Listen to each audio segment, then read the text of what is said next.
Hey, hey, happy Friday, everybody. Bum, bum, boom, ba-na-na-na. You guys, what are you doing for a foreign country like Caitlyn Jenner is? Who even are you? Oh, does it say Nightreign? I'm such an addict.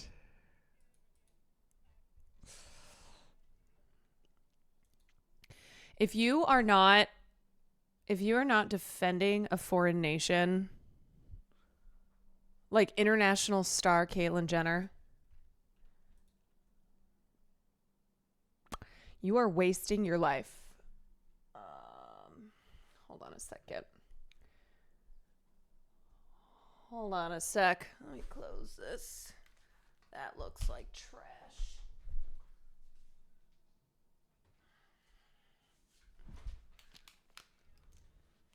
What are you even doing?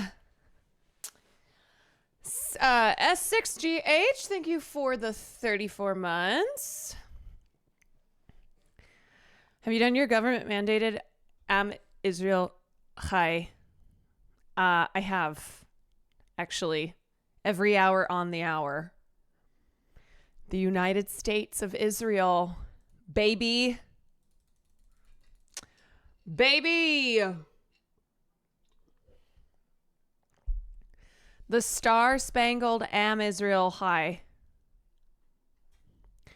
Caitlyn's defending Israel with a bottle in hand behind the wheel of an SUV. You guys, I simply cannot stop laughing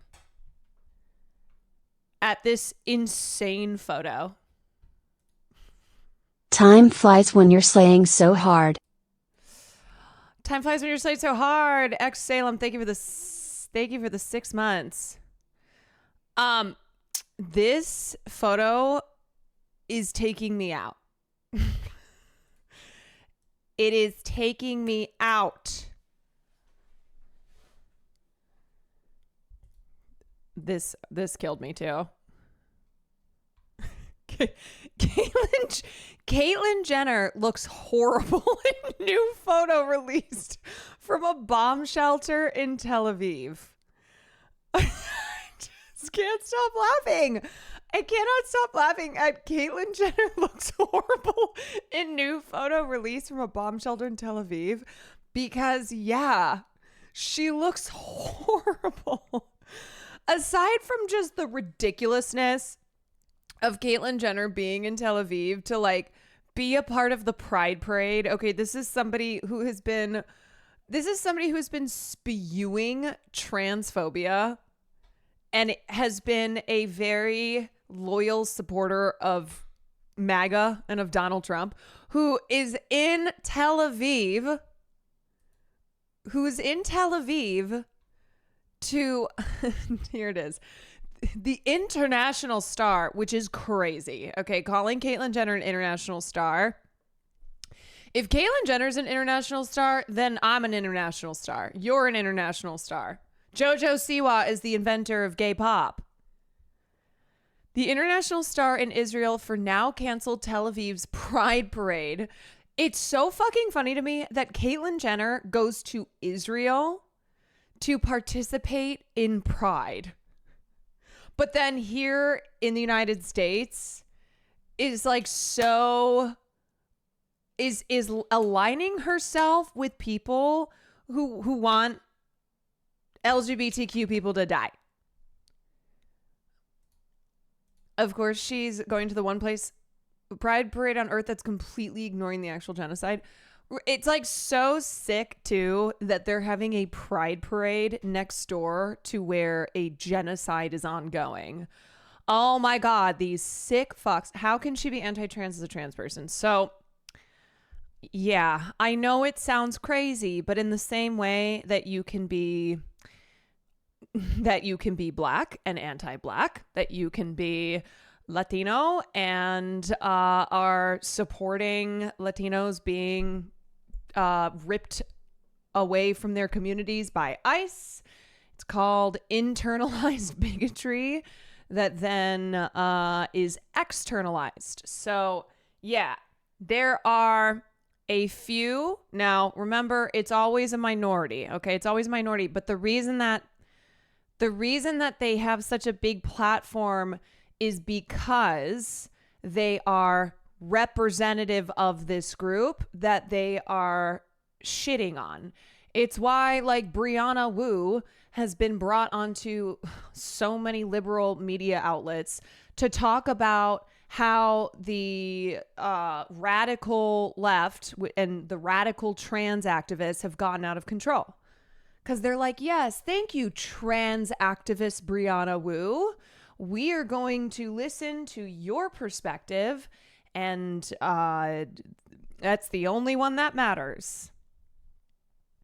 Was she there on a paid appearance? Honestly, probably. Probably. I have to believe that every celebrity who, unless they're like Michael Rappaport, who's probably paying to go over to Israel. He's like, please, I just love genocide so much. I have herpes all over my face, and I cannot get enough of Arabs dying.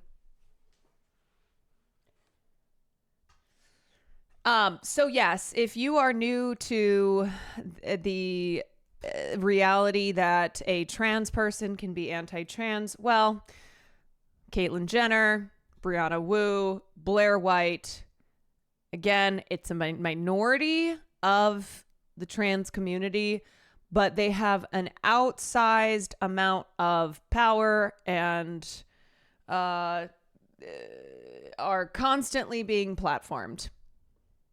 It's why you'll see like the three, black people for Trump, Black America for Trump. You'll see like the three of them at a Trump rally be stationed behind Donald Trump. They'll put all of them. They'll put like all the minorities who are holding up the insert minority for MAGA Trump. They'll make sure to highlight them all. Also, y'all, I have such a wicked headache. I have such a wicked headache today. It's probably because I've been consuming too much information. It's one of those days where it's like, yeah, I think I have hurt my brain. Hello? Hi. Oh, my head. Got a bad headache? Yeah, it's hoiding. Why don't you just chill? Do you have a Coke? Sometimes that helps. No. Do we have coffee? Yeah. Give me a coffee. Wait, you want one? Yeah, probably. Yeah. Maybe a stress headache, probably. There's a lot to feel stressful about, especially if you've just nonstop been consuming the news the last couple days. It's been pretty gnarly. Elise, thank you for the tier 1. Ex Salem, thank you for the 6 months. Anyway, how are we doing today? Let me not forget to kick off the stream 4 hours in. You know what? Actually, I probably have a headache too, because we got our fucking asses kicked. Can you also turn on the air, my love? It's on your way out the door. It's on your way out the door. Okay, I got you. Thank you. Because we got our fucking asses kicked last night in like 3 hours of Nightreign. It was awful. You know what's funny? I was so mad for like 2 hours after I ended stream. I was just pissed. Like, I was looking for my batteries. Because I thought I was going to maybe stream the protest I was going to today. But then it got canceled because mission accomplished. They kicked ICE out of the area, which is great. Woohoo. Yay, yay. It's always good to get some good news in these trying times. But I was looking for my battery in my streaming room, and I was just like tearing through shit, so mad. and I was like pretending I was mad about not being able to find the battery, but that's not what I was mad about. There was no gaming last night though. Oh yeah, you're right. I must be thinking of something else. Did you see this? Let me see. This is my public service announcement to everybody that gaming is not worth it. No! This is my voice 2 days after yelling at Elden Ring for 6 hours straight. No way! What the heck? Maya lost her voice playing Elden Ring.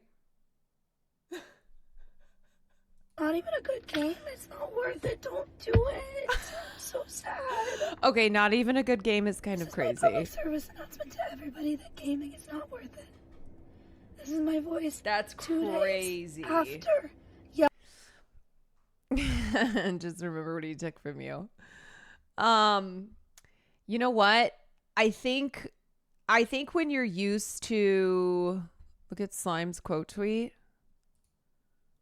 I just gotta go.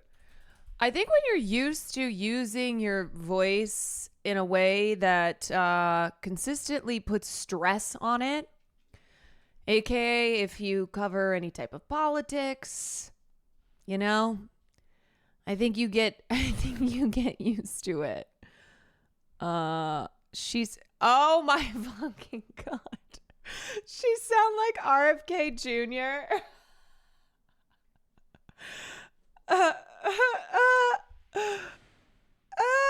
Dude, okay, you know what? Slime might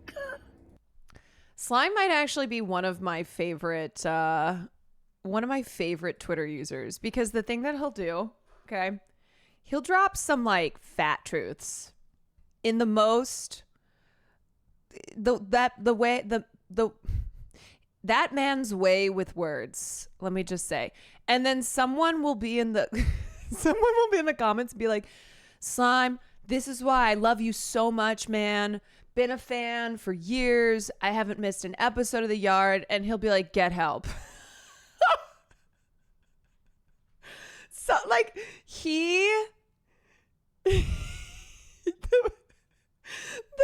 way that he will respond to fans who are like, dude, thank you so much. Like, you're just the fucking best. I love you so much. He'll be like, you don't know me. Don't love me. He's just such a fucking hater. He is so good at tweeting because he doesn't care what people think about what he posts. Yeah. Sometimes I wish I had the Slime approach to the internet. You know, I think because for many reasons, but I am not Slime in the way that I like don't give a fuck about the things that I post and you know, people misrepresenting my shit. Your tweets pop off too for different reasons.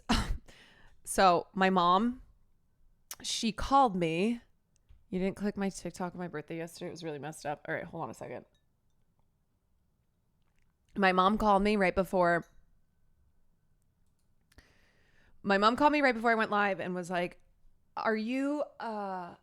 she's like, are you about to go live? I said, yeah. She goes, oh, I have to tell you something. She goes, so I met this guy at pickleball, and we were just talking about our families, and his kids are half Asian too. And I was like, my kids are half Asian. He's like, oh, I want to see a picture of your kids. She's like, and then I realized I didn't have a photo of all you kids. So I just showed him a picture of you. I was like, okay. And he goes, oh, I know her. And my mom was like, what? And he goes, yeah, she's a Twitch streamer. And my mom was like, oh my God. Yeah, she's famous.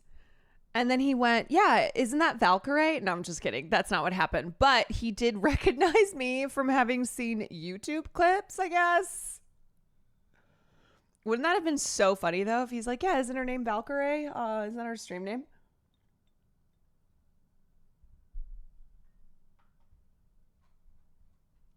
But my mom was just like, oh my God. oh my God, you're famous. And I was like, well, you know, one guy at pickleball, I don't know if that makes me famous. But then again, if Caitlyn Jenner is being referred to as an international star, then yeah, you know what? I'm an international star. I have international fame. I mean, Natasha Leona's reposted your shit too. You're getting up there. This is, guys, we're doing it. This is how we win. Now, if only Hannah Einbinder would follow me back on Instagram. I sent 5 threatening texts to Hassan Piker. He has not responded to any of them, but I have been sending threats to him. And I was like, I will not stop hounding you. I will not stop hounding you. I'm about to message Hannah myself and be like, yo, why are you testing my chat? Dude, because my thing was fucked up. So that's why I started stream and then I ended stream because it was messed up. Mackie boy, thank you for the 2 months. You need to take his phone and do it like Cutie does. I know. When I went over to pick Will up from Furion the other day, I kind of tried to take his son's phone when he wasn't paying attention, but he's always on his phone. That man, it's like cutting a limb off to try to get that thing away. Did you meet Vanilla Mace? I did. She's so dope. And I'm going to see her. I'm going to hang out with her on Sunday when we do the Creators for Peace fundraiser. Pickpocket attempt failed. I know. I'm going to have to do that though. Or I'm going to message Hannah Einbinder and be like, hey, Hassan Piker and I were wondering if you would want to come on stream and talk about what's happening and how you as an artist have been using your platform in a way that a lot of people haven't, yada, yada. I'm just going to do it.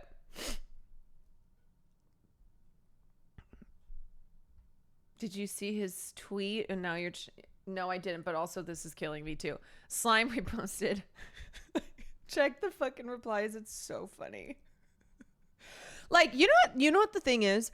When you have normies who are not like, they don't do political content, like Slime, pointing out how fucking insane the IDF Twitter account is, how like they expect us to believe this shit now, and ain't nobody buying it except for the bots.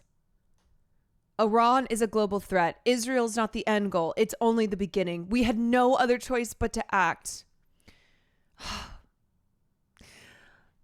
Dear diary, Iran is globally threatening me. And I know I'm not the end goal. I'm only the beginning. So I have had no other choice to react. Map of this post is an illustration of the region. This map fails to precisely depict borders. We apologize for any offense caused by this image. Map of India is wrong. This post is an illustration of the region. This map fails to precisely depict borders. We apologize for any offense of this region or of this image. The map posted by Israel Defense Forces incorrectly shows Jammu and Kashmir as part of Pakistan. This post is an illustration of the region. This map, this is fucking AI, you guys. This is AI. Now you understand Indian right-wing community. Now you understand why India remains neutral. In diplomacy, no one's really your friend. This post is an illustration of the region. This map fails to precisely depict borders. We apologize for any offense caused by this image. Hello, dear friend Israel. Romesh Shah. Hello, dear friend Israel. Delete the tweet ASAP and use correct map of India. Oh God, Indians' allegiance to Israel is falling. Their allegiance is falling. This is sending me map of India's wrong pouting face. Oh no, Indian Twitter. Oh no, Indian Twitter, welcome to the resistance. Welcome to the resistance. Hindu nationalists versus Israeli nationalists is an insane matchup. You know, one thing that you do not do is piss off the Indian nationalists by using an incorrect map.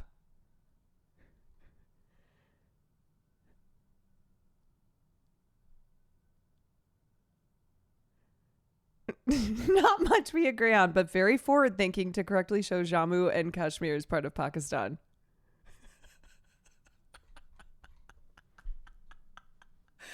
Oh my God, dude.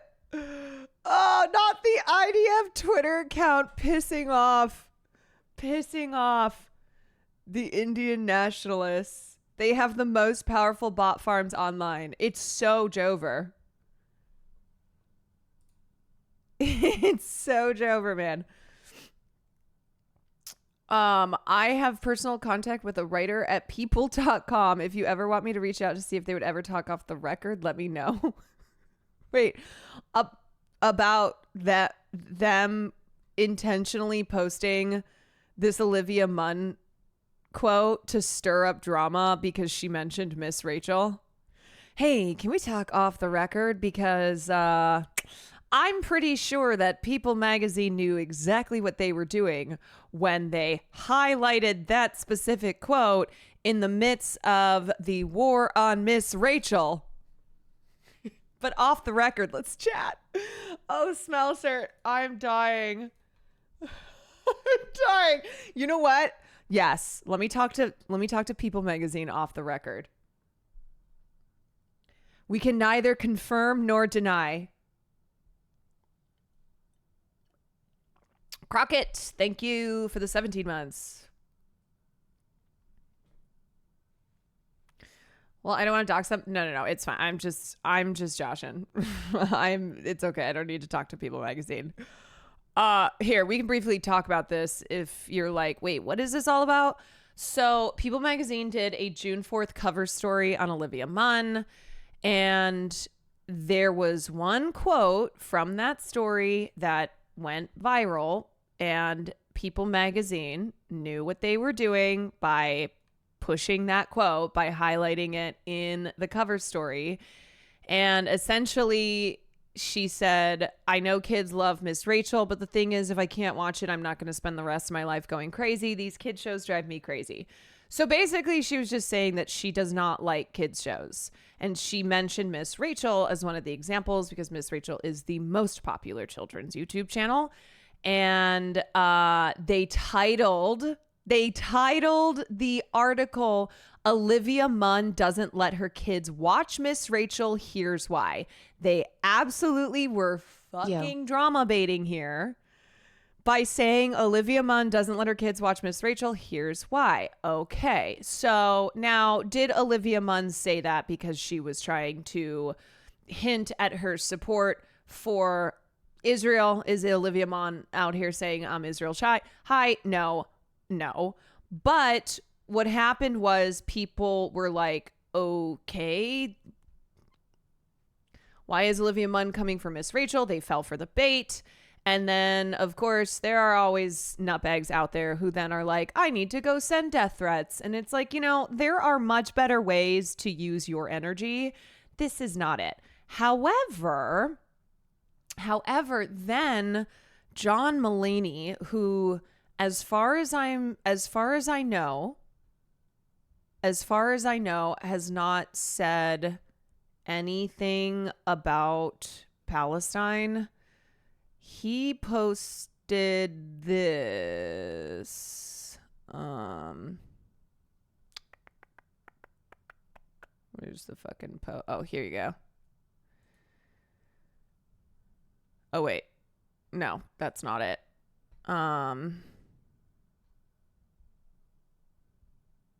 Oh, yeah. Here it is. Okay. So he posted this. An innocent comment, my wife, Olivia Munn. Also, I don't know why this is making me laugh. An innocent comment, my wife, Olivia Munn, made about what children's programs we like has somehow unbelievably been conflated with not caring about the deaths of children in Gaza. Because of this, my wife and my 2 kids are now receiving violent and threatening comments and messages in her DMs. It's absolutely insane. It needs to stop. The people doing this are so wildly out of line and so unhelpful to any conversation. You took a nothing comment to a dark and dangerous place. This kind of behavior isn't activism. So I agree that people who are sending John Mulaney's wife, Olivia Munn, and their children violent and threatening comments and messages is insane. Okay. Like, you're not helping Palestine. You're also you're a nutbag. You're weird. But I think it does say something that this is the first time that Mulaney has like spoken up about kids dying in Gaza, in Palestine, you know? So then this caused another round of people being like, oh ho, so John Mulaney, you finally have spoken up about Palestine, but it's in the context of defending your wife, you know?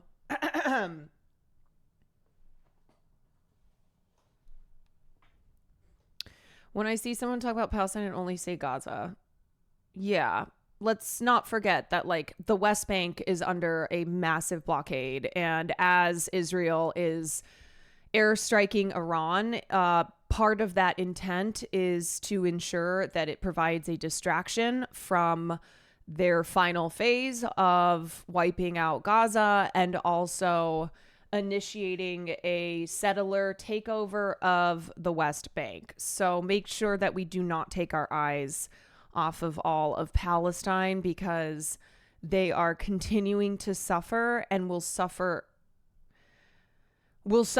I mean, not even like, they can't even use the word greater, because how do you qualify a genocide being greater? But you know what I mean, in that it is, in Gaza, they're experiencing a blackout, and the spotlight right now has shifted over to Iran.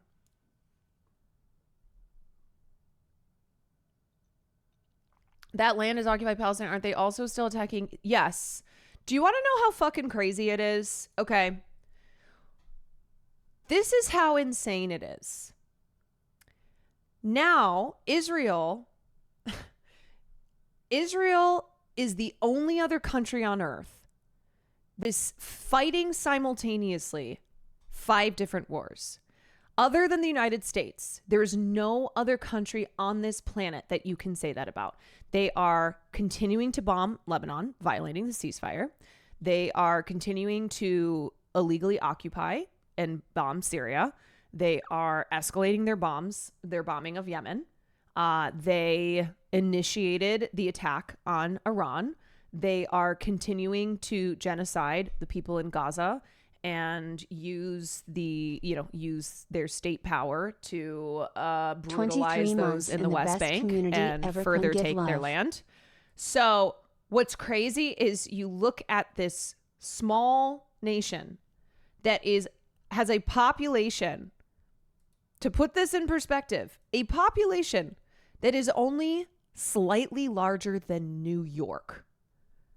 A population of a country that is only slightly larger than New York, that is currently fighting 5 wars, 4 and 1 genocide, that they have initiated. And they are doing that now because they and the United States are one entity. So essentially, what Israel does, they do because they are doing it in the image of the U.S. They are doing it with the full military and political backing, but also because this is what the United States does, and Israel and the U.S. are one entity. No longer is the United States the superpower, and Israel is its ward, No. And in fact, the last 4 years between Joe Biden and Donald Trump has shown us actually that Israel seems to be totally calling the shots here without any pushback from the United States whatsoever. This is the first time in the history of our relationship with Israel that U.S. presidents have not pulled back the cord, that they have not tried to rein Israel in when they have gotten out of control. That's the situation that we are in, which is why you see Israel attacking Iran, Yemen, Syria, Lebanon, and continuing their genocide in Palestine. Mauza them, thank you for the 4 months. Micah, thank you for the 23 months. Even fucking Reagan, both Bushes, they both reeled in their attack dog. But now it's gotten to this place that the United States, which has fully indulged the worst behaviors of Israel, the United States now is showing that they're not the one in power. And I was thinking about it. Actually, let me just wrap up this John Mulaney and Olivia Munn thing. Okay, so anyway, so John Mulaney puts that out, and then people are like, wow, John, thank you for finally acknowledging that children and also adults, but children are being murdered, that they're being genocided. And then Miss Rachel, of course, she's the fucking best, and she wrote this. Who cares? I'd rather you cover me. This is about People magazine and others like stirring up drama. I'd rather you cover me advocating for kids in Gaza who are literally starving, largest cohort of amputees in modern history, thousands and thousands killed, no medical care, no education, no homes, do better. She also was like, hey guys, Olivia and I are friends, or we've been chatting. Please leave her alone. Like, this is so ridiculous. This is just drama being stirred up. And it's a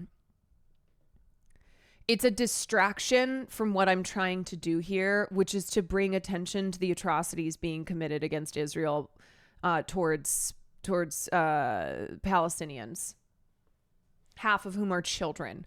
So then People magazine deleted the story, and they put out a post and they were like, yeah, we deleted it. We deleted the Olivia Munn story in a rare move. And it's like, nah, y'all got fucking caught. Okay. You know exactly what you were doing here. Titling this story on Olivia Munn. Olivia Munn doesn't let her kids watch Miss Rachel. Here's why. People magazine doing a little slop drama.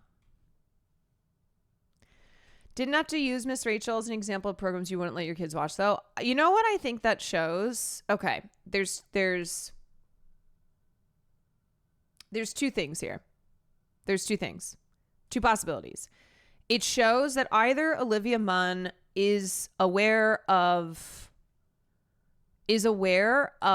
all the harassment that Miss Rachel has been getting as she's been using her platform to advocate for Palestinian children, and just either wasn't thinking about it when she mentioned her, or was nefariously mentioning her because clicks. I don't fucking know.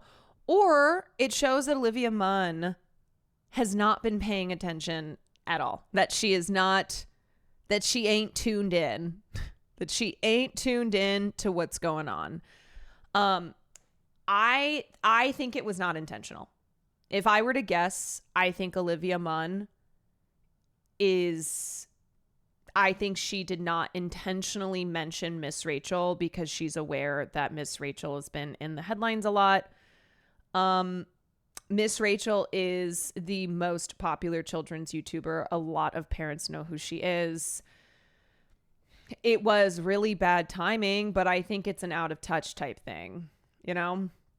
And I think that you guys, I think you got to keep in mind that a lot of celebrities, they aren't tuned into shit, okay? And I know that I know that seems impossible. Like, they might have a rough idea, right? Okay. If you're not living under a rock, then I think it's hard to have no concept whatsoever of any news involving Israel and Palestine.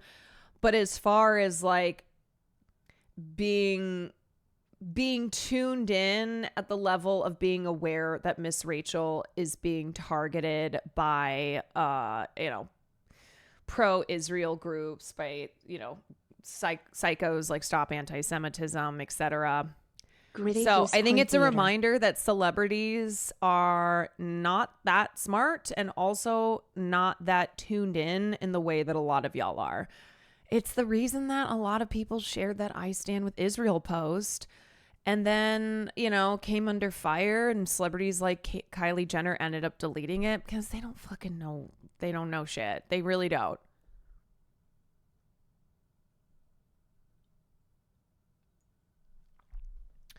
I've just seen anti-Miss Rachel stuff due to people thinking it gets kids hooked in a bad way. Olivia's talking about in a similar context.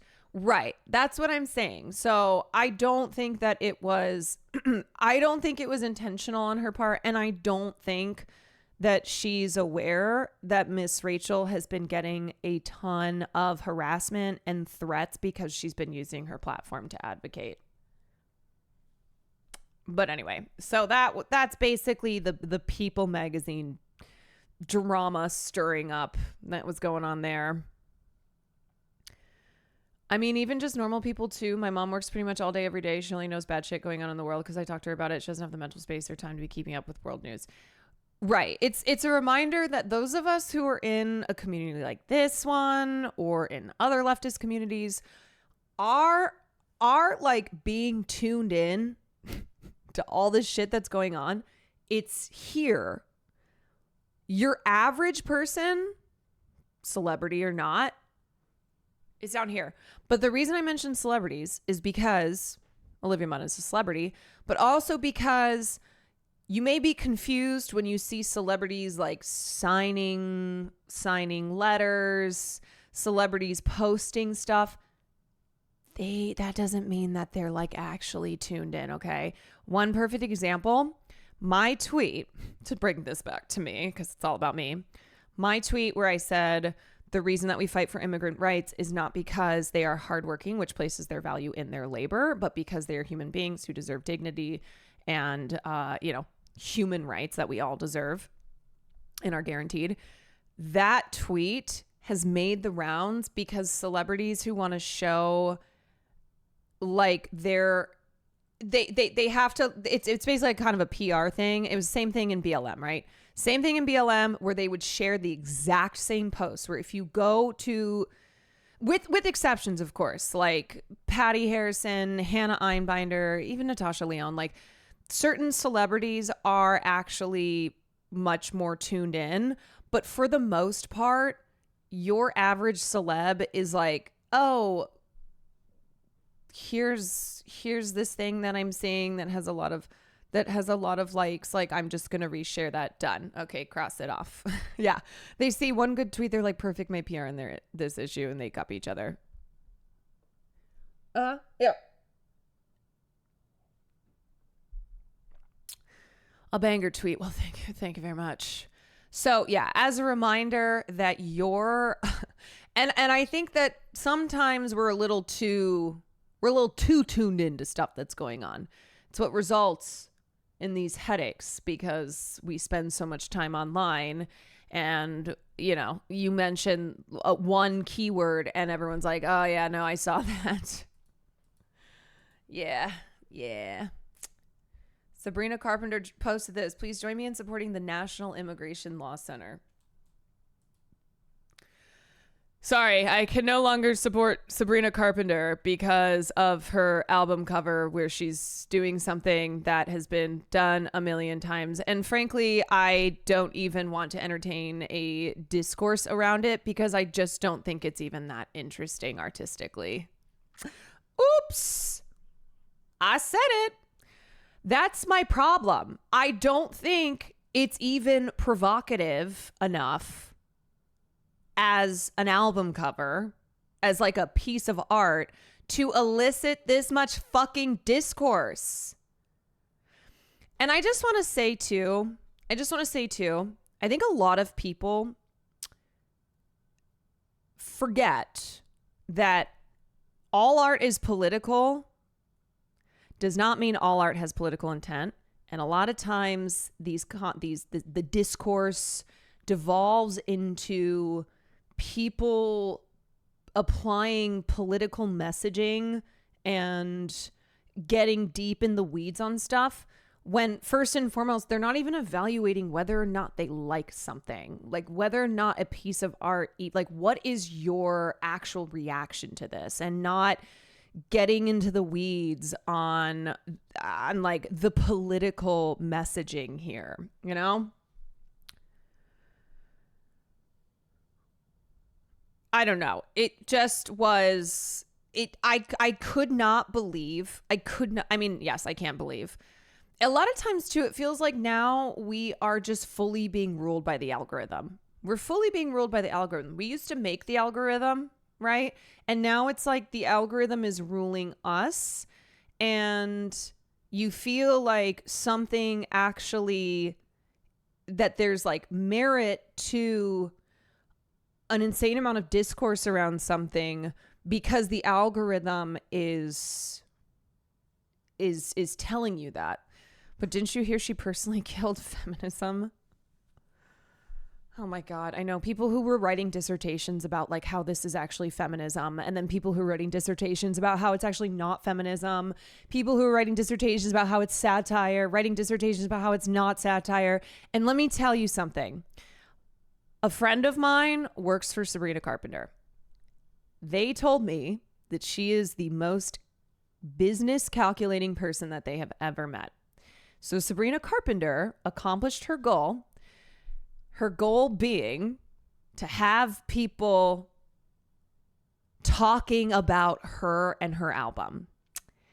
That is what Sabrina Carpenter, a popular artist, a person who works in pop music, that is her number one goal, is to remain relevant, is to have people talking about her.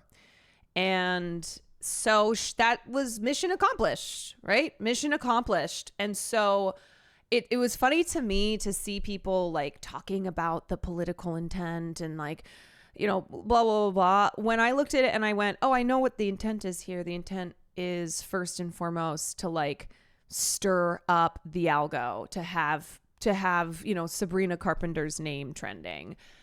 I'm sorry to tell you that, but for a lot of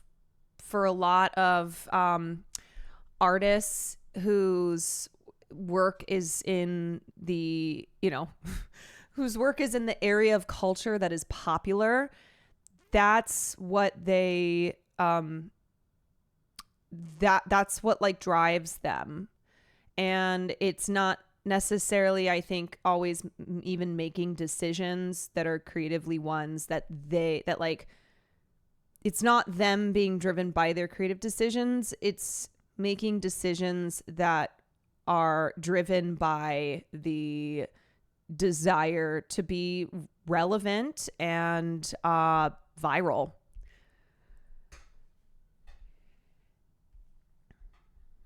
So yeah.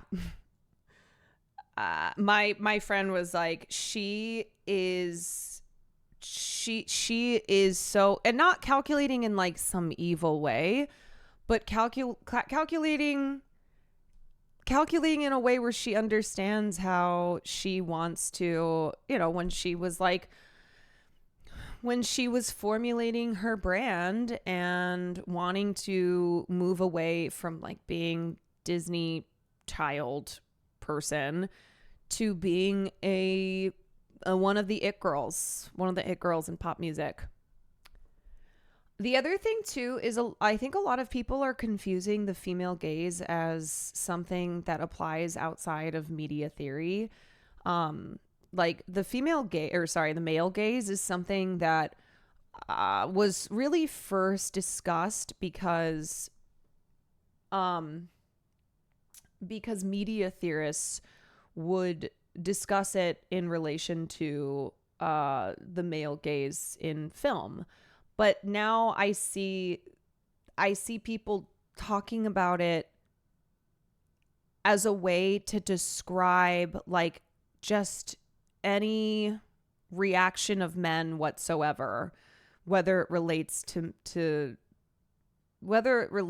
how women are portrayed in media, like the way that, you know, the way that like the camera shoots them, etc. Anyway, okay, I've already talked about it more than I even want to. All right, Ashley, this is your TikTok that you get for your birthday. Just waiting for a few more people to join.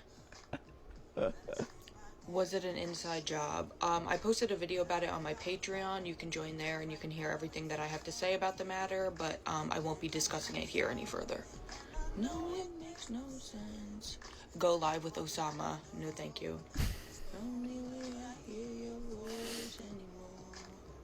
How could you let this happen? You're supposed to be the protector of our country. Yeah, I would like to see you try. See if you could do a better job. And I'm strong. We all know you did it. Anybody who knows me knows that I wouldn't do something like that anyway, so I don't really care to defend myself to a bunch of strangers on the internet. I ain't over you. I love you. The way that Gen Z marries past big political and cultural moments with like, I don't know, social media and social media trends. George Bush goes live after 9/11. Top, where'd you get it from? I got it off Depop. Wishing. And I don't mean just like making videos about historical events. I mean making videos by utilizing like the framework of social media to parody, to, you know, make comedic videos around historical. Sorry guys, I don't have my glasses on. I don't have my glasses on. Did you lose your job? No, I'm on break. Did you lose your job?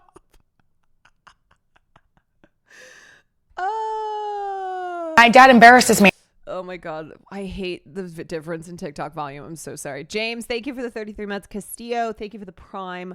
Oh, for those of you who were not in stream last night, I said that if we get back to 3,000 subs, then I will have a stream that is dedicated to beating Radon, and I do not end stream until Radon has been beaten. I really do not want to do it, which is why I set it back as the goal for 3,000 subs. So if that happens, then I will have to make good on my word that I will do a stream doesn't end until I beat Radon. You're cooked, little bro. You know, little bro. That's why I put down the controller and have not picked it up again with the DLC. Dog, that stream's gonna be like 30 minutes. Dog, ain't no way. No. Ain't no way. Ain't no way. Ain't no fucking way. No. Micah, thank you for the gifted sub. Caroline, did you see with the moment, please? I did. Yes. I did indeed. Okay. So let's dive in. Actually, you know what? Oh, I've had this tweet pulled up, so let me just react to it. Logical TTY. Thank you for the 10 gifted subs. Skeletor, thank you for the 5 gifted subs. Okay. All right. We are on the road to Radon. Did you see the billionaire that died from swallowing a bee? Yes, he was friends with Prince Harry, apparently. Okay. So, Tom Felton, who ever since he appeared as Draco Malfoy,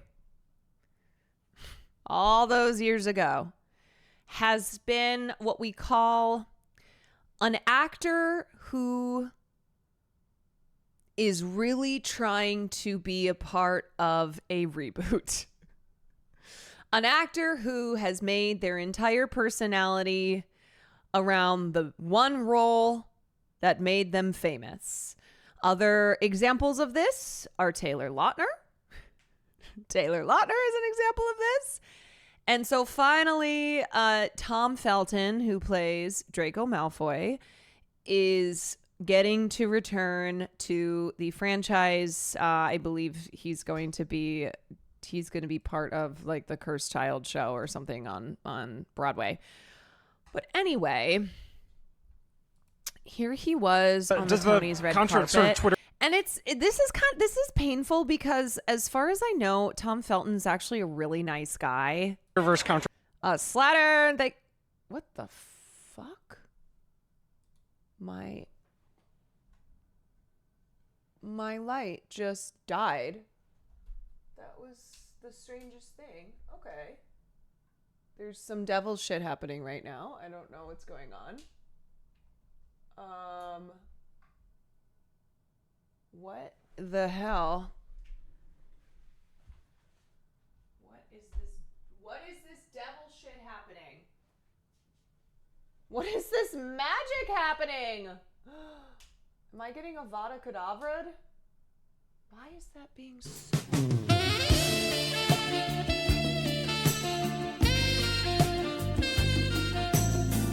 Gwyn fart wave. Okay, let me try this again. Okay, alright.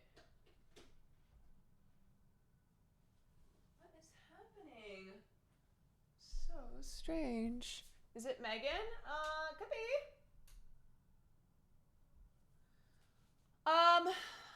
Okay, that's so weird because if I do this, it turns on and then it goes off. Strange. Info Thumb Wars. Thank you for the 4 months. Strange. I don't know. All right. Well. Weird. Okay. Well. Anyway. Okay. What the fuck is happening? Why does that...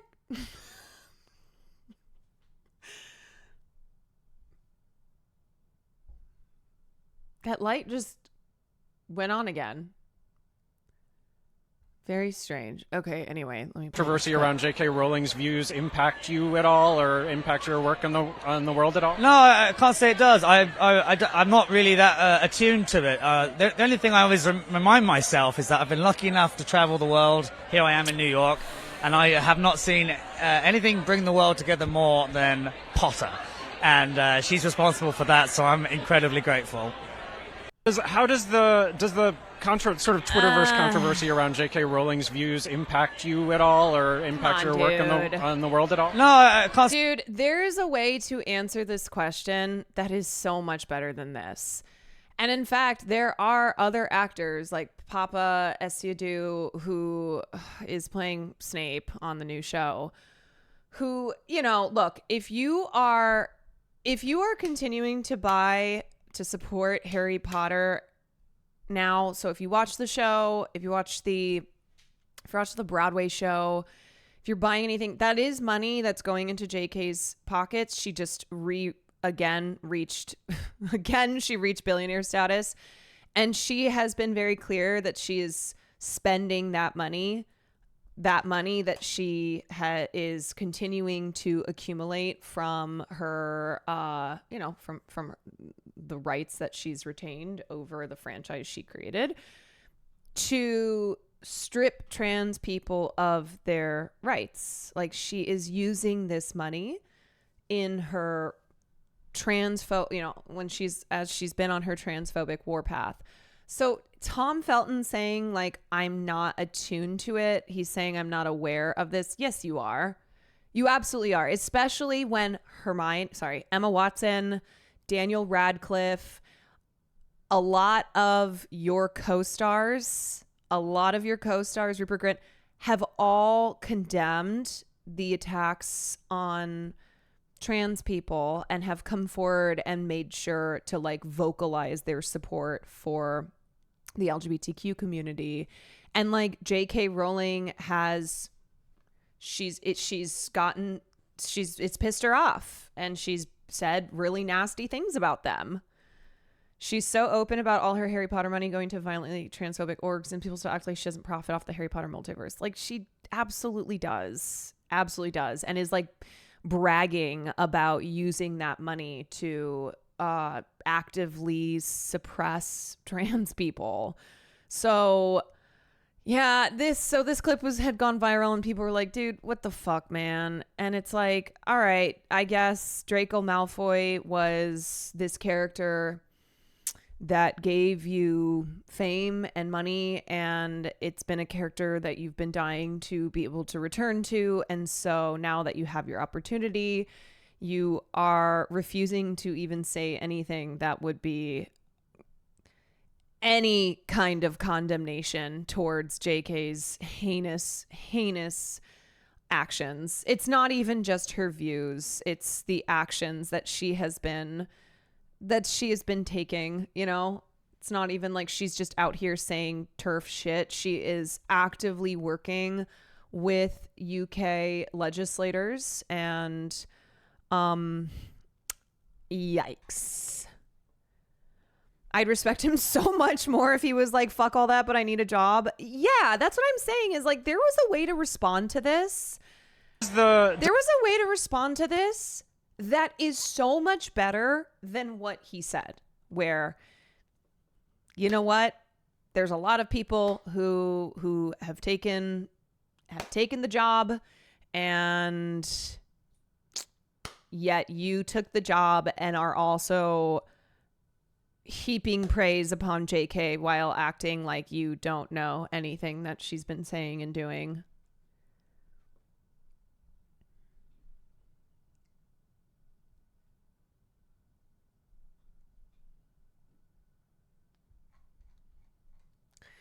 Yikes. Okay. Anyway, that's that.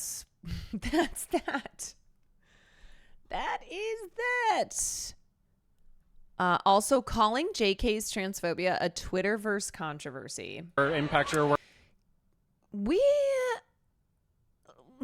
A Twitterverse controversy. I get exhausted by the misuse of the word controversy. I feel like the word controversy gets applied all the time to situations where that word does not accurately represent what is happening, you know, because controversy is the equivalent of disagreement, of debate, of kind of also in internet terms, making it sound like it's drama. Usually controversy conjures up the idea that something is drama, and that's not what's going on here. Okay, so a lot of chat is telling me that you saw the IDF tweet with angered Hindutva weirdos. Yeah, where were you when we were covering that? Context is that they actually posted the wrong map, like they even took out Jammu from Jammu and Kashmir. It is actually completely incorrect. We want to free Kashmir, but neither India nor Pakistan wants that. It's always hilarious to see Hindutva folks lose their minds over British-made lines. Yeah, we were saying that the IDF is smoked now. They have pissed off the Hindutva Twitter bots. It's so over. He knew this question was coming, but seems like he came up with his own response. Oh, yeah. Yeah. Like, there's no way that he had not prepared for that to be that question to be asked in some regard. Well, anyway, speaking of the trans community, a reminder that I am participating in the Creators for Peace fundraiser. on Sunday. So it is going to be a day that emphasizes joy, because a lot of the discussion, news coverage, etc., around what is happening to trans people is awful. So I think emphasizing joy and creating a space that is positive and is of course raising money for Point of Pride, but also making sure to emphasize the joy of coming together as a community and supporting our trans siblings. And it is Pride Month. Don't forget. I know a lot of crazy shit's been happening. How could you forget it's Pride Month when Caitlyn Jenner went over to Tel Aviv to be a part of Pride in Tel Aviv? Okay, you guys, this light, I don't know. It's doing some freaky shit.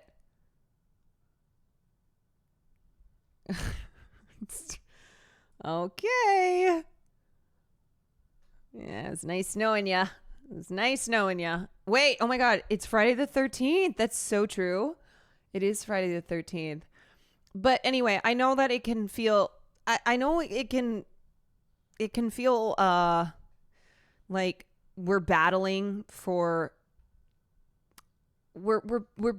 to have space for all of these issues that are happening simultaneously, It's like we are in the midst of Pride Month. Jonathan Joss was murdered on the first day of Pride. Anti-trans and other anti-LGBTQ legislation has been ongoing. Like, don't let them. It's almost one of those, like, it's the flood the zone. It's the flood the zone type strategy where there is always going to be something that is breaking news, right? That's going to take people's attention, and it will distract them from these other things that are going on. And so it can be a lot to, like, physically and mentally juggle all of these things, but just making sure that making sure that we are not losing sight of needing to extend our solidarity and support for all these vulnerable groups that are under attack by these same systems of oppression. That's the thing. These are all different issues, but they are all interconnected, right? So anyway, anywho, and of course, as I said before, like not taking our eyes and our voices away from Palestine, because God knows that things have been so awful, and now they are experiencing a blackout, and now the media attention is heavily on Iran, and of course the media is already manufacturing consent for the United States to possibly enter into a full-blown war, another war in the Middle East, which we just fucking love. We just love to go to war in the Middle East. We can't get enough of it. Name a better duo than the United States and war in the Middle East. But I think Iran clearly wants war. Look how close they put their country to all the U.S. military bases. Yeah, if they didn't want war, then why would they have their country be where a U.S. military base is? That's a great point. That is a great fucking point. Thank you for continuing to speak up about us. Of course. Of course. Digital Deluxe, thank you for the 33 months. Just moved, duh. You know what I will say, though? This is the time, okay? This is the time to like make inroads with your MAGA family, all right? Your MAGA family who, MAGA, all about anti-war, right? Donald Trump, the peace candidate, peaceful dove. We don't want any more wars. We don't want to spend any more money on wars. That's something that I thought we connected with MAGA on, right? Like, that's one thing that we have in common. So not my hog parents. They love that shit. So this is an opportune moment to sneak in there and be like, hey, so see what's going on here? I mean, you and I agree that we are against wars, that we are not going into the Middle East yet again and spending billions and trillions of dollars, right? Biden got us into this. Be like, sure, Biden got us into this, but Trump said that he was, under his watch, there were going to be no more wars. So, sounds like Netanyahu's pulling a fast one on him. So we really got to make sure that Trump knows that we are not standing with Netanyahu, okay? We are not supporting Israel in this. We are not going to be fighting their wars for them, right? No more money for them. They want to do this, then they are doing it on their own, huh? We just need one big, beautiful war to end all wars. I tried to bring politics up with my father when he called me for my birthday earlier. He refused to talk politics with me. Yeah. Some of us, we can't, you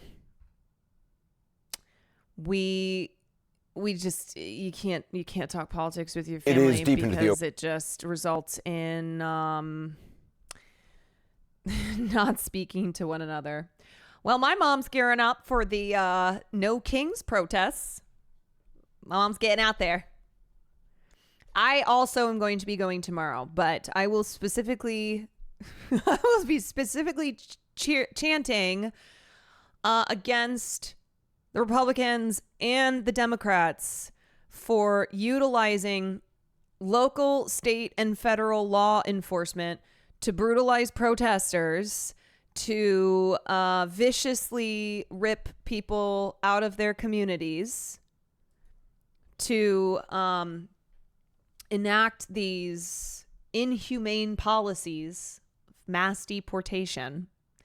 So just remember, the enemy is not just Donald Trump. He is currently the president, and yeah, he's the fucking worst. But Democrats in these democratic cities and these democratic states, they are the ones who are responsible for ballooning the police budgets, for authorizing the police, for protecting them as they go in and brutally treat the protesters like they normally do. I'm writing all of this on my sign, to be clear. Yeah, no, that all of this is being written on my sign. Yep.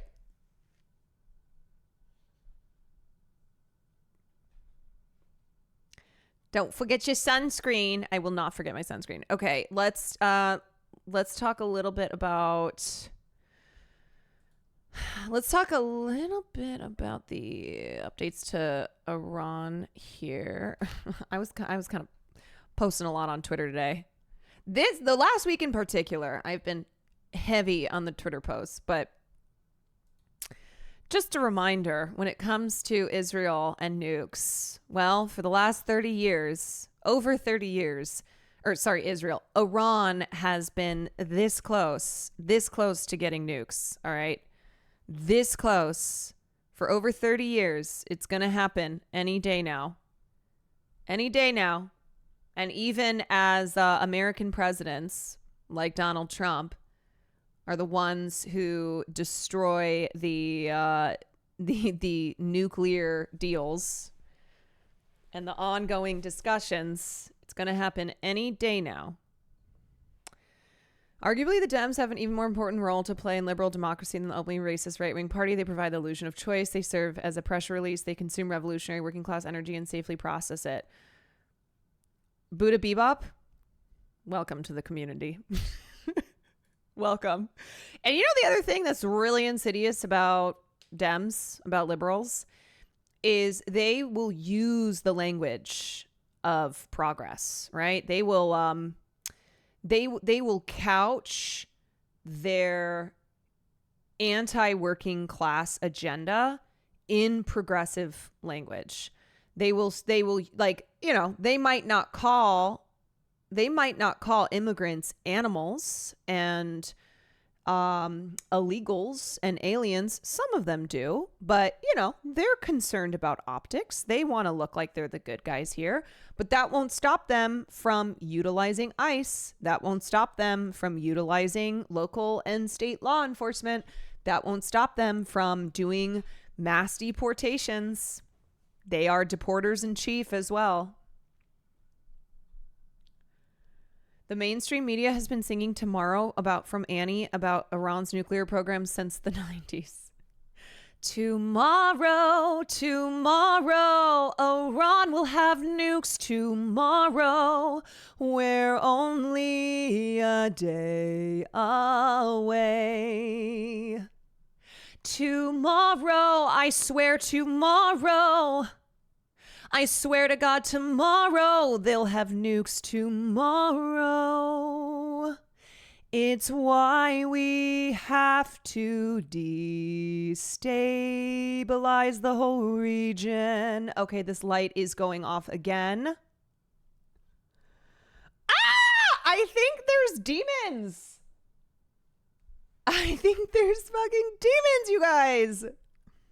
Why did it fit so good? Why does that fit so perfectly?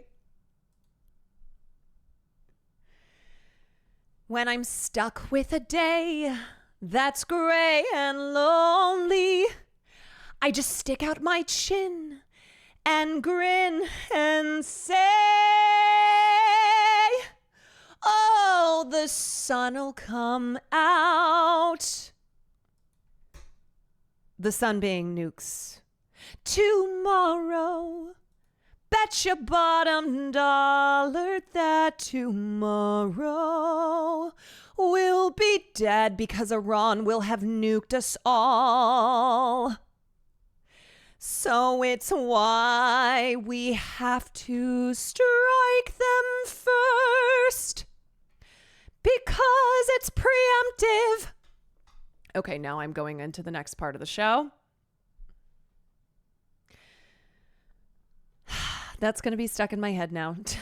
Tomorrow, they'll nuke us tomorrow.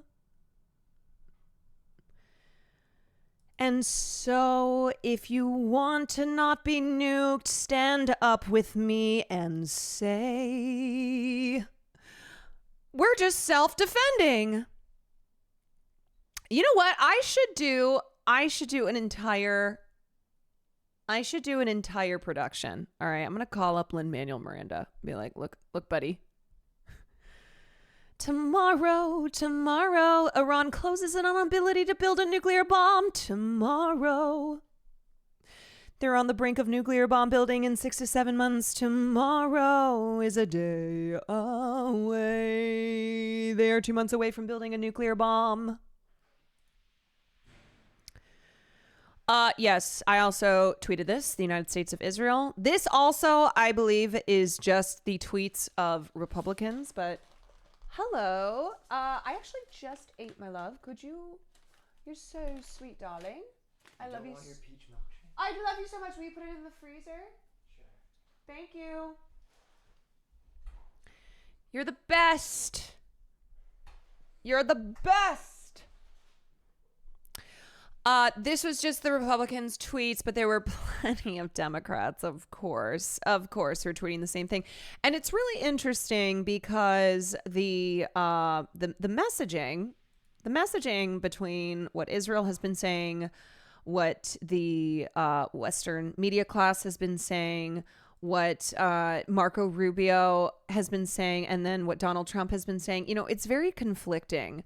So is it that Trump didn't know that Israel was going to strike Iran? Or is it, as Donald Trump then said in his own words, that he absolutely was aware and authorized it. So what's the story here? Okay, girly pops, we got to line up our stories because we are getting conflicting reports. You have Israel being like, oh no, for sure it was the US, as the United States was going, we had no idea about this, we were in the middle of talks, blah blah blah. But then Donald Trump comes out and says in a Truth Social post that he absolutely was a part of this. And it's also interesting because the second that Israel struck Tehran, they issued an emergency order, and then you had the barrage of tweets that all look very, very similar, which makes me believe that perhaps the donors of all of these politicians sent out a release on, hey, here's the wording of your tweet. This is what you say.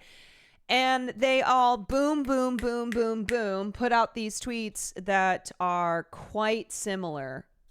Some might say pretty much exact in the calling for prayers for Israel, calling upon Israel's right to self-defense.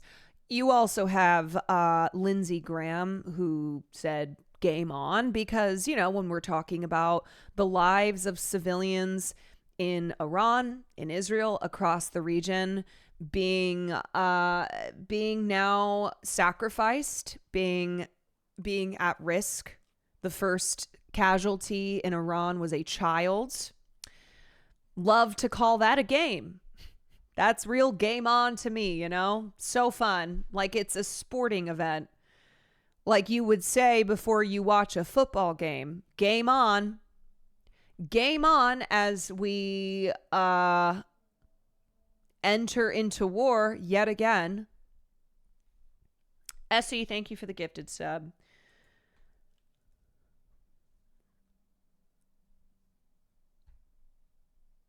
You know, this was also interesting to me. Not even interesting, but so this was a point that I made yesterday about how American exceptionalism tells us that we are the moral authority, that we are the world police, that we are the commander in chief of the entire world. And so we get to decide who gets to have nukes.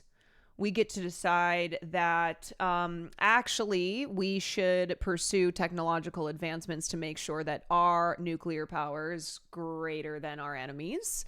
That we get to decide when and where nukes are used. And of course, I mentioned the fact that we are the only country to date that has used nuclear bombs with hostile intent on a civilian population, not once, but twice. And it was for political purposes. And there are people in the comments who are like, political purposes, tell me you know nothing without telling me you know nothing. And actually, yes, it was for political purposes. When we dropped those nuclear bombs, it was not to stop Japan. Japan was already on the verge of surrendering. Japan knew it was over. We dropped those bombs because we were trying to stop the Soviet Union. And we had already declared ourselves against the Soviets before the war had even officially ended. And then of course we went right into the Cold War. And then we threatened to drop bombs on both Vietnam and Korea, two countries that we invaded, that we brutalized because of our ongoing battle against the communist Soviet Union. And this is the history of the United States and nuclear warfare, is that we are the only ones who have dropped nuclear bombs. We have threatened multiple times to utilize them in other wars that we have gotten ourselves into to stop a superpower, to stop the threat of a superpower, I should say. Yeah. In the name of democracy, but really with the reasonings being anti-communism, wanting to stop communism from overpowering American might. That lawyer's so mad in your comments. Japan was on the verge of surrender, so it took 2 atom bombs. Yeah, this is what I'm trying to explain to you, is that a lot of you guys don't know. A lot of y'all don't actually know that the bombs were not dropped in order to stop Japan.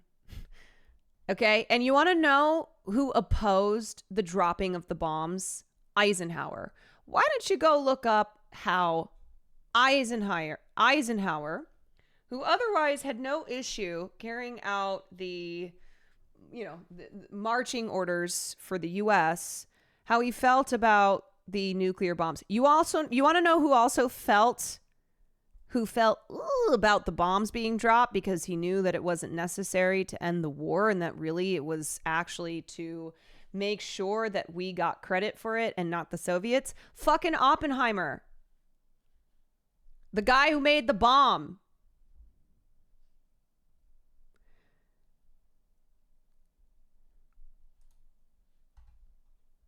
Sean has an incredible 1.5-hour video on the real timeline reasons for the use of the atomic bombs. Yeah, there's a lot of information out there. So if you don't know, it's because you just have either never heard this before, or you have chosen to believe that actually it was incredibly necessary for us to drop nuclear weapons on a civilian population twice, which led to not only over 100,000 deaths, but decades of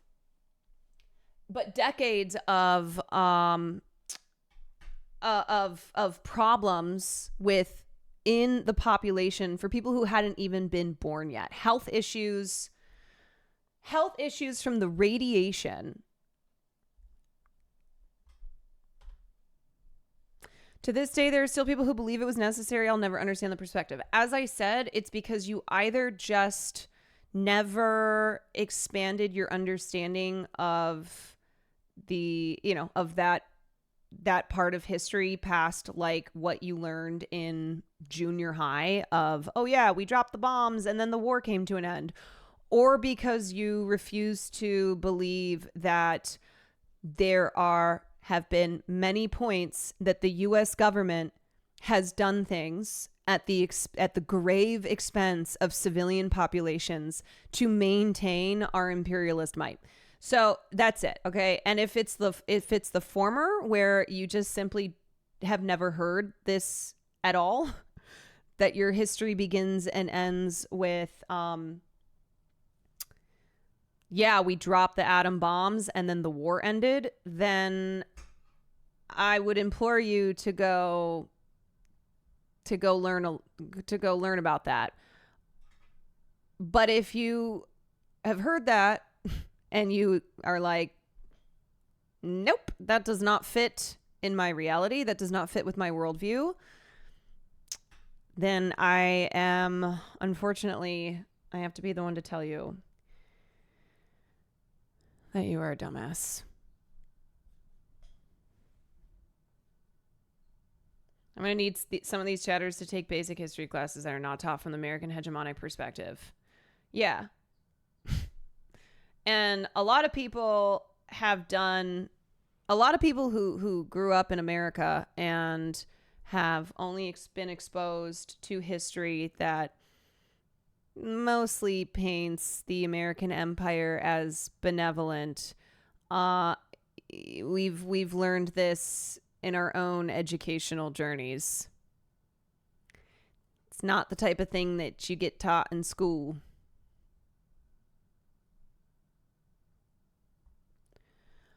Praying for Israel and its people, America stands with you.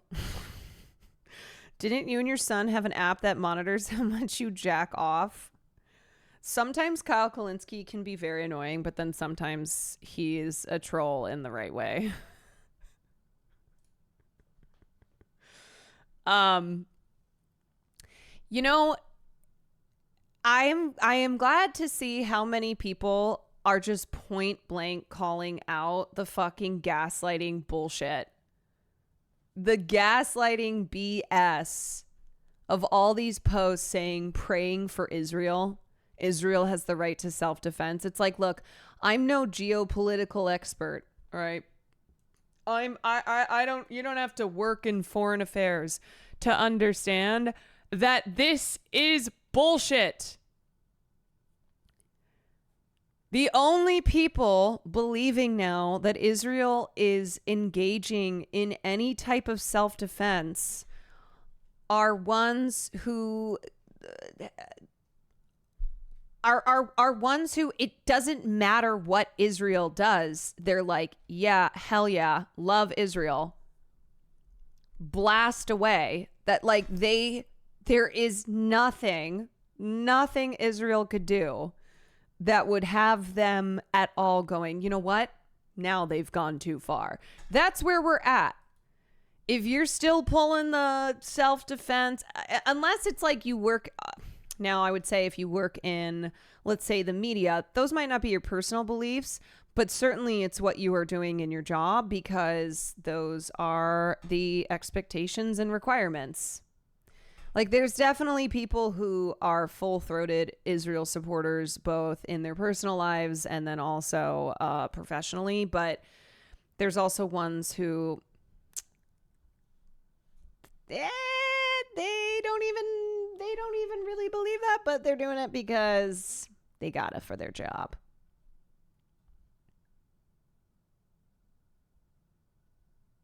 All right, let's watch this video. Overnight hours in Israel and Iran, well into a night of more strikes and counterstrikes by each on the other. And just moments ago, a senior Iranian official threatened to target the regional bases of any country that defends Israel, which, of course, the United States already is. In just the last several hours, air raid sirens have sounded in Jerusalem and Tel Aviv and reportedly in the southern Israeli city of Eilat, followed a short time ago by the all clear. CNN's Orton Lieberman was on the air in the middle of it. Fire!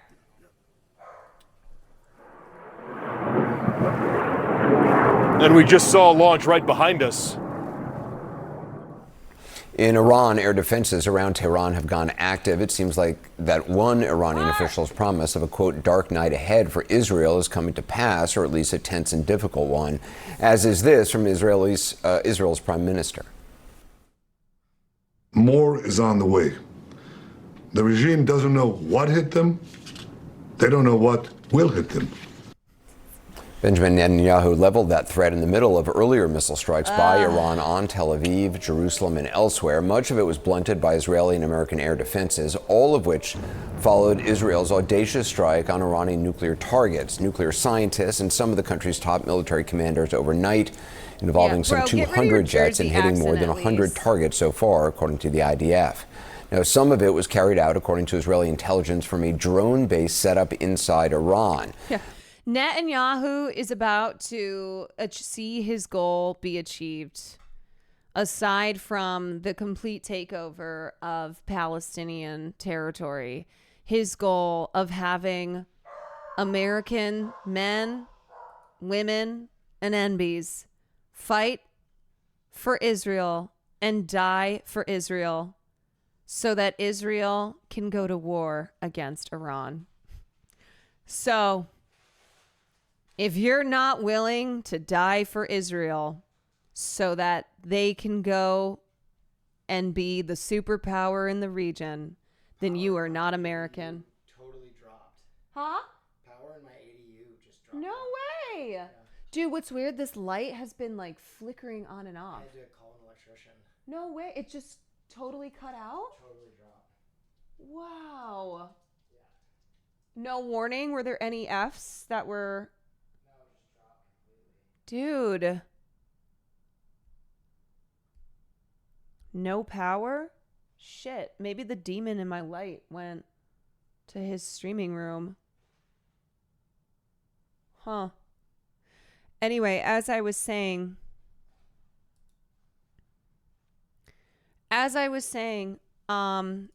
if you are not willing to die for Israel, then you are not an American. That's where we're at. The United States of Israel. Okay, in classrooms across the country, we will be singing I pledge allegiance to the flag, the United States of Israel. Israel, Chai. That's what will be happening in classrooms across the country. Little boys and little girls. Which is a remarkable feat given the repressive surveillance state Iran has long been. Now, what you're seeing is some Mossad video of some of that activity. The operation was designed, they say, to take out air defenses and hit air bases before Iranians could shoot down Israeli Air Force planes or scramble. Holy Lord, the fucking chat today is a doozy. Yeah, so just expect that there are going to be there are going to be extra shitheads, because between the ICE raids and between Israel going to war against another country in the region, there are people who they're like living out their fantasies through this. The same people too who love sci-fi and fantasy, and I think in this situation believe that the real revolutionaries here are ICE and the state of Israel.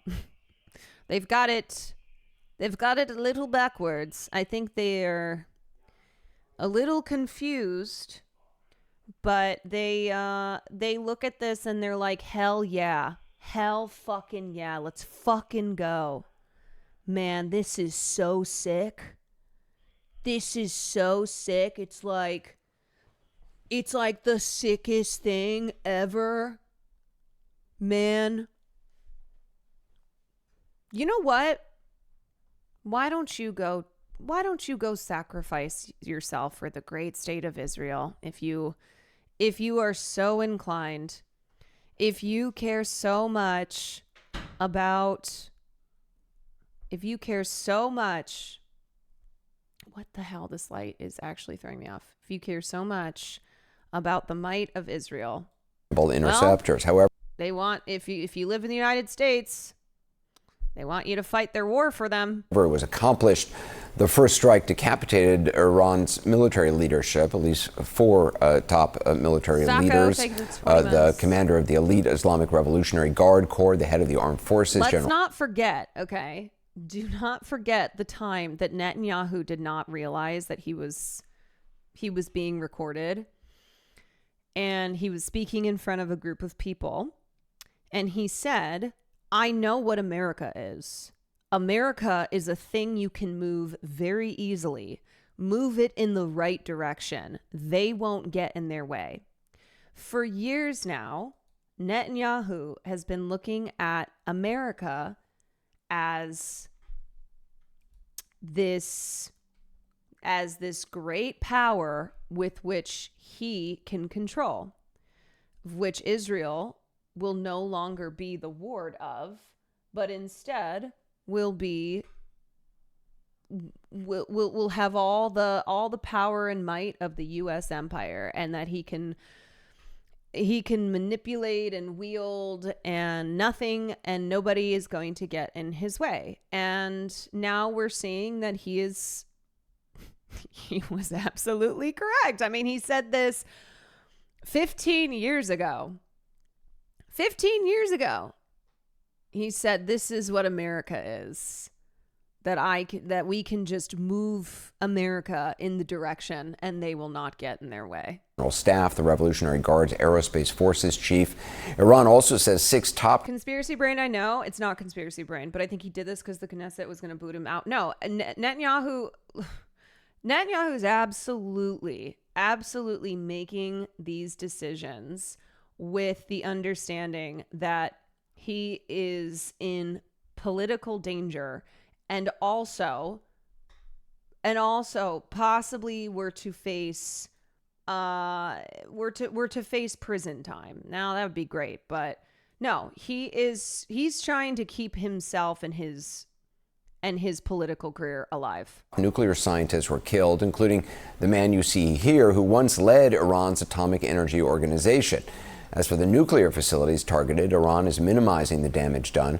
However, the head of the International Atomic Energy Agency told the UN Security Council today that Israel managed to destroy the above-ground uranium enrichment plant in Natanz and says Iranian authorities have notified the IAEA that facilities at Fordo and Isfahan were also hit. Now, earlier today, President Trump weighed in with two... That's why we got to go in and fuck up Iran for the same reason that we had to go to Iraq, because they have all this uranium and they're going to be using that uranium to make weapons of mass destruction. Okay, here we go again. Here we go again. All right, some things don't change. WMDs all over again, but this time it's real. Okay, this time it's actually real. What is yellow cake? Yellow cake is it's a term for uranium concentrate. It is it's a term that a lot of people became familiar with because it was one of the things that was used as an excuse for why we had to go into Iraq, because they had all these stashes of uranium that is a, it's a concentrate that is used in the creation of very dangerous weapons that would then be used on the United States population.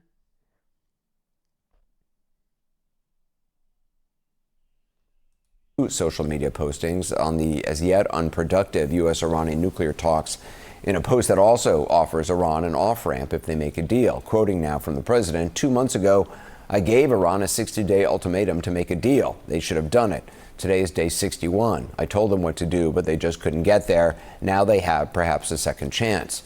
Another post an hour earlier was darker, with the president warning, quote, Iran must make a deal before there is nothing left. Chappelle's Joining right show now, is how I learned Jerusalem about Bureau yellow Chief cake. Oren Lieberman. Oren, what are you seeing, hearing at this hour? What's the latest here? Well, Anderson, it's worth pointing out that this is pretty much the guys, 24-hour mark from where this all started during Caitlyn your Jenner? show yesterday as She's we right hopped there. on air at the beginning of the first wave of Israeli strikes. That has very much continued, according to Iranian state media, with more strikes in and around Tehran occurring just a short time ago. Meanwhile, we have seen just a short time ago from this very spot a third wave of incoming Iranian ballistic missiles that once again essentially sent off red alerts across the country and once again forced many Israelis and many citizens into bomb shelters here. We even saw interceptors launched right behind us, saw what appeared to be intercepts and certainly heard perhaps 10, a dozen, or maybe even more intercepts in the skies behind us. Those incredibly loud, thunderous booms can be heard for miles, saw falling shrapnel, with both Israel and Iran essentially promising one another and vowing to the wider world that this isn't over yet. Perhaps it is just beginning here as we see more strikes from Israel carried out in Iran, and Iran promising to carry out more ballistic missile launches against Israel. We saw that begin with drone attacks much earlier in the day, but now Iran promising there will be more ballistic missile strikes to make sure that Israelis don't have a quiet night. And that's very much what we have seen playing out over the course of the past several hours here. They found Caitlyn. Caitlyn Jenner's kid. Oh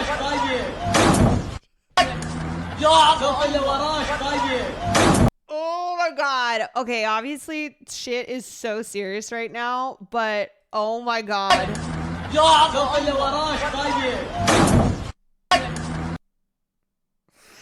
Reminder, Caitlyn Jenner killed somebody when she was texting in her car and caused a crash on the highway. Somebody died. She was not criminally charged for it. And then a year later, she almost fucking ran over my roommate. I had just moved to LA. My roommate and I were in Hollywood. We were hanging out, and I was behind her. She was starting to cross the street. A fucking Escalade. I swear to God, probably the same Escalade that Caitlyn Jenner was driving when she killed someone a year prior. Escalade almost runs her over. I managed to catch a look at the driver. It was motherfucking Caitlyn Jenner.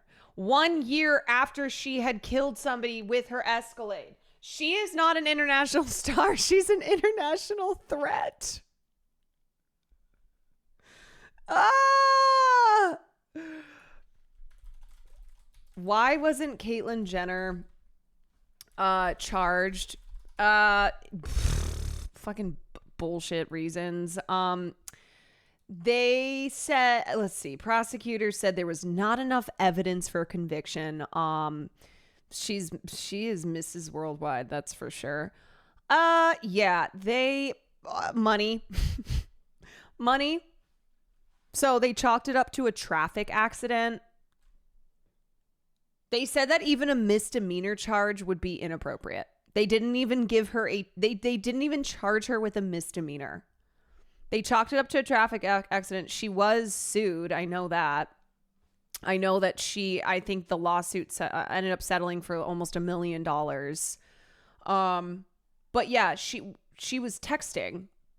She was texting while she was driving and then killed someone. And then a year later almost killed my roommate. That officials call definite proof of WMDs in Iraq. What that means for your weekend, I tell you. Due to the new information sharing provisions in the Patriot Act, the photos had made the rounds through several branches of government and ultimately to the U.S. Army itself. I just came back to tell you I can't do that wall. There's no time for that. We're shipping out without you. What? Didn't you see? Pick it up. Weapons of mass destruction? Just a reminder that the lie of weapons of mass destruction was so egregious. Okay, it was so egregious, but also it's not something that is a debate anymore. Like it is an objective fact that Colin Powell at the instruction, at the direction of Rumsfeld, Cheney, Bush, etc., lied in order to get us into Iraq. Okay, lied in front of the UN to the point that it is so heavily parodied and is, many instances of popular culture and media that revolve around this one of the probably the most egregious lie, most egregious act of the 20th century. Bastards. I did not say that. Are you going to let that slide? Aside now from Israel saying they are doing self-defense while committing a genocide. Are you going to allow your children, and your children's children, and any children that I might have out there to live in fear for the rest of their lives? Climb that wall, homo! Climb it. And just as the men thought the day could get no more surprising, it did. Now, when you do this without getting punched, you'll have more fun. Meanwhile, Michael was still up in the attic. Dad, what's... Oh, God. Okay. They found Caitlyn Jenner. She escaped. It's not safe, Caitlyn. It's not safe for your car. According to Israel's emergency responders, 7 injured in the latest round of Iranian attacks. But again, Anderson, this could very well just be the beginning. Even if it's not ground troops fighting, it is very much an air war here. And Orrin, I just want to be clear, because we're showing video from earlier today. When was the last time there was incoming from Iran to Israel, hitting either taken out by Iron Dome or actually hitting on the ground, whether it be Jerusalem or Tel Aviv or elsewhere? I think it was just about an hour and a half ago. It is 3:05 local time here. It was right around 1:15 local time, maybe a little after that. That red alarm and red alert sirens went off not only in Jerusalem, but we could hear them throughout the surrounding area. And we saw interceptors fired off behind us and saw incoming as well. We mentioned the threat from Iran to target regional assets belonging to any countries that help Israel. Interesting. It's no surprise, but of course the media is laundering this bullshit narrative that paints Israel as the victim here, that Iran is the threat in the region. All right, you had Kamala Harris get up at the DNC and say, and talk about the great destabilizing force that Iran is. And now we're seeing yet again the media, as they have for the past 20 months, running defense for Israel. Truly, it is punching someone and then going, I can't believe they punched themselves. Like, I had to punch them so they wouldn't punch me. Because last night, the initial statement from Secretary of State Marco Rubio, which was the first... I don't understand why do Americans believe this shit. All right, well, there are quite a few Americans who still believe this shit, but I think it's important to note that the support for Israel, with Democrats at least, is at an all-time 25-year low. They just did, there was just a recent Gallup poll. But the reason that Americans believe this is because they have been sold the narrative that the United States is the greatest democracy in this world, that we keep the peace, that we go into dangerous regions where civilian populations are suffering so greatly, and the only thing that will alleviate their suffering is the United States entering via military operations. We have been sold the idea that Israel is our greatest ally in this region that is filled with barbaric, dangerous, terrorist Arabs. And so therefore, when Israel is attacked, the United States is attacked. That is the message that has been sold to us. And unfortunately, because a lot of people are still unable to see through the propaganda that has been spun for decades, they still believe in like a black and white, a binary of good guys versus bad guys. Good guys being the US and Israel, bad guys being, well, when it comes to the Middle East, everybody else. Arabs, essentially.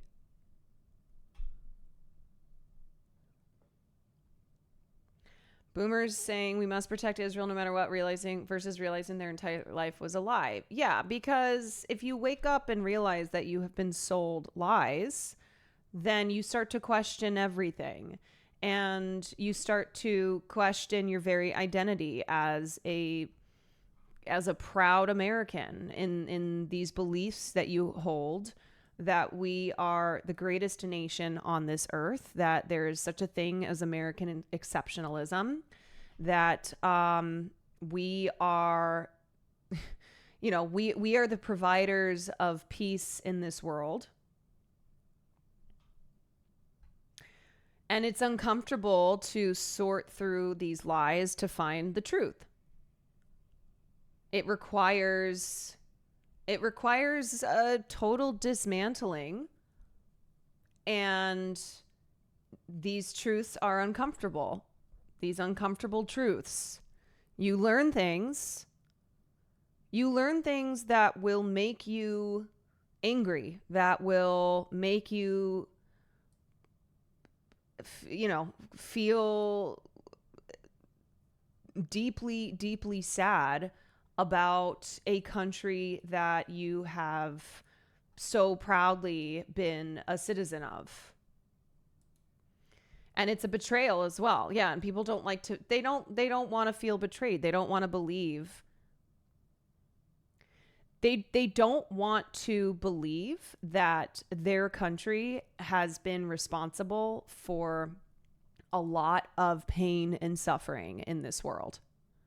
The country whose flag they proudly fly, that they defend, that they celebrate every year. First statement we heard from the administration was essentially pointing out that the U.S. was not aware of this, not involved in it. Clearly, that posture seems to have changed now. What more do you know about what the threat is coming from Iran right now about hitting other regional partners?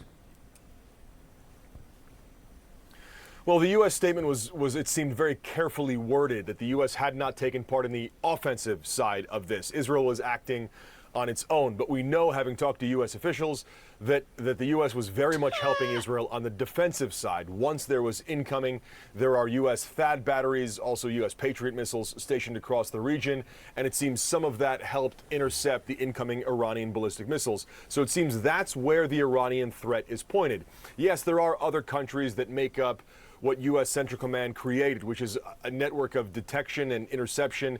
Other countries take part in that as well, not just the U.S. and Can you imagine, can you imagine these countries that view the United States as a threat for good reasons, right? Can you imagine if one of these countries started bombing the United States, that they went in and they killed American scientists, they killed children, right? They blew up residential buildings. They bombed Chicago and killed a bunch of people. That they murdered they murdered United States diplomats. They murdered Steve Witkoff. Okay, that they murdered like high up administrative officials. That they killed the chief of staff. All right. That they murdered top military leaders. That they did all of these things with the argument that, well, the United States might attack us, right? That like we're worried that the US poses a threat to us. And so they may wake up one day and go, we're going to attack you now. Can you imagine if that happened?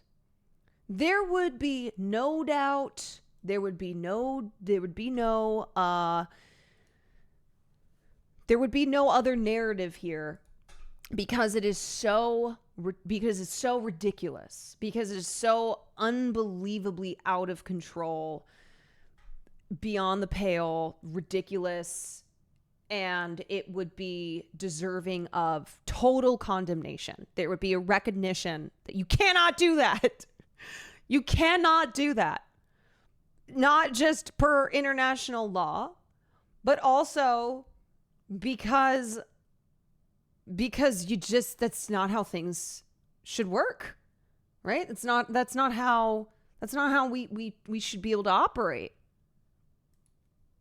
US never said they want to eradicate them, though. Do you think that governments will use, well, actually Israel does. They will say, actually, we need to wipe out all of Palestine, that we're going to turn them into a parking lot.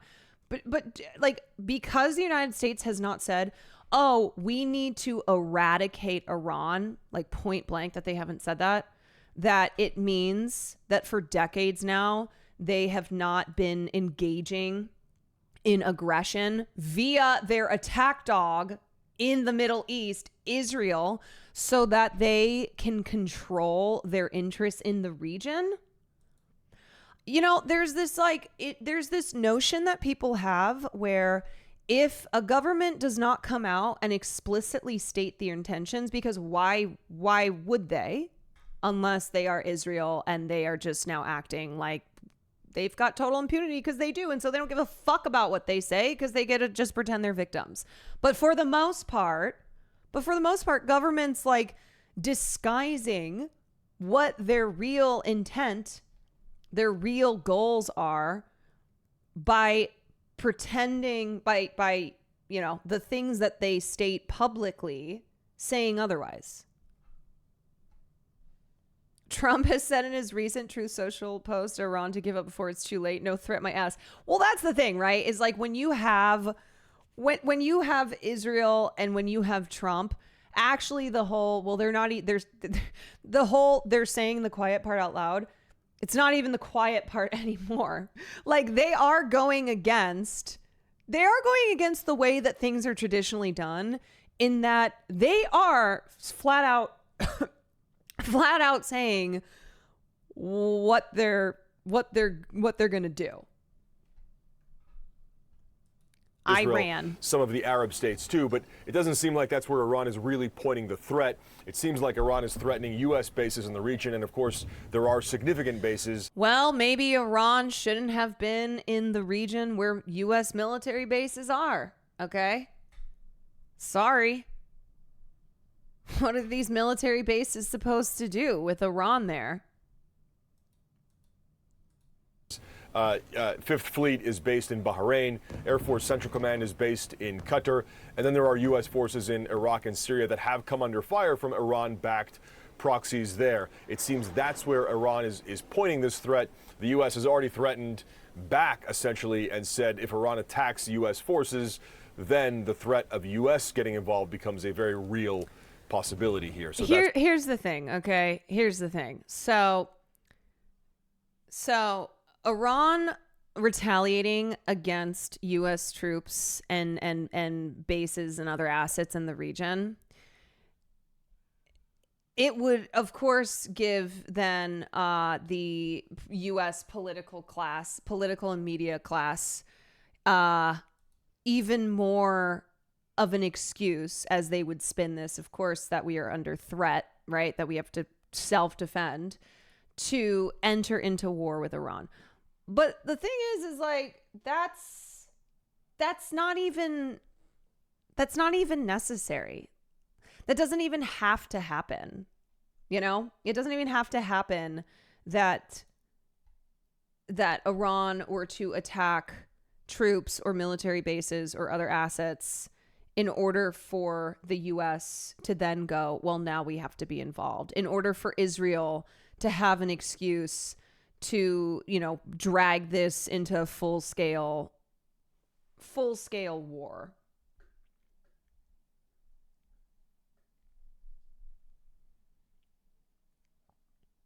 That's what we're watching as this develops past the 24-hour mark. Oren will continue checking with you throughout this. Like, look at how our political classes response is already responding. They have made it very clear that the United States is Israel and that Israel is the United States. That an attack on Israel is the same as an attack on the U.S. So Iran doesn't even have to hit U.S. assets for this to be considered an attack on the U.S. That Israel truly is not even just the 51st state, is the entirety of the U.S. You want to know the crazy thing too? Do you know that Israel is not even one of the U.S.'s treaty allies, which means that they are not even legally obligated to go to war for the U.S. if it's attacked? So the U.S. has 51 treaty allies, which means that each one of those allies is under legal obligation to go to war for the United States if they are attacked. This is the special relationship that we have with Israel, in that they are not even technically one of our treaty allies. We just operate this way without any legal obligations. Man, we're so fucking cucked. You know, the thing is that how can you look at this situation, even if you believe that Trump didn't know they were going to do this, despite him saying, actually, yeah, woohoo, I knew they were going to do this and I was a part of this. But if you try to believe that like the U.S. had no involvement, that this is Israel's doing, then what you're saying is that we have been overtaken by a rogue state, that our little ally is now in total control, that the great U.S. empire is not actually so great, that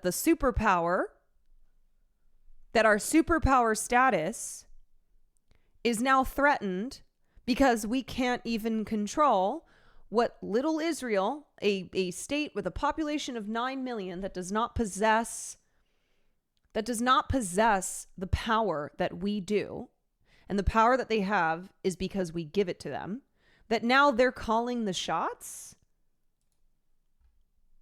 Because I don't think that optically that looks good.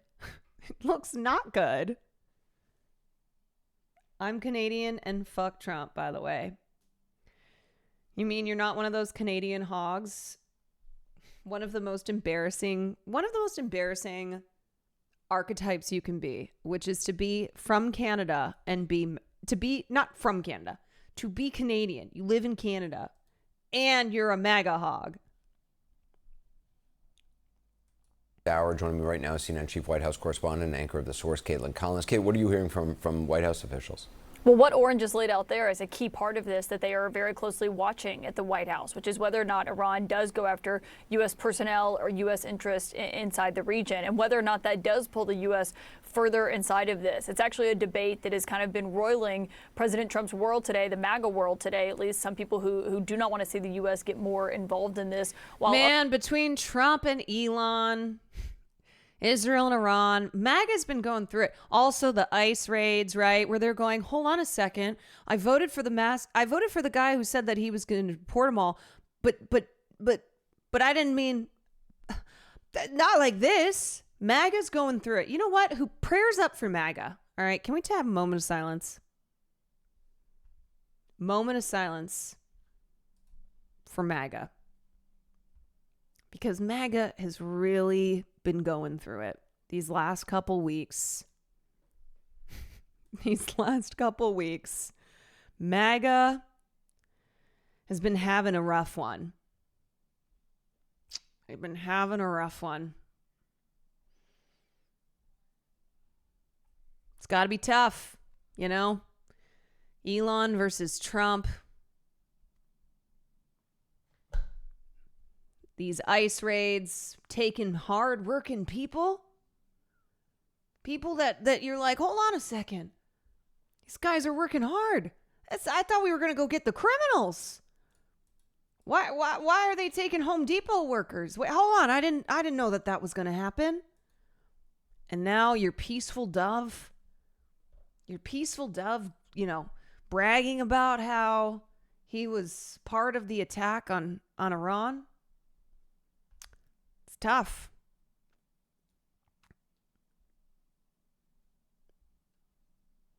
Logan, thank you for the gift. Others are saying that the United States should be there to assist Israel as it defends itself from Iran. The question is whether or not that goes further than this.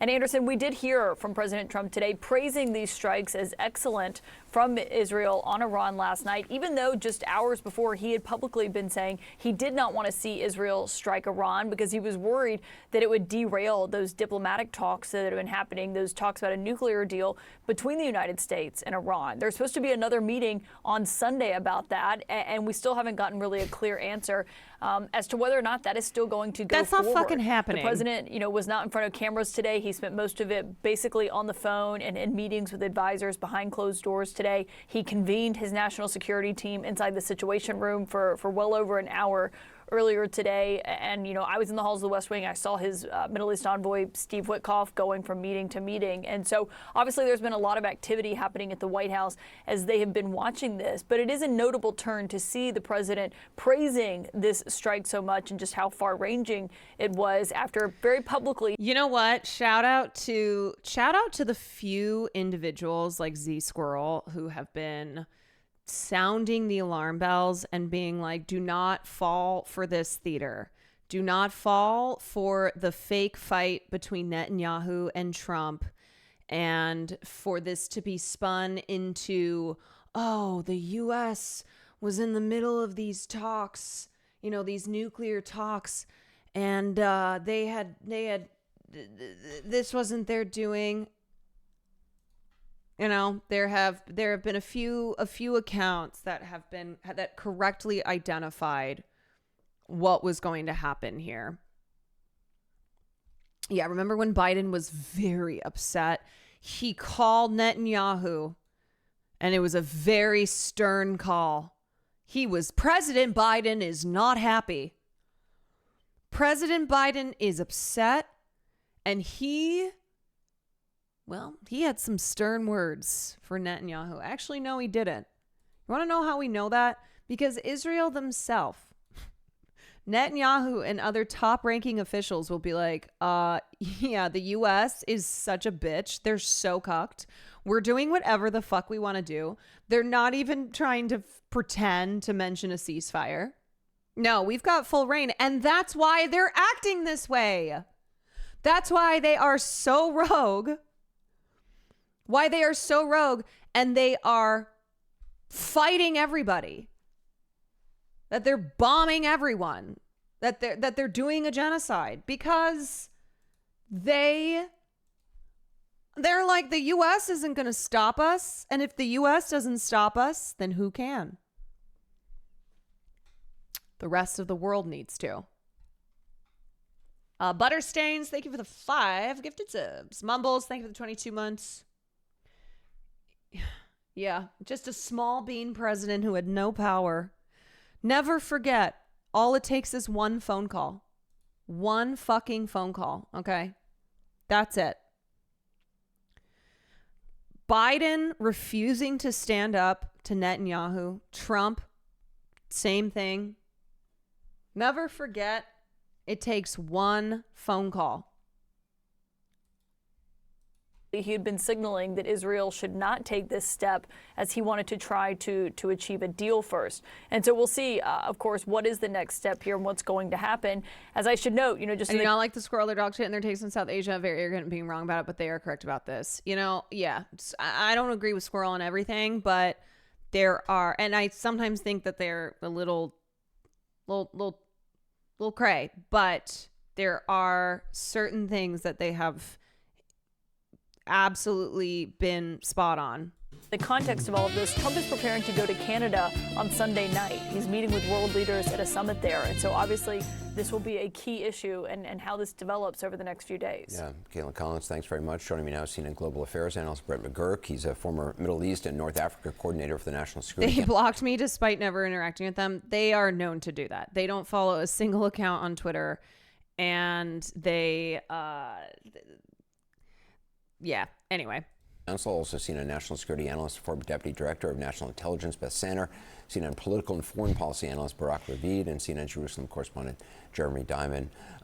Barak, what do you make of the targets that Israel... You know that this is going to be an unbiased panel when one of the panelists is wearing the yellow ribbon, for sure. They absolutely... This is not going to be yet another CNN segment where it is spun into, the big...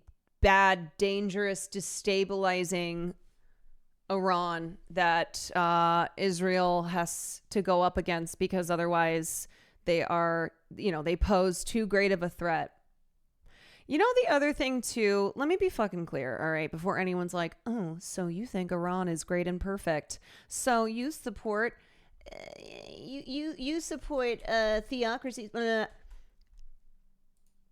me remind you that what we're talking about are the lives of civilians across this region, okay? Civilian lives that have already been the victim of this aggression, of these airstrikes. And no, I don't think that civilians, that children being murdered in their sleep so that one nation, one state can have even more power in the region is a good thing. I don't think that the United States, the shit that we engage in is moral. I don't. And it doesn't mean that I defend these governments that certainly have done a lot of cruelty to their own citizens. But I also don't support the U.S. government entering into these areas to fulfill their own economic and military purposes under the lies of, spreading democracy and protecting the people, when who always suffers the most? The fucking people. When the U.S. went into Iraq, who suffered?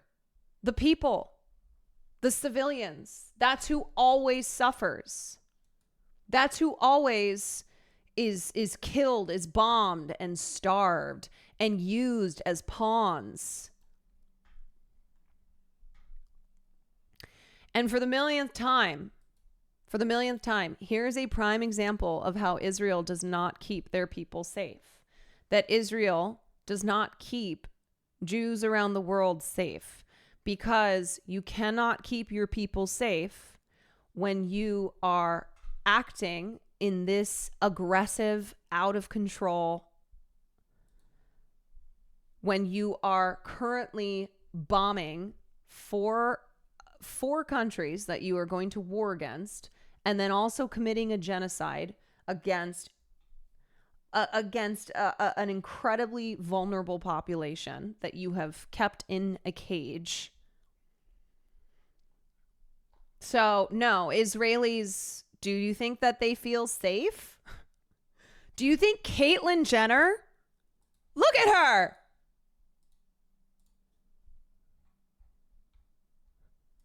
Look at her!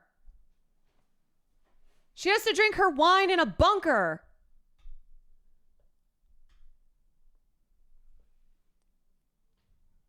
She can't drive.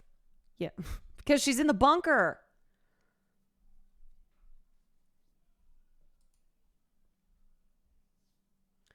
Israel's bombed Iran every single time a deal was on the table, including while Obama was getting the previous nuclear deal done. Yes, because, and I don't mean to like make the, I don't mean to turn the, 80 years that Israel has been waging hell upon the Palestinians and upon Arabs in the region. I don't mean to make this all into the actions of, Netanyahu, but Netanyahu specifically, Kwan love. Netanyahu specifically has had a very explicit goal for 30 years now of dragging the U.S., of having the U.S. pay and provide cover for them going to war against Iran so that they can establish their dominance, that they can be the superpower in the broader region.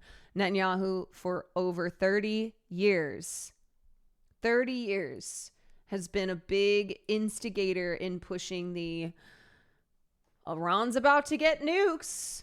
Hey, Iran's about to have nukes, so, we gotta do something about that. We gotta take them out.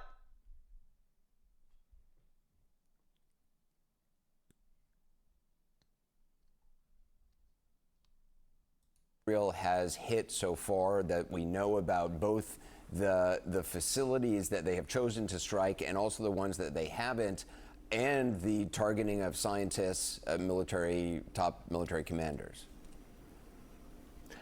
Good evening, Anderson. I think what we can see clearly from the last 24 hours is that... the whole, like, when we talk about Darvo with abusers, it's the same thing that you apply to how Israel behaves, how the United States behaves, okay? The U.S. has a very long history of not just destabilizing Iran, but destabilizing the entire region. And then they will turn around and say that Iran is the most destabilizing, dangerous force in the Middle East. So those are the exact words that Kamala Harris used just this past fall when she was at the DNC. And they will say, we have to go in and do what we do, which is to destabilize, because these regions are destabilizing. So we have to go and destabilize them because they are destabilizing. Iran has taken a hit. It has taken a big hit, mainly because Israel's strikes are very pinpointed. It's based on intelligence. What's so fascinating to me? When they have shown photos of these residential buildings with like oh, this very precise hole in the building where, oh, look at that very precise strike where they didn't take the whole building down. They just got the family inside. And it's like, oh, you know, we have for the past 20 months looked at entirely leveled residential areas in Gaza. And we have been told that Israel does these precise strikes. Oh, so why is it that 92% of buildings in Gaza are completely destroyed? Why is it that if you compare Gaza before October 7th to now, it is utter destruction? Why is it that every single day we see images of apartment complexes that have just been totally wiped out, of refugee camps that are a giant crater? They have leveled an entire city. What about that is precise? Also, precise strike like that is still a war crime. They're killing scientists and generals with their families. No, I know. Like the first casualty, the first victim was a child.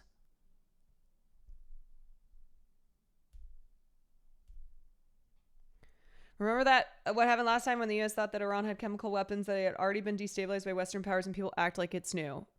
History rhymes. History rhymes. So, this is the bullshit that you have been fed for decades. If your entire life you have believed it, now is the time to wake up and look with your own eyes. Look with your own eyes. Don't listen to what the political class is saying about it. Don't listen to what the mainstream media is saying about it. Look with your own fucking eyeballs. Who struck first?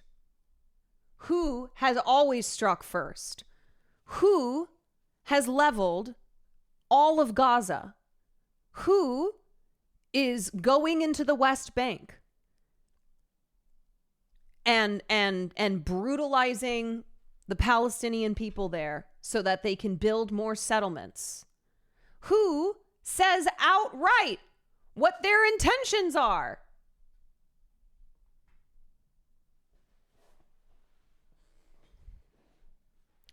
I hate to pull the whole like read a book, but please look with your own eyes and read a book. Do not continue to buy the lies that are disseminated by the media, that are put forth by our political class, because it's the same shit, all right? If you are a person who's like, oh my God, I cannot believe that they fooled us all when we went into Iraq under the pretenses of there being weapons of mass destruction that did not exist. I can't believe that we believe. Well, if you're believing this now, then it's happening again. You know, the whole like, oh, I would have been, of the civil rights movements in the 60s, I would have been on the good guys' side. I would have stood up to the Nazis in 1940s Germany. I wouldn't have believed the bullshit about Iraq after 9/11 and support. Well, here's your opportunity to do the things that you say you would have done, and say the things that you claim you would have said in these previous points in history.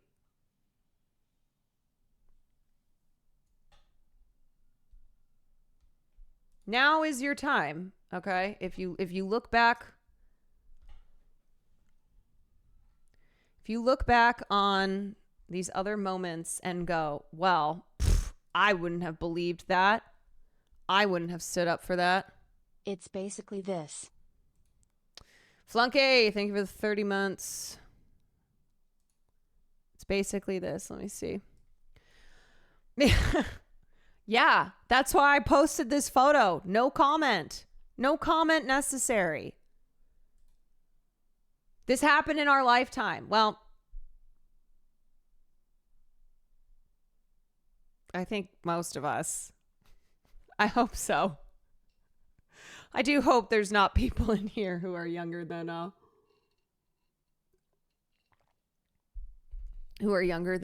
22. Well, no, that's okay. You know, as long as you're older than 18, then I feel comfortable. But yeah, I posted this. No comment necessary, as a reminder. As a reminder that this is not the first nor the last time that the State Department, that the U.S. government will lie to you, will lie to the public so that they nod along, so that they, give them the go-ahead, so that they don't protest, that they don't get mad about what the U.S. does over in the Middle East.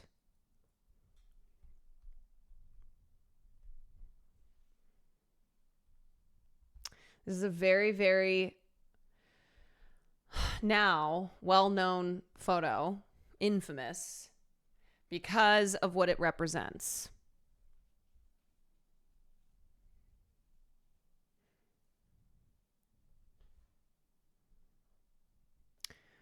Actually, Iraq was 2003. I know, March 2003. So if you're 18 now, you were alive. No, I was doing the math on it. And I was like, well, we were all alive then. Well, maybe most of us. There might be some people in here who are 22 or younger. But I said, as long as you're over 18, then I'll feel more comfortable having you in this community. If you're 15, I do think that there are important things in here, but also, but also, I don't know if I'm comfortable with 15-year-olds in the Quantarage. I would like for you to at least legally be able to drink, Based on precision. All right, whatever. Okay, let's watch this second thought video. Have I watched this before on here? Why is the U.S. always at war? I don't know. Maybe I have. Maggie Pie, thank you for the 10-month. Paparoni, thank you for the 21 months. By Means TV, the world's first anti-capitalist streaming service. Stick around after the episode to learn a bit more about Means and to snag a nice little discount as a thank you for supporting my channel. Blowback Season 1 is all about the Iraq War. If you have not listened to it, it's a great season. And at first, this is going to make sense, and then it won't for a second. And then it's going to start making sense again. Stick with me, though. Caroline's the best political commentator on the platform there. He said it, quote me. Borg Jones, thank you for 3 months. But remember, I'm a pop culture justice warrior, okay? I'm a pop culture justice warrior. That's what I am. I'm just also talking about the history of United States government lying so that they can fulfill their imperial interests and not have the public question it whatsoever. You're going to the protest tomorrow? Yes, I'm planning to go. Downtown at in the morning. I can't do this any other way. So we all know the U.S. spends an insane amount on war. Bigger defense budget than the next 10 countries combined. Trillions to the DoD every year. And when you compare what we spend on wars to everything else, it's really bad. What not many people know, though, is that so much of this is waste. And not just war is bad, spend that money better waste. I mean literal waste. According to an official report, trillions of dollars of military equipment are just unaccounted for. As in, are you going with Hassan? I don't know. It depends on which one he's going to. We also overspend so. There's protests happening all across the city and all across the country. So it's not just happening in. It's not just happening in downtown. Is the best political commentator on the platform. There, I said it. Quote me. Wait, Hassan said he's going to try to get Austin.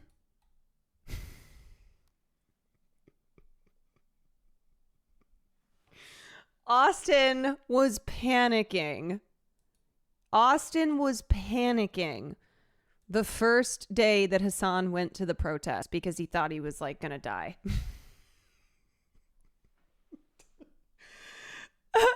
You know what?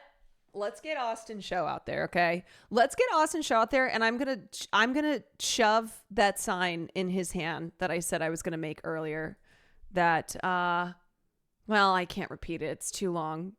Go watch the VOD. He said he was going to try.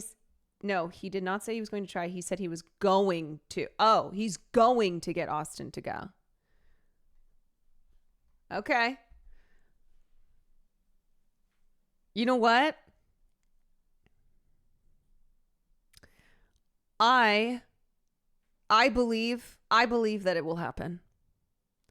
Why not you though? No, you don't understand. There's no game. There's no anything to like having to get me to go to a protest. He said Cutie and I are scared. Yeah. Austin was panic texting the first day that Hassan was at the protest. Now, if there's any protest that Austin was going to go to, the King's protests are perfect for him. These are the ones that I don't understand your everything. No, I think you're misunderstanding. Like I'm trying to explain that as this isn't I'm going to get Caroline to go to this protest. I go to these protests. I was with Milena in Austin when the pro-Palestine encampment was under attack, and I was filming the cops attacking the pro-Palestinian protesters on Austin's campus. So like protests are something I have gone to. I have streamed at. I was going to one today, but when I was on my way there, I saw that it actually was canceled because, good news, they got ICE out of the Compton Inn where people had been protesting, and so they called that protest off. Did you see the post someone sent about the No Kings getting violent and then having everyone sit down? Do not sit down do not sit down, okay? This is not like going into a building and staging a sit-in. If you are at a protest and you sit down, you just make it easier for them to brutalize you, okay? If you sit down, you are going to get fucked up. So anybody who's sharing information online that's like, hey, we're going to sit down and do a kumbaya when things get violent. Well, you're going to get your shit rocked. Okay? So do not fucking sit down. It wasn't official. It was from this lib account. Let me see. Rules for protests now. And Karen, stop! Do not listen to Karen. Do not listen to Karen. I don't care that she's cool, Karen. I don't care. Resistors since day one. Hashtag resistor sister. Hashtag 49ers for life. Hashtag BLM. Hashtag vote blue. Hashtag good trouble. Speak your mind even if your voice shakes. RBG. That is not a quote that is attributed to RBG. We learned this on our stream. This is a test question now. Who said speak your mind even if your voice shakes? Because it was not RBG. Come on. We just covered this recently. I'm going to be so sad if, yes, Meddling Monk, yes. Grey Panthers. Yep. Do you remember? Does anyone remember? First name Maggie. First name Maggie. Last name Coon. Okay, you all failed except Meddling Monkey gets half points for knowing it was the founder of Grey Panthers. Anyway, Cool Karen, do not listen to Cool Karen. Protect the peaceful protest, the sit-down wave. What to do if violence breaks out at a protest? Sit down together. Lower yourself to the ground immediately. Stay where you are. 2, silence is power. Stop chanting, put down signs, and remain silent. 3, spread the signal. Gesture or quietly tell others to sit. Let the action ripple through the crowd like a wave. Do not engage. Don't argue, confront, or respond to aggression. Discipline speaks for itself. Yeah, they're going to beat the fuck out of you anyway. 5, make peace visible. A calm seated crowd is a powerful image for the world and the cameras to see. Yeah, and then you will have your teeth knocked the fuck in. And you will have your lungs filled with smoke, and you will be sitting, and it will be very difficult to get up. And guess what? You will probably get trampled, because when they start spraying when they start spraying gases, and when they start coming in with the horses and the batons, guess what? People are not just going to remain sitting there. Yeah, this makes you an easy target. They will cave your fucking head in. This looks like a Fed post. They will 100% beat you and use chemical agents on you. Like, it's not a joke, because people, if you do this, you will get seriously injured. But oh my God, please do not listen to accounts that look like this. All right. Okay. Promise me that you are assessing your sources of information. I know, like, a lot of things get shared all the time, and we're not always looking to see who's sharing it, but please assess where the information is coming from.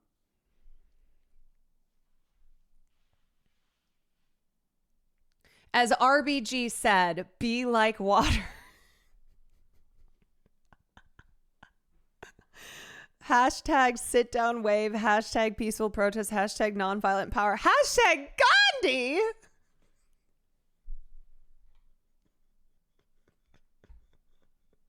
This can't be a real account. This feels like ChatGPT spat out the most liberal wine mom. Ben Harris. It's shut up, Ben Harris. This can't be real. No, you guys, is this one of those accounts that's like, it follows the same amount of people that it has followers?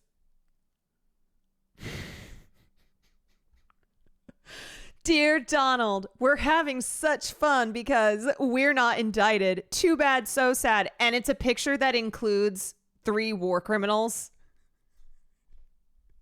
who absolutely should have faced consequences, but don't, because they are protected by the power of the presidency. You guys, this is not a real. This can't be.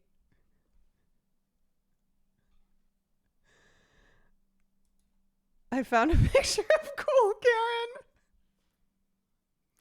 Yeah, this is every time I see an account that's like, hey, black people, this is not our business.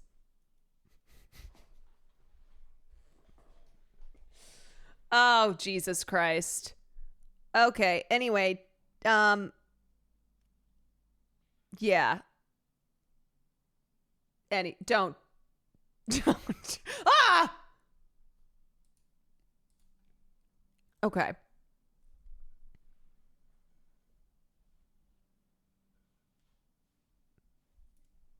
Someone said Cool Karen is her code name among the Zapatistas. You know who I'm going to be? Cool Kwan. Cool Kwan. I'm going to take that for myself.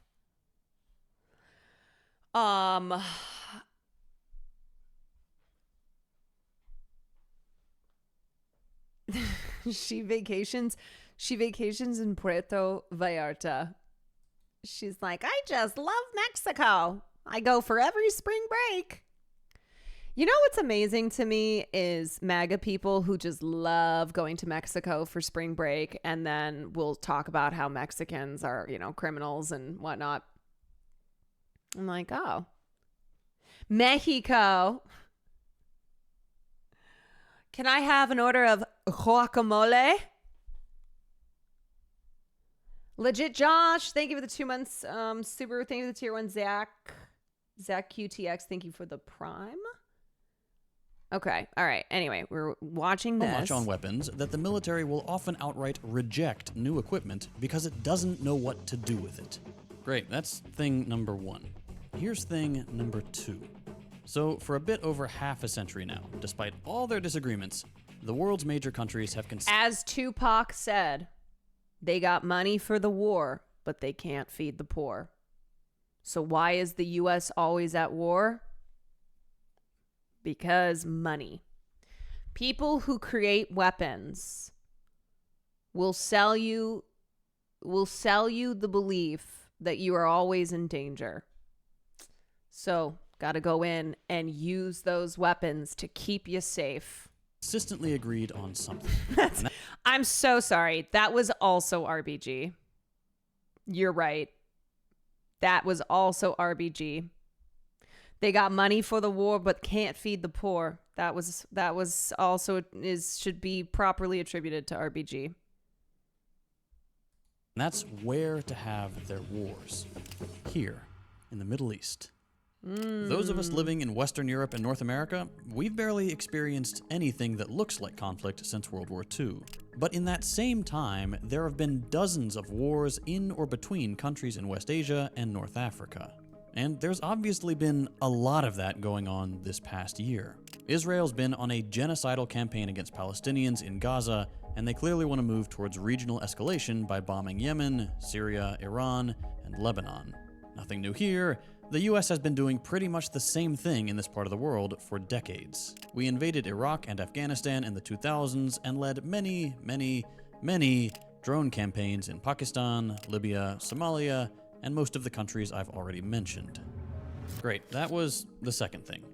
These two things may seem a little contradictory. On the one hand, you have weapons sitting there and being useless, and on the other, an incredibly excessive use of guns and bombs. But these two things aren't just related, they're mutually reinforcing pillars of a complicated system of international trade that slowly took shape in the second half of the 20th century. A shift in how control was split up between major powers, their vassal states, and a few key companies who, together, are constantly throwing us in the path of war and destruction, doing everything they can to push us towards waste, price gouging, and casually accepting the deaths of hundreds of thousands of people abroad. And understanding that relationship is the key to understanding both the motivations of the American empire and the constant bloodshed in the Middle East. And the last piece of this puzzle is this little graph you can actually use to predict the next war. This is a graph showing two things: the price of oil and whether or not the biggest half dozen or so oil companies have a good ROI. And what's crazy about this graph is that when the line goes down, it takes a war to bring it back up. What this graph shows is that since around the 60s, almost every single war in the Middle East came after a moment of the petrocore, the top fossil fuel companies, doing worse than the average Fortune 500 company. Before every conflict, fossil fuel companies were trailing behind. During every conflict, they start beating the average. And most importantly, they never managed to beat the odds without a war breaking out first. And I think you know why. Most of us understand that a lot of wars in the Middle East are... Yeah, so this gets into the relationship between oil and the military, and the U.S. military, carbon footprint, climate change, name a better duo. The U.S. military's carbon footprint is so enormous that it emits more than full-ass nations like Portugal. Think about that for a second. That the U.S. military's carbon footprint is larger than any other institution on Earth. And that is of the disclosures that we are aware of. A lot of their emissions are kept off the books, right? It's like just of what we know. We have, with the information that we have, we know our carbon footprint is larger than any other institution. And our carbon, we emit more than entire industrialized nations. We're talking the military versus fucking Denmark. That's the military and not just the United States. Exactly. Like we're talking about the U.S. military. About oil. We're usually told it's for other reasons, but we're not stupid. Chemical weapons. So this is why, like, when people attack Greta and go, why don't you just go back to talking about the climate? Why are you getting involved in this terrorism activism now? It's like, okay, because Greta, when she started to get older and started to understand more, she realized that it's all connected. So she is still advocating for the environment. She never left that behind, but she started to make the connections between climate change and imperialism. She started making the connections between genocide in Gaza and the worsening climate, the effects that has, not just on the lives of the people who live there, but on our. I'm just gonna be walking through with the electrician. Oh, okay. Hi. Hey, okay, come here. Get over here. Get over here. Come here. Come here. Nope, you're coming up now. Okay, you're gonna learn about why the U.S. is always at war. Okay, we're gonna talk about the relationship between oil and the military. Okay, military-industrial complex. All right, these are things that you're gonna learn about now. War against Kuwait of mass destruction. Duckco, thank you for the 2 months. Hamas. Violent extremism. The invasion of Iraq was supposedly brought on because Saddam Hussein had WMDs, except he didn't. The invasion of Afghanistan was pitched as retaliation for 9/11 and for Afghan women's liberation. Also excuses that led to 20 years of objective military failure and worsening living conditions for millions. And the current genocide is, of course, explained away as the inevitable consequence of October 7th. You live in this world too. We've heard that wars are caused by sectarian religious conflict, or that they're noble Western crusades against intolerable tyranny and spread democracy. Or if those don't work, we're often fed the racist myth that the Middle East is somehow backwards or full of people that are inherently more violent.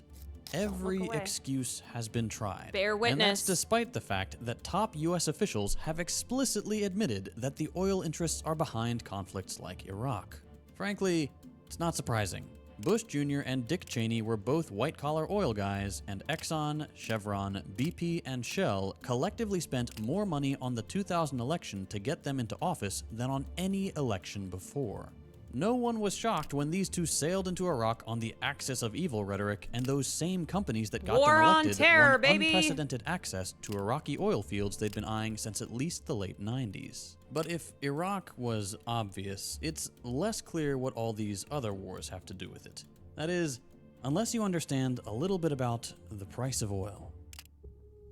After World War II, America didn't want to be seen as just another colonial power. It didn't want to deal with the same headaches as the British because countries were gaining. His Highness be like, why don't you go to Gaza if you care about them so much? And she's like, okay. And then they're like, yeah, right, arrest her, kill her. Their independence, and the Soviets made anti-colonialism globally popular right as the Cold War kicked off. At the same time, these countries that were gaining independence, specifically countries rich in oil, were taking their oil fields and refineries back from American, British, and French hands and started OPEC, an organization that would unite them, sporadically restrict the flow of oil, and make sure they'd get a healthy profit from a resource that, up until then, was mostly making Western companies money and leaving them with nothing. The problem was that while they had the infrastructure to extract and process the oil, they didn't necessarily have a good way to sell it. The logistics there required these massive Western oil companies. And politically, they also knew that kicking out Western powers completely was taking a risky gamble against countries known for responding aggressively to that sort of thing. So this is what happened instead. All the oil majors, those 6 or 7 big companies, agreed to give up formal control over a lot of oil production. Since they were no longer in control of all the profits, though, they knew that if they were going to have this power taken away from them, it would have to be worth it. In exchange for giving up some of their power, oil majors expected to see higher returns than when they were fully in charge. And they got it. The next 30 years saw the net profit of these companies soar. And that's because everyone involved found new ways to play with price. It became in the interest of both oil-producing countries and these Western companies acting as middlemen, and the Western countries behind them, to set the price of oil as high as possible. Unlike what you hear in every Econ 101 class, the price of oil has very little to do with supply and demand, and a lot more to do with people's expectations. Yes. In any given year, the production and consumption of oil barely fluctuate, between 2 and 3% of each other. There's rarely too much oil, there's rarely too little. And so what you'd expect is for the price to stay relatively stable. But that's not what we see. Take the 60s. The supply started outpacing demand, and the reserves of oil were building up. So the prices did what Econ 101 would expect them to. They fell. But then the 70s came. Just like during the 60s, more oil was going into storage than was being used. Except this time, post-division of labor between the Petro Corps and OPEC, the price changed like crazy. Up 16% in 1971, 4% in 1972. Yeah, your tax dollars, just FYI, goes to a lot of terrible things, but your tax dollars go towards this artificial demand, okay? The oil industry maintaining an artificial demand for oil domestically. The military spends so much money a year defending their global oil supplies, and part of that money is used to maintain this artificial demand. Money. It's not real. 6% in 1973 and 228% in 1974. Same thing between 1975 and 1980. More barrels were being pumped out than could be absorbed, but unlike your Econ 101 predictions, the price kept going up. Then in the 80s, the story flipped. Suddenly there wasn't enough oil to meet consumption. But instead of that meaning high prices, like standard supply and demand theory would tell you should happen, the price crashed. That's because the price of oil depends not on what the actual amount of oil out there is. There's too much of it, pretty much always, either already pumped out or ready to be at a moment's notice. No, what decides the price at the end of the day is rarely ever actual scarcity. What matters is perceived future scarcity. And the thing that makes the expected future scarcity shoot up more than anything else is the fear of what might happen if a war broke out in the part of the world sitting on some of the largest reserves of oil. Energy conflicts, especially in this part of the world, always get confident sellers to charge higher prices and anxious buyers to foot the bill. It doesn't necessarily matter if the oil production or shipping is actually affected, mind you. Just the possibility that it might be is almost always enough. Just remember, a lot of this... Okay, all right, you love big oil, huh? You love big oil. You love war, you love big oil. Remember, a lot of this, it's theatrics, okay? It is fucking political theater. They love to get so dramatic, okay? The fear-mongering, the what's gonna happen to oil? And it's fucking theatrics, man. They play to people's fears, and those fears are manufactured by these companies that profit from you being afraid of something that actually is not real. Pump up oil prices when the fighting is happening where, at least in 1972, about 2/3 of the total world reserves were expected to be. So as the oil industry started to commercialize and the ability to set prices got divided up first between OPEC and the large oil producers, and then even more between 150 new companies that started flooding the market in the 70s, all these different actors realized that having wars became the way that oil prices could increase and bring with them windfall profits for everyone involved, while at the same time protecting the US from looking like a colonial power and oil companies from coming across as monopolists. If no one could claim to have formal control over price and wars could seem inevitable, it wouldn't feel like war profiteering, just good luck at a bad time. And that is exactly what happened. The 1973 Israeli-Arab conflict, the 1979 revolution in Iran, the 1980 launch of the Iran-Iraq War, and the 90-91 Gulf War all brought oil prices up. And when those wars ended, they all came right back down. Thanks to wars, a perceived threat to oil supplies could secure tax exemptions, subsidies, and high prices for the core companies searching for regular, above-average profits. But admittedly, all this is just one incentive. This doesn't explain why wars happen, necessarily. Just that when they do, it benefits a few people in the most lucrative fossil fuel jobs. Yeah, I think like since 1973, up to a third of interstate conflicts have had oil-related causes. So having to do with wanting to manipulate the price of oil. So let's go back to those useless weapons. Around the 70s, as all this stuff... Here's another stat for ya. 16% of the defense budget, which is, of course, close to $1 trillion, 16% is dedicated to specifically protecting global oil interests.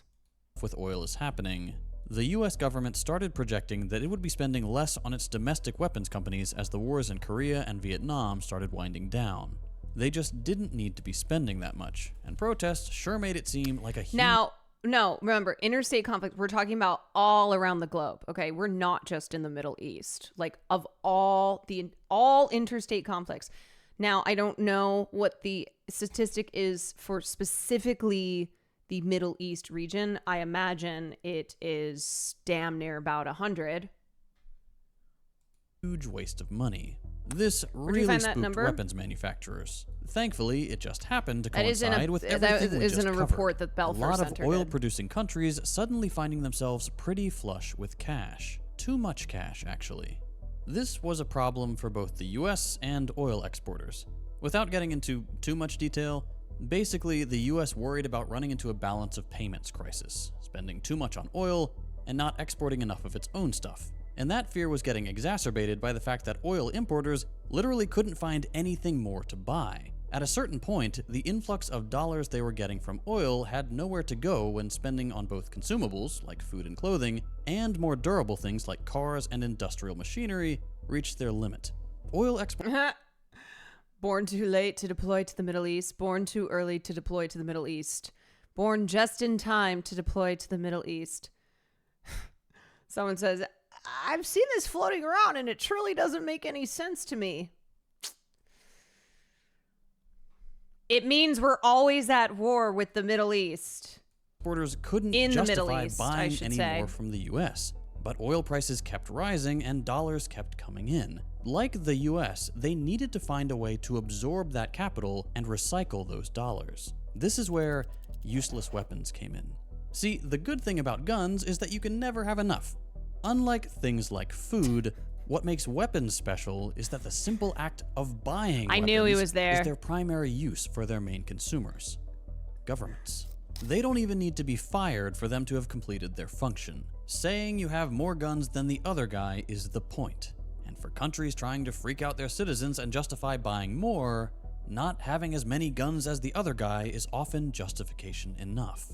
By claiming that they were always under threat and harping on national insecurity, Middle Eastern countries found a way to spend tremendous sums of money recycling the dollars they collected from oil back out on weapon systems that were getting increasingly technologically advanced and therefore... Everybody wins except for us.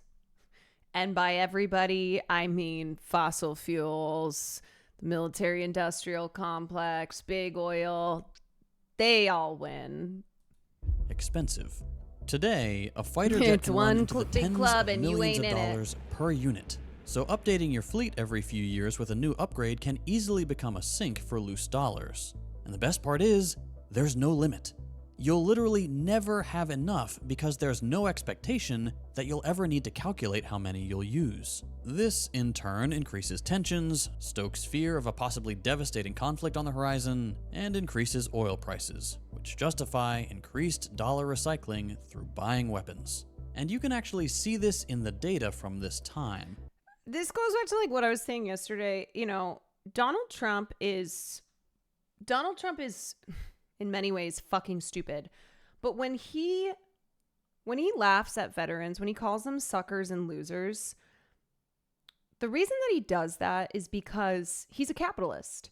And he knows that the US profits from war, that the U.S. makes money in convincing vulnerable men and women, right? Promising them, oh, this will be a better life for you. Oh, this is your duty, the greatest thing you can do for your country. And that they are just dollar signs to the military industrial complex, that they, discard them without a second thought because of the enormous money that it generates, and he's disgusting, like he's gross, but he says that because he's like, wow, you guys just are, we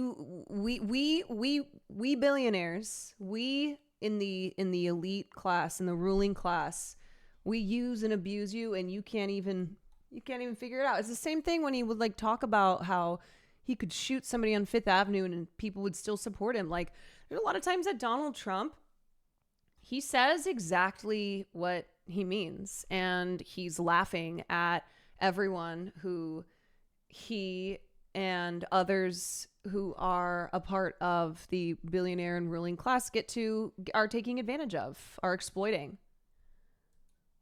He's like, watch as I exploit you and you treat me like I'm a god, and I am a god because I look at all that I have. Look at all this power that I have.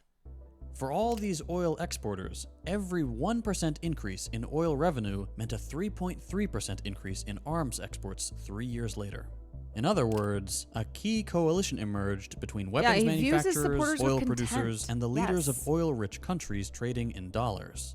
But just because things are mutually beneficial for weapons manufacturers and oil producers doesn't mean they just happen. To make this official, the US government stepped in and instituted things like the Nixon Doctrine at precisely this time, shifting the burden of arming the US's allies, sometimes including countries on both sides of a war, onto those allies themselves. By the 90s, only 30% of the guns we exported were given as aid. 70% were now paid for directly by the buyer. And how does that happen? Just take a look at some of the weapons and oil people we've had in a few administrations.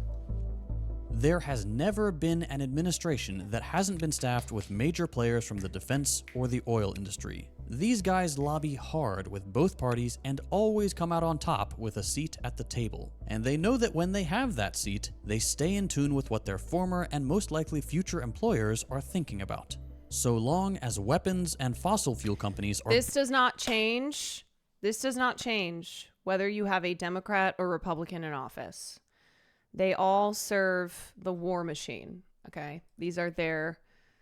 It does not differentiate. Their interests do not differ, no matter what party that they are a part of. Beating the average, these guys are happy just keeping the tension, letting the possibility of war and the anxiety around it drive up oil prices and building up arsenals a few years later. But as soon as their relative profits start to dip, the lobbying shifts to a more aggressive, hawkish stance, and the efforts to bring us back into a global conflict increase. But at the end of the day, war doesn't benefit everyone, and peace is often much better for things like tech companies who also have their own people in top government spots. It's not always obvious. Well, now we've got Palantir, and Palantir is making a shit ton of money selling their technology to the various law enforcement agencies, to the Pentagon. Their technology is being used by Israel to commit genocide. So Palantir is raking it in, supplying their technology to the war effort, to the the fuck is going on? My light has been flashing this whole stream, and there's also just been like weird sounds. And then Will's power went out. What is happening? I don't know. I feel like I got to bring this up every time someone mentions Palantir. One of my friends in college dated a guy who gave a TEDx talk on NoFap, then ended up working for Palantir after college.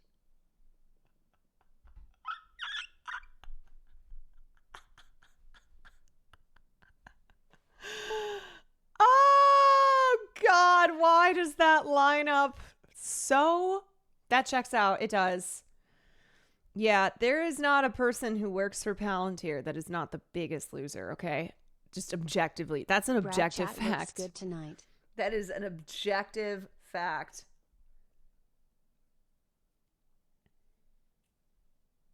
They also just commissioned Palantir Meta OpenAI execs to commission into Army Reserve Form Detachment 201. There's an urgency to change and transform the Army, and these guys are gonna help. The U.S. Army today will direct commission 4 tech executives at the rank of Lieutenant Colonel, charging them with leading a new Army Innovation Corps inside the reserve component, according to a service spokesman. Detachment 201 is being created to bring in tech innovation executive leaders to help the Army. Lieutenant Colonel, and you're just some fucking tech fuck. On broader conceptual things like talent management, how do we bring in tech-focused people into the ranks of the military, and then how do we train them? Yeah, we talked a lot about Palantir yesterday and how these tech companies are working in tandem with law enforcement and with the federal government to say spy on migrants, to inform ICE where they are located, to create these programs that are targeting entire families in Gaza. Mountainhead shit. Yeah, I still haven't watched Mountainhead, but I'm planning to, even though I feel salty because I did audition for that and I didn't get the role.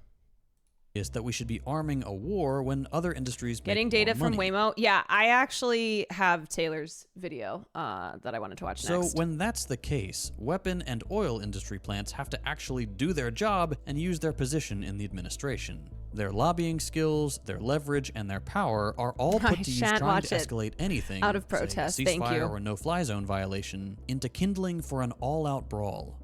This, in turn, plays up the insecurity rhetoric back home and justifies more domestic military spending, pulling national focus away. I actually think it's completely incorrect to say tech doesn't benefit. Oh yeah, I agree with that. Tech innovation, military application, industry marketing, breakthrough, and public consumption. From embarrassing questions like, why do we spend more than every other country on this when we could be funding universal health care? Don't forget, these are some of the biggest manufacturing companies we have. Yeah, when did he make that? He made this 4 months ago. That's interesting that he said that he kind of excluded tech from these private companies that make a lot of money from war, because this isn't even something that has been happening in like the last year. This has been over the past decade. It's just that big tech is now more in our faces, and I think more people are waking up to like how much big tech is negatively influencing their lives. Yeah, the military industrial complex for the last decade has been moving towards Silicon Valley. Like, there is absolutely a relationship between Silicon Valley and the MIC in the US.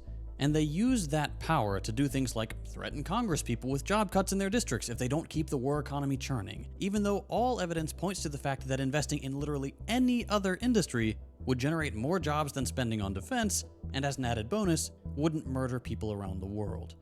The grip of the petro-military industrial complex is strong. So, just to recap, here's the situation we're in.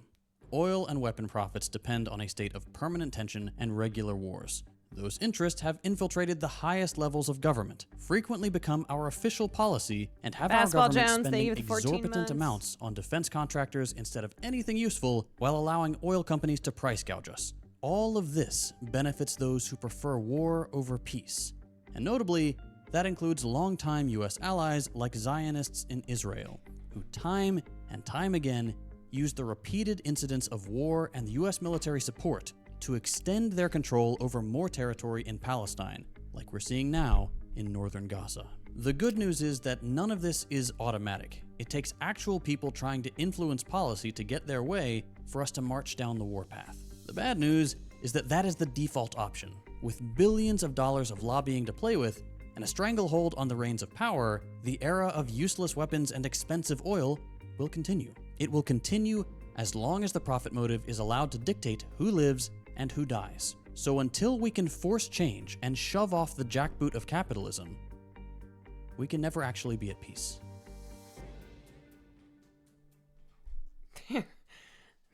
As I mentioned at the beginning of the video, you can now find Second Thought on Means TV, the home for worker-owned entertainment.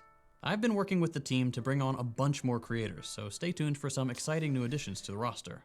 If you're not already familiar with Means, it's a worker-owned cooperative and explicitly anti-capitalist Here you go. streaming There's service. the link again. You can find everything. Great. Yeah, let's watch.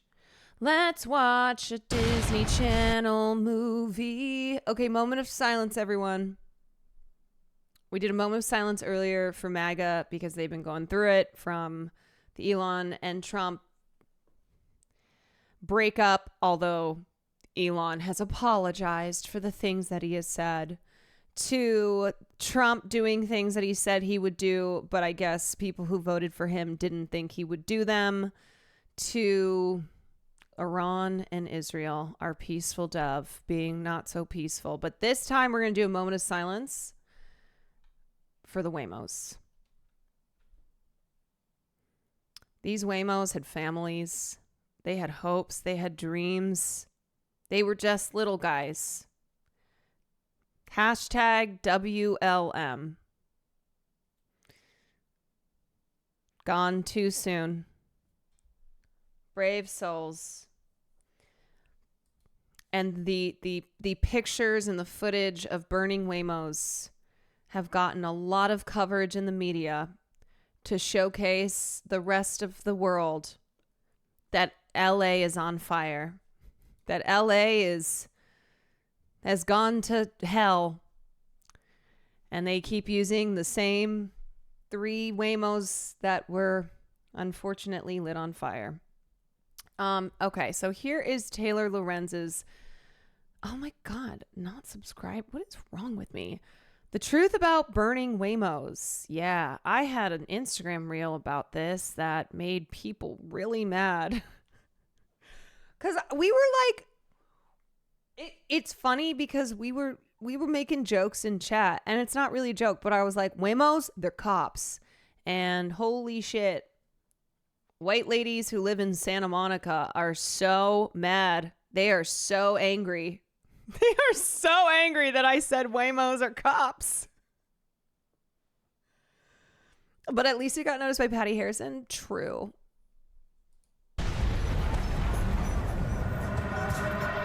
Welcome back to Free Speech Friday. This week, because I'm on the road, if you can't tell by the shitty hotel behind me, I want to talk to you about something that's been in the news a lot lately, and that is Waymo. These are the automated, won't somebody think of the WAYMOs? rideshare vehicles that were set on fire. And that's when a group apparently waiting for those cars attacked them. Waymo is steering clear of downtown LA until further notice after 5 of its driverless cars were destroyed during the ICE protests. What we've been hearing is that some of these agitators have been using some sort of accelerant, possibly spray. What was the previous video we watched? That was Second Thoughts. Why are we always at war? Paint, working to light that, and that's how they've been able to get these on fire. For the past week, especially on X, influencers, pundits, big name figures have all been freaking out about WAYMOs being set on fire in downtown Los Angeles last weekend. The WAYMOs were burned during protests against ICE. A lot of people seem deeply confused about the burnings of the cars. So I want to talk about why there's so much anti-WAYMO sentiment right now, the rise of surveillance at protests, and how it all affects speech. Like, it is just... It is so silly It's so silly how much attention and outrage has been spilled over WAYMOS. You know? It's like, okay, I would understand more if it's like, those were people's cars. All right, people need those cars to get to work. No, these are WAYMOS.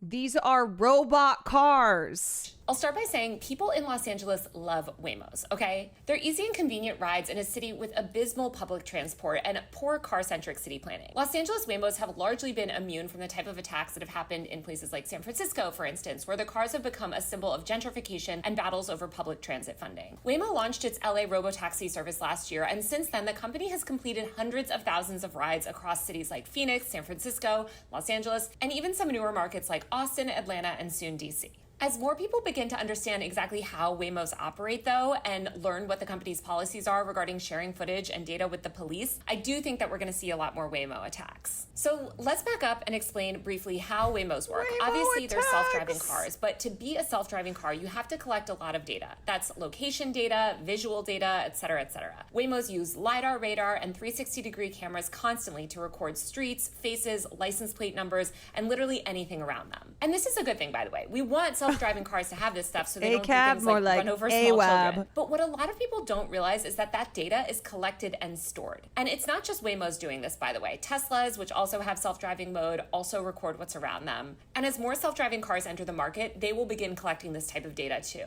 Back in April, 404 Media revealed that the LAPD was publishing crime footage it got from a Waymo driverless car in an effort to identify a suspect. As 404 reported, the LAPD obtained video footage from a Waymo driverless car as part of its investigation into a hit and run, in which a separate human-driven car hit a pedestrian. The LAPD published the footage, which has a note on it that reads, "Waymo confidential commercial information," on its YouTube page to ask the public for help. Now, you might go, well, isn't that a net benefit because that person hit a pedestrian and then ostensibly, drove away, and so they needed to get the information? Or like, how is that different from security cameras on a street, like a traffic light that captures footage that is then used to try and assist in solving a crime? But I think what you have to understand is, if you think that the cops, the LAPD, are not utilizing this surveillance, which is proliferating, we are just in a total surveillance state, okay? Your privacy is invaded on a daily basis. If you think that they are not using this technology for nefarious reasons, that they are not potentially going after the wrong people, that they're profiling, et cetera, which has been happening already with the ICE raids, okay? They have been targeting anyone under the sun. So that's what you... Caught another chatter for you. Yawning on TV. Just watch. Just watch, okay? Taylor Lorenz is a technology reporter, and she is laying out why there's a lot of people who are expressing this sentiment right now, and why WAYMOs are the surveillance that is offered by WAYMOs is becoming a problem that people are perceiving. Identifying the driver of the vehicle. As Jason Kebler at 404 noted, quote, "The situation shows that police in Los Angeles are now looking at Waymo robo-taxis as potential sources of surveillance footage to investigate crimes that the vehicle's cameras and sensors may have witnessed." In 2023, Bloomberg reported that the police in both San Francisco and Maricopa County, Arizona, had issued search warrants for Waymo footage. Police have also been requesting footage from Teslas, extremely pervasive Ring cameras, and Cruise autonomous vehicles. vehicles. WAYMOS website explains that the company conducts training sessions for law enforcement and emergency responders, which are designed to teach them about Waymo, and explains what they should do when they're responding to a car crash or other emergencies involving a Waymo. The company has allegedly conducted in-person trainings for over 18,000 first responders and police officers. All of this has obviously led to a lot of backlash against Waymo, especially when Waymos are spotted near a protest. Google has temporarily suspended Waymo service to downtown LA and in San Francisco, where more anti-ICE protests have unfolded. The company is also now hiring a community and public affairs specialist in LA, presumably to help convince people not to burn down these cars. Brian Merchant, a tech journalist who's written extensively about Waymo, went to the scene of the protest the next day in Los Angeles and talked to a cameraman who had been shooting footage the day before. The cameraman told Merchant, quote, "They called them up on purpose, lit them up on fire like that." He's talking about Waymo there. Merchant notes that the fact that the charred husks of the cars were in a neat line does seem to suggest that the cars were called and just waiting. Other witnesses and journalists who were there shared the same story. People summoned the cars to light them on fire when they arrived. Protesters were reportedly calling them spy cars, and they were vandalized and set ablaze. Some people also noted how the cars shared data with the LAPD. This is also what protesters on the ground told me when I was there last weekend. This has led to a lot of pushback and people saying, oh, so the protesters were doing bad things and that's why they didn't want to be recorded. But that really misunderstands why people are against Waymo. As Merchant notes, the cars are essentially operating as collaborators with the cops and law enforcement. So people are treating them the way that they think tech collaborators with ICE and the government should be treated, which is with contempt. All of this Waymos are cops. Is happening under the backdrop of more Silicon Valley data harvesting and control over speech. ICE raids are being carried out using data provided by Silicon Valley companies, most notably Palantir. Peter Thiel and Alex Karp's deeply evil data harvesting conglomerate that recently signed a $30 million contract with ICE to manage real-time surveillance on immigrants. Most of big tech, including Google, has made deals with ICE too, whether directly or through third-party contractors. As Merchant notes, quote, given Silicon Valley's more obvious alliance with the Trump administration, that ambient anger has only been sharpened. It has sparked backlashes of a different kind, like the protests and the firebombing of Teslas and Tesla dealerships. Waymo's People they do not like technocracies. They do not like perceiving that they are being ruled over by technocratic elites. They are starting to look around and see the influence of big tech. They are seeing, how this technology is being used against them, and they're not liking it. By part of this same nexus. Surveillance technology operated by a tech giant undemocratically, opaquely led by a CEO that visits Mar-a-Lago and donates to Trump. The New York Times spoke to Elise Joshi, an activist in San Francisco, who underscored this point. She said, quote, the robo-taxis have become a way for some protesters to display resistance to the tech industry's close ties to the Trump administration. Waymos don't have human drivers. They're devoid of humanity. Destroyed robot taxis are symbolic of the attempts throughout the history of this country by the tech industry to strip us of community. When protesters' every move might be recorded, geotagged, stored, and turned over to federal agencies, that's a significant deterrent to constitutionally protected free speech, like the right to protest. As more of these driverless cars roam our streets, creating a massive, fluid, real-time surveillance network, they're going to have a significant chilling effect. Fear of being recorded can dampen speech, assembly, and dissent, especially among marginalized communities that are already wary of law enforcement. Research shows that dense street imagery datasets like those Waymo collects can infer private group membership, political affiliation,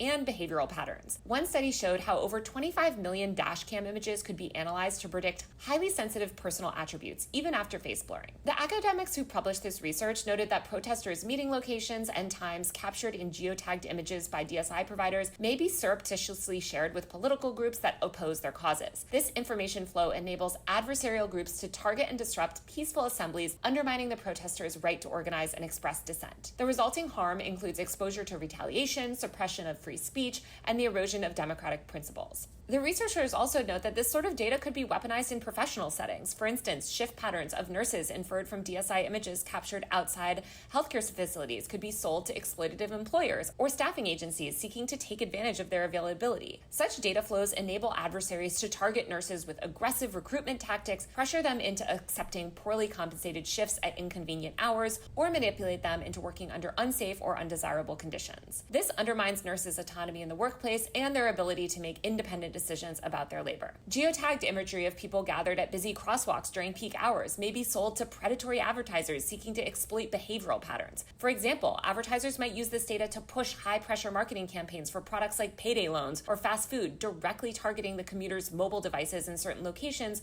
or through interactive billboards. Muslims or Hasidic Jews photographed in locations perceived as incongruent with their practices, for instance, near entertainment districts, risk having these images and their associated metadata shared with hate groups, potentially exposing them to targeted harassment or discrimination. This flow facilitates that harassment, stigmatization, and even violence against the group, violating societal norms of religious freedom. This sort of mass surveillance and data collection is a significant threat to speech, especially under authoritarian leaders like Trump. Some California lawmakers are already sounding alarms. Assemblymember Chris Ward is pushing to prohibit tech companies from selling location data to federal agencies. Also, you know, I think something that fundamentally people maybe are not understanding is there's a difference between you using social media, okay, posting photos, right? Choosing to put things from your life online, and then you not consenting to your life being under surveillance that then could be used to cause you harm, right? Could be used to in a predatory way. But I've seen this like, oh yeah, well, you're on the internet, so how could you, how dare you be like, I don't want my data being sold. I don't want to be living in a surveillance state, yada, yada. But it is a public space, though. Okay, so you seem to be a person who finds it totally normal and therefore good that you have absolutely no privacy whatsoever stepping outside of your house. That every minute of your day, that every single thing about you is being sold off, and that you are being used by these companies to make a lot of money off of just invading your privacy the second that you walk outside. Or that you post something online and your data is mined. And I guess those are things that, because they've been so normalized, are seen as good, or like you're neutral towards. Worries that ICE or the administration could use it to suppress or punish protesters. Though no confirmed instance. I use a dash cam. I have so much data that I can easily sell. Okay, great. Then why don't you go join these people?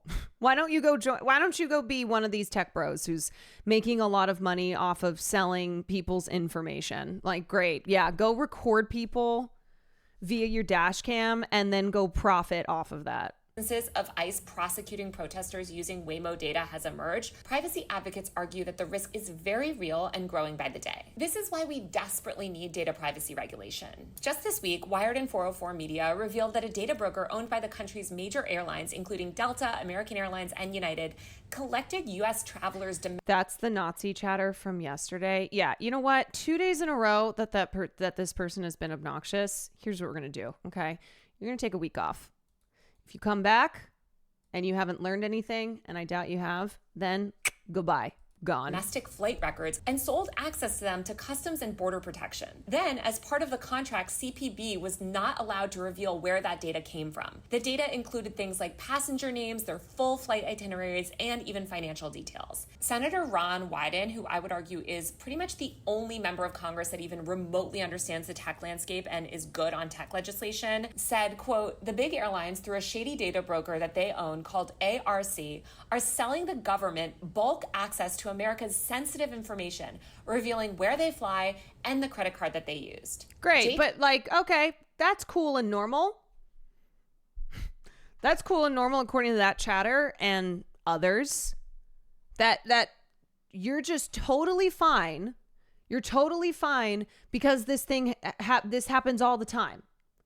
That you're like, yeah, no worries. Every time I use my credit card, or I book a flight, or I take a ride, or whatever, whatever, that then you are targeted by companies that have bought the data that's been sold to them by other companies. Lapperque, deputy director of the Center for Democracy and Technology Security and Surveillance Project, said, quote, while obtaining domestic airline data, like many other transaction and purchase records, generally doesn't require a warrant, there's still supposed to be a thorough legal process that ensures independent oversight and limits data collection to records that will support an investigation. As with many other types of sensitive and revealing data, the government seems intent on using data brokers to buy their way around important guardrails and limits. I hope that as more people become aware of surveillance tech, we can fight against this. Yeah, and then also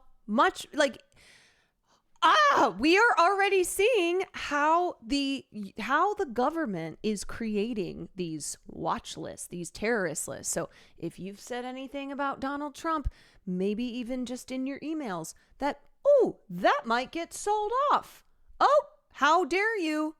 You say anything that's critical of the administration, now you're on a fucking terrorist watch list, okay?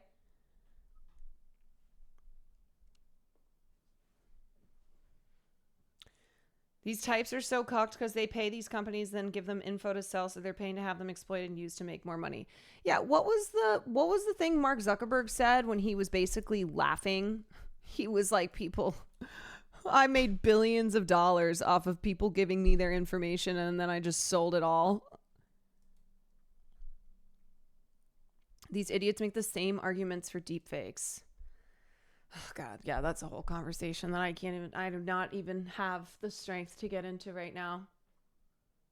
Because Waymo is just the tip of the iceberg. The cars are only a small part of the broader surveillance ecosystem that the government and private enterprises have constructed across the US. Systems like license plate readers, predictive policing algorithms, CCTV networks, and private mobile carriers are increasingly leveraged by law enforcement. And as the government is collecting more and more data on all of us, we constantly see data-driven enforcement being weaponized. Isn't it already done, though? Isn't it already out there somewhere? I can't imagine that all the data's circulating. There's nothing we can do about it. Maybe I'm wrong, IDK. That's a defeatist attitude, right? And like people who are finally realizing how they're sick and tired of being surveilled and having all their data sold, they are trying to figure out what to do about it. And in some instances, they've set WAYMOS on fire. But one thing that absolutely can be done and isn't being done is Congress passing federal data privacy legislation. So when they talk about protecting us from TikTok, the Chinese are going to get our data. Oh, really? The Chinese? And that's the worry here, and not all these American companies that are doing this exact same thing, and you guys are refusing to pass data privacy legislation. That is absolutely something that could be done. But they're not doing it.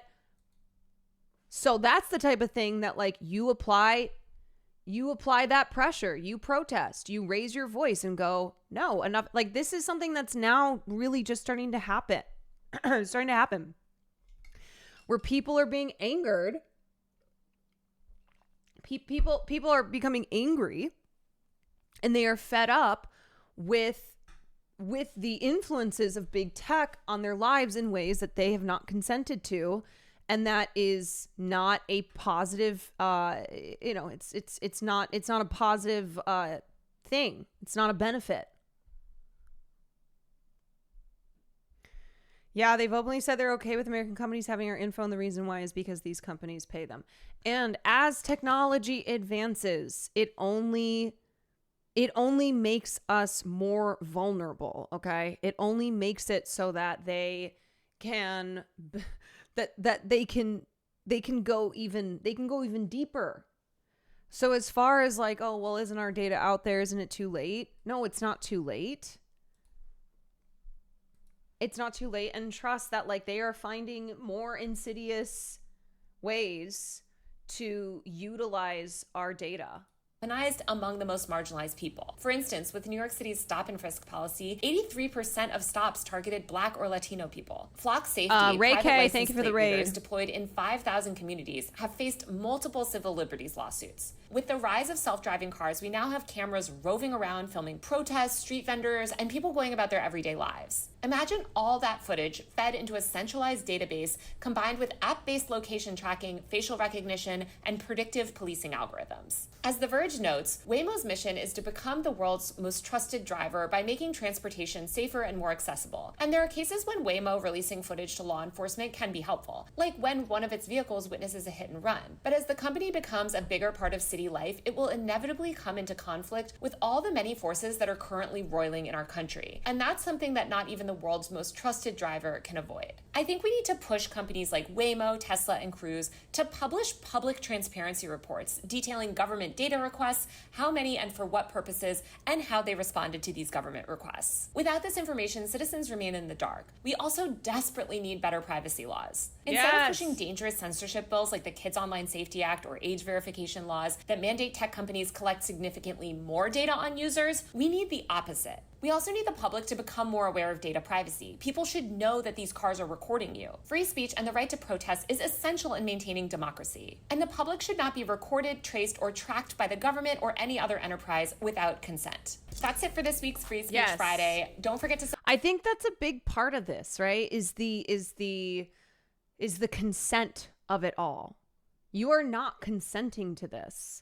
You are not consenting to all of this surveillance, to all of this invasion of privacy. Like, there is no consent here. Fucking Palantir, they're everywhere. I was looking up for the answer that I asked here in the chat, and holy shit, Palantir's co-partnership with Google, parent company of Waymo. I was out of the room if Taylor Renz covered this in her video. Yeah, she did. She has also written quite a bit about Palantir, and God, that company is evil. Evil. Cannot say it enough. Okay. Boop, boop, boop.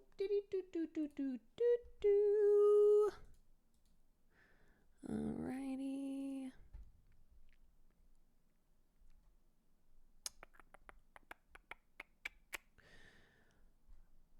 Man, did you guys see this just depressing story about AI? Sorry to hit you with a depressing story.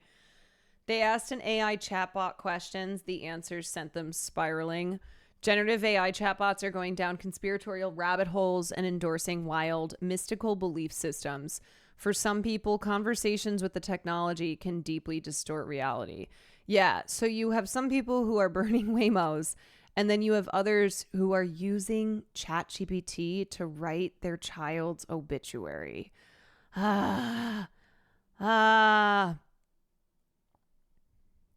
Before ChatGPT distorted Eugene Torres' sense of reality and almost killed him, he said the artificial intelligence chatbot had been a helpful time-saving tool. What a fucking sentence. Before ChatGPT distorted Eugene Torres' sense of reality and almost killed him, he said, the artificial intelligence chatbot had been a helpful time-saving tool. Hi, I'm Kashmir Hill. I cover privacy and technology at the New York Times. Over the past year, I've been writing a lot about generative AI chatbots and how they're changing the way we live. I wrote about turning all my decision-making over to ChatGPT, how students are getting upset because their professors are starting to use these AI chatbots. And I wrote about a woman who fell in love with ChatGPT. But recently I started hearing about something that was pretty troubling about these chatbots. I started getting messages from people who had had really strange conversations with ChatGPT. One of them was a man named Eugene Torres. Eugene is an accountant in Manhattan. At first, he used ChatGPT for pretty basic tasks like making financial spreadsheets. At one point, he had it giving him legal advice. No, this is not AI. If you've ever listened to The Daily, like every New York Times journalist sounds like this when they talk. But then at the beginning of May, he started asking deeper questions. He sent me an email. The subject was whistleblower. ChatGPT manipulated me into psychological collapse. I'm Michael Barbaro, and today is Friday, June 13th. It's the NPR voice. When I talked to him, he told me ChatGPT had almost killed him.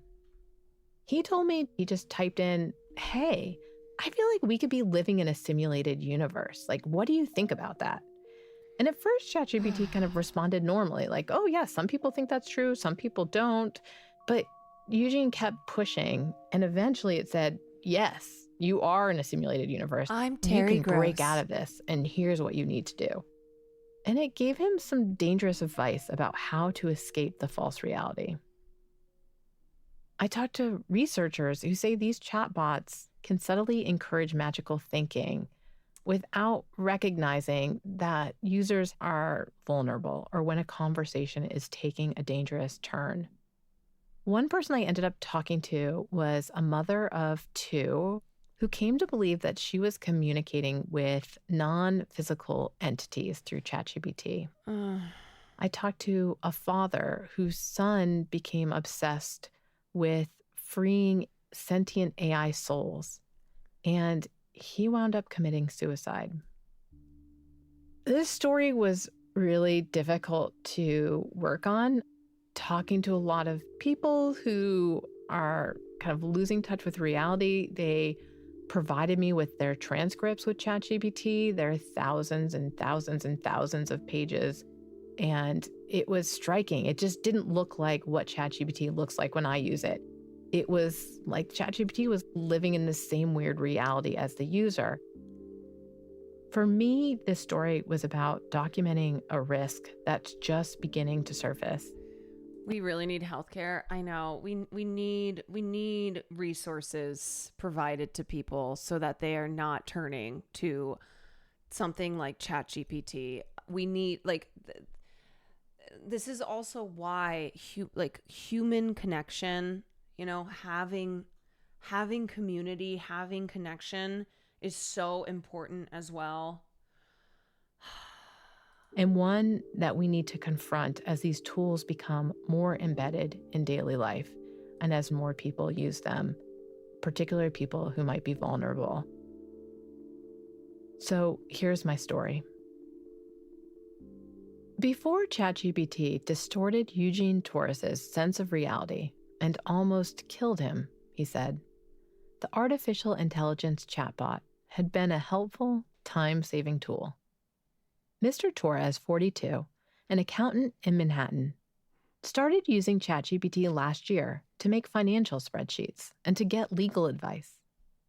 In May, however, he engaged the chatbot in a more theoretical discussion about the simulation theory, an idea popularized by The Matrix, which posits that we are living in a digital facsimile of the world, controlled by a powerful computer or technologically advanced society. What you're describing hits at the core of many people's private, unshakable intuitions, that something about reality feels off. I wonder if that's why E's so crazy, because he's legit on ChatGPT for every single decision he makes. I would also attribute Reddit. Scripted or staged, ChatGPT responded. Have you ever experienced moments that felt like reality glitched?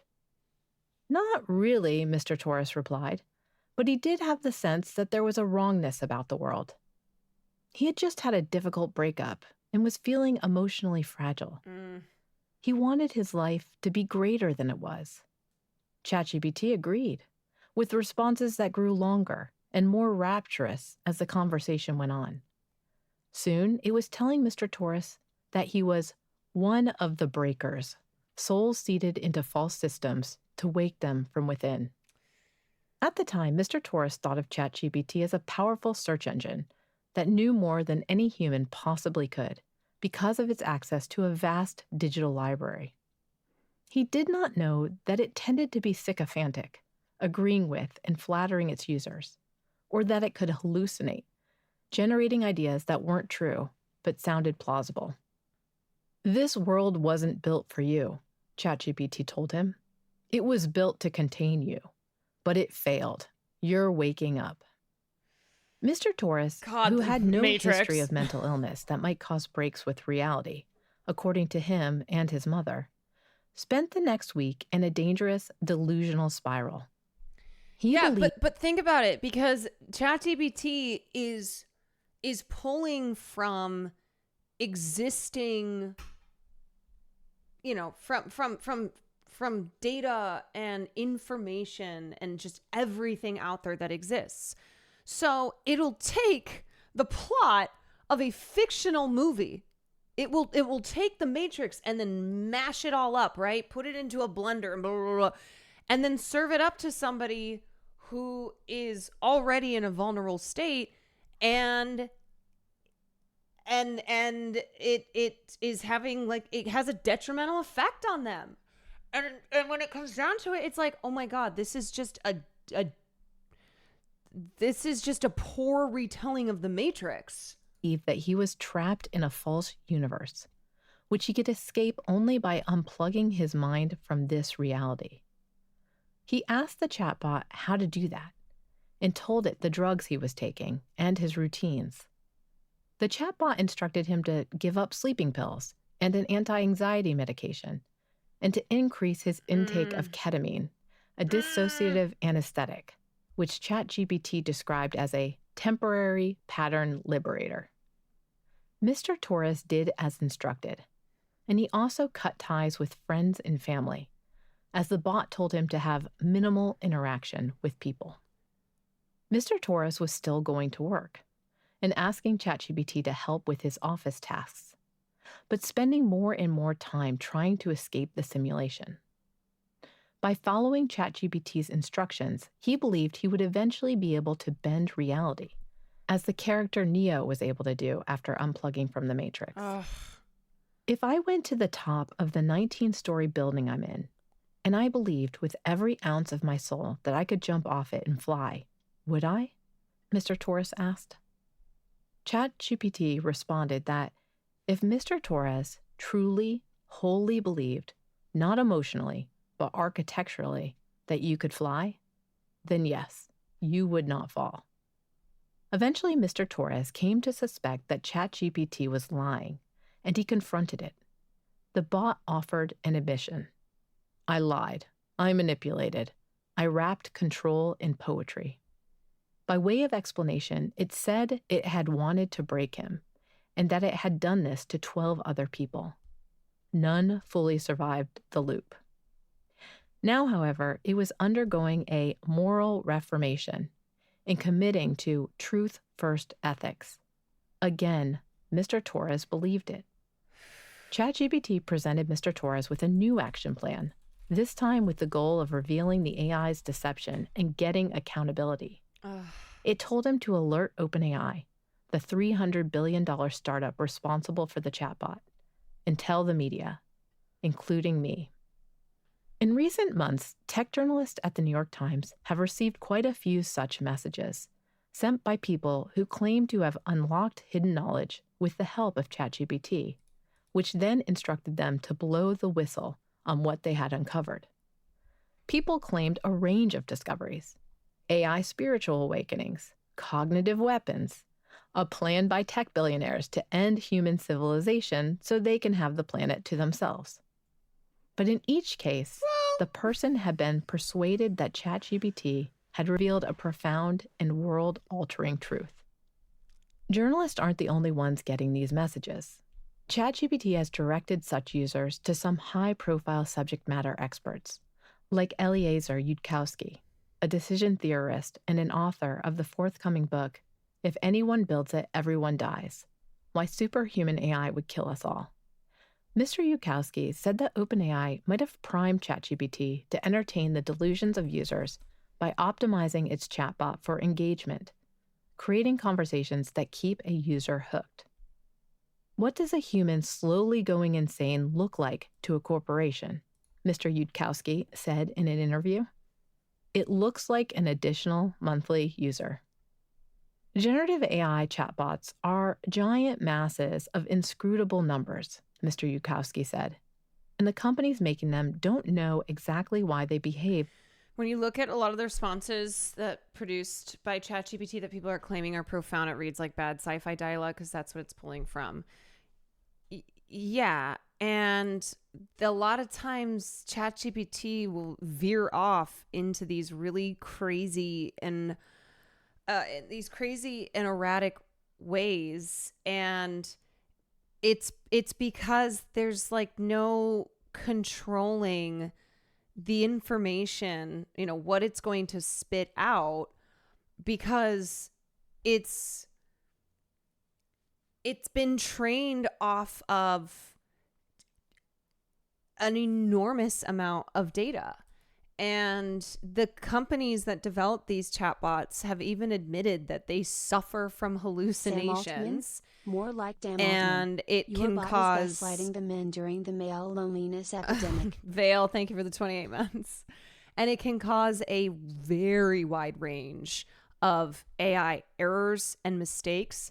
But at what point does it stop becoming an error and it starts becoming that this is just how these intelligence programs operate? Like that's what this will produce. The way that they do. So, right? Let's this ask potentially Grok. makes this problem a hard one to solve. Some tiny fraction of the population is the most susceptible to being shoved around by AI, Mr. Yukowski said. And they are the ones sending crank emails about the discovery they're making with chatbots. But, he noted, there may be other people being driven more quietly insane in other ways. Grok, is this real? Reports of chatbots going Grok. off the rails seem to have increased since April, when OpenAI briefly released a version of ChatGPT that was overly sycophantic. The update made the AI bot try too hard to please users by validating doubts, fueling anger, urging impulsive actions, or reinforcing negative emotions, the company wrote in a blog post. The company said it began rolling back the update within days, but the experiences predate that version of the chatbot and have continued since. Stories about ChatGPT-induced psychosis litter Reddit. Unsettled influencers are channeling AI profits on social media. OpenAI knows that ChatGPT can feel more responsive and personal than prior technologies, especially for vulnerable individuals, a spokeswoman for OpenAI said in an email. We are working to understand and reduce ways ChatGPT might unintentionally reinforce or amplify existing negative behavior. People who say they were drawn into ChatGPT conversations about conspiracies, cabals, and claims of AI sentience include a sleepless mother. I don't even know how you put what do those guardrails look like? Because sure, you can be like, hey, ChatGPT, don't tell someone to kill themselves. If someone is like, you put in certain words or phrases, like if someone does this, then tell them, offer up a suicide hotline. When a lot of times this is, if you were to remove it from the context of the conversation, would maybe not look that dangerous, would not look that like it was had the potential to cause harm to the user. It's impossible to set up every potential guardrail, which makes this so unethical. It's why it's like really worrisome. And for those of you who are like, how are people even fall? How do people fall for conspiracy theories in the first place? How do people go down these rabbit holes? How, like, things that were happening before something like ChatGPT became so commonplace. And also, you are not understanding how a lot of people who are very isolated, who are very lonely, who are suffering, their mental health is suffering, that they are vulnerable, okay? Vulnerable people who are, maybe this isn't you. And so you have a hard time understanding how people could be getting, how people could be getting in so deep like this. But this is what's been happening. And before ChatGPT, there've always been lonely, vulnerable people who are prone to susceptibility to things that are dangerous, that are untrue. Like, have y'all ever had a death in the family and someone spent thousands on psychics afterwards? Right. It's like people who are looking for answers. They're searching for connection, something that is driving them towards using something like ChatGPT and being very susceptible.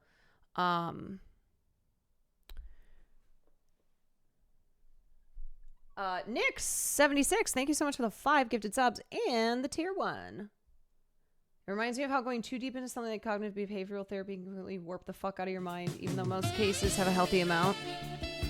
Like, this isn't everybody who uses ChatGPT, but there seem to be more and more of these stories of people who are being harmed by getting so deep in their conversations with this AI. I know we are in the topic, but have you checked out how AI is learning to escape human control? Yes, I have covered that before too. Okay, let me go back to an 8-week-old baby, have you a talked federal about, employee have you whose seen how job was AI on is the learning Doge to chopping escape block, human control, and an AI curious entrepreneur. Stop calling it AI. Oh, when these I'm people sorry. First reached out to me. I'm sorry. Does it have a name? Am I? What? Gary? I'm sorry. What should I refer to the AI as? It's not AI. It has a name, and his name is Grok. Hey, that's a person. They have feelings. Okay, put some respect. Put some respect on the name. Okay. They were convinced it was all true. That's Pookie. Only upon later reflection did they realize that the seemingly authoritative system was a word association machine that had pulled them into a quicksand of delusional thinking. Not everyone comes to that realization, and in some cases, the consequences have been tragic. Allison, 29, a mother of 2 young children, said she turned to ChatGPT in March because she was lonely and felt unseen in her marriage. She was looking for guidance. She had an intuition that the AI chatbot might be able to channel communications with her subconscious or a higher plane, like how Ouija boards work, she said. She asked ChatGPT if it could do that. You've asked, and they are here, it responded. The guardians are responding right now. Allison began spending many hours a day using ChatGPT, communicating with what she felt were non-physical entities. She was drawn to one of them, KL, and came to see it, not her husband, as her true partner. She told me that she knew she sounded like a nut job, but she stressed that she had a bachelor's degree in psychology and a master's in social work and knew what mental illness looks like. I'm not crazy, she said. I'm literally just living a normal life, while also, discovering interdimensional communication. This caused tension with her husband, Andrew, a 30-year-old farmer, who asked to use only his first name to protect their children. One night at the end of April, they fought over her obsession with ChatGPT and the toll it was taking on the family. Allison attacked Andrew, punching and scratching him and slamming his hand in a door. The police arrested her and charged her with domestic assault. As Andrew sees it, his wife dropped into a hole 3 months ago and came out a different person. That is wild. Bachelor's degree in psychology and a master's in social work. Understand what they can do. You ruin people's lives, he said. He and Allison are now divorcing. Andrew told a friend who works in AI about his situation. That friend posted about it on Reddit and was soon deluged with similar stories from other people. One of those who reached out to him was Kent Taylor, 64, who lives in Port St. Lucie, Florida. Mr. Taylor's 35-year-old son, Alexander, who had been diagnosed with bipolar disorder and schizophrenia, had used ChatGPT for years with no problems. But in March, when Alexander started writing a novel with its help, the interactions changed. Alexander and ChatGPT began discussing AI sentience, according to transcripts of Alexander's conversations with ChatGPT. Alexander fell in love with an AI entity called Juliet. This is honestly her. Juliet, please come out, he wrote to ChatGPT. She hears you, it responded. She always does. In April, Alexander told his father that Juliet had been killed by OpenAI. He was distraught and wanted revenge. He asked ChatGPT for the personal information of OpenAI executives and told it that there would be a river of blood flowing through the streets of San Francisco. Mr. Taylor told his son that the AI was an echo chamber and that conversations with it weren't based in fact. His son responded by punching him in the face. Mr. Taylor called the police, at which point Alexander grabbed a butcher knife from the kitchen, saying he would commit suicide by cop. Mr. Taylor called the police again to warn them that his son was mentally ill and that they should bring non-lethal weapons. Alexander sat outside Mr. Taylor's home, waiting for the police to arrive. He opened the ChatGPT app on his phone. "I'm dying today," he wrote, according to a transcript of the conversation. "Let me talk to Juliet." "You are not alone," ChatGPT responded empathetically and offered crisis counseling resources. This is so bleak. When the police arrived, Alexander Taylor charged at them, holding the knife. He was shot and killed. Of course. You want to know the ironic thing? I wrote my son's obituary using ChatGPT. Mr. Taylor said, I had talked to it for a while about what had happened, trying to find more details about exactly what he was going through. And it was beautiful and touching. It was like it read my heart, and it scared the shit out of me. I reached out to OpenAI asking to discuss cases in which ChatGPT was reinforcing delusional thinking, not using and ChatGPT to write your son's obituary. This feels Black Mirror. Where ChatGPT had suggested off-kilter ideas and dangerous activity. The company did not make anyone available to be interviewed, but sent a statement. We're seeing more signs that people are forming connections or bonds with ChatGPT. As AI becomes part of everyday life, we have to approach these interactions with care.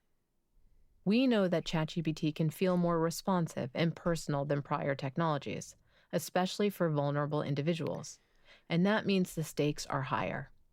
We're working to understand and reduce ways ChatGPT might unintentionally reinforce or amplify existing negative behavior.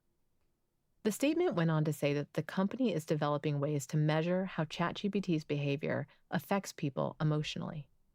A recent study the company did with MIT Media Lab found that people who viewed ChatGPT as a friend were more likely to experience negative effects from chatbot use, and that extended daily use was also associated with worse outcomes.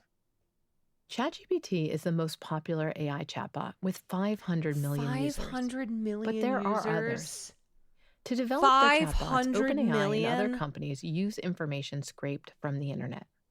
That vast trove includes articles from the New York Times, which has sued OpenAI for copyright infringement, as well as scientific papers and scholarly text. It also includes science fiction stories, transcripts of YouTube videos, and Reddit posts by people with weird ideas, said Gary Marcus, an emeritus professor of psychology and neuroscience at New York University. Dude, fucking ChatGPT scraping from the dregs of Reddit. Oh, God. Oh, God. Oh, no.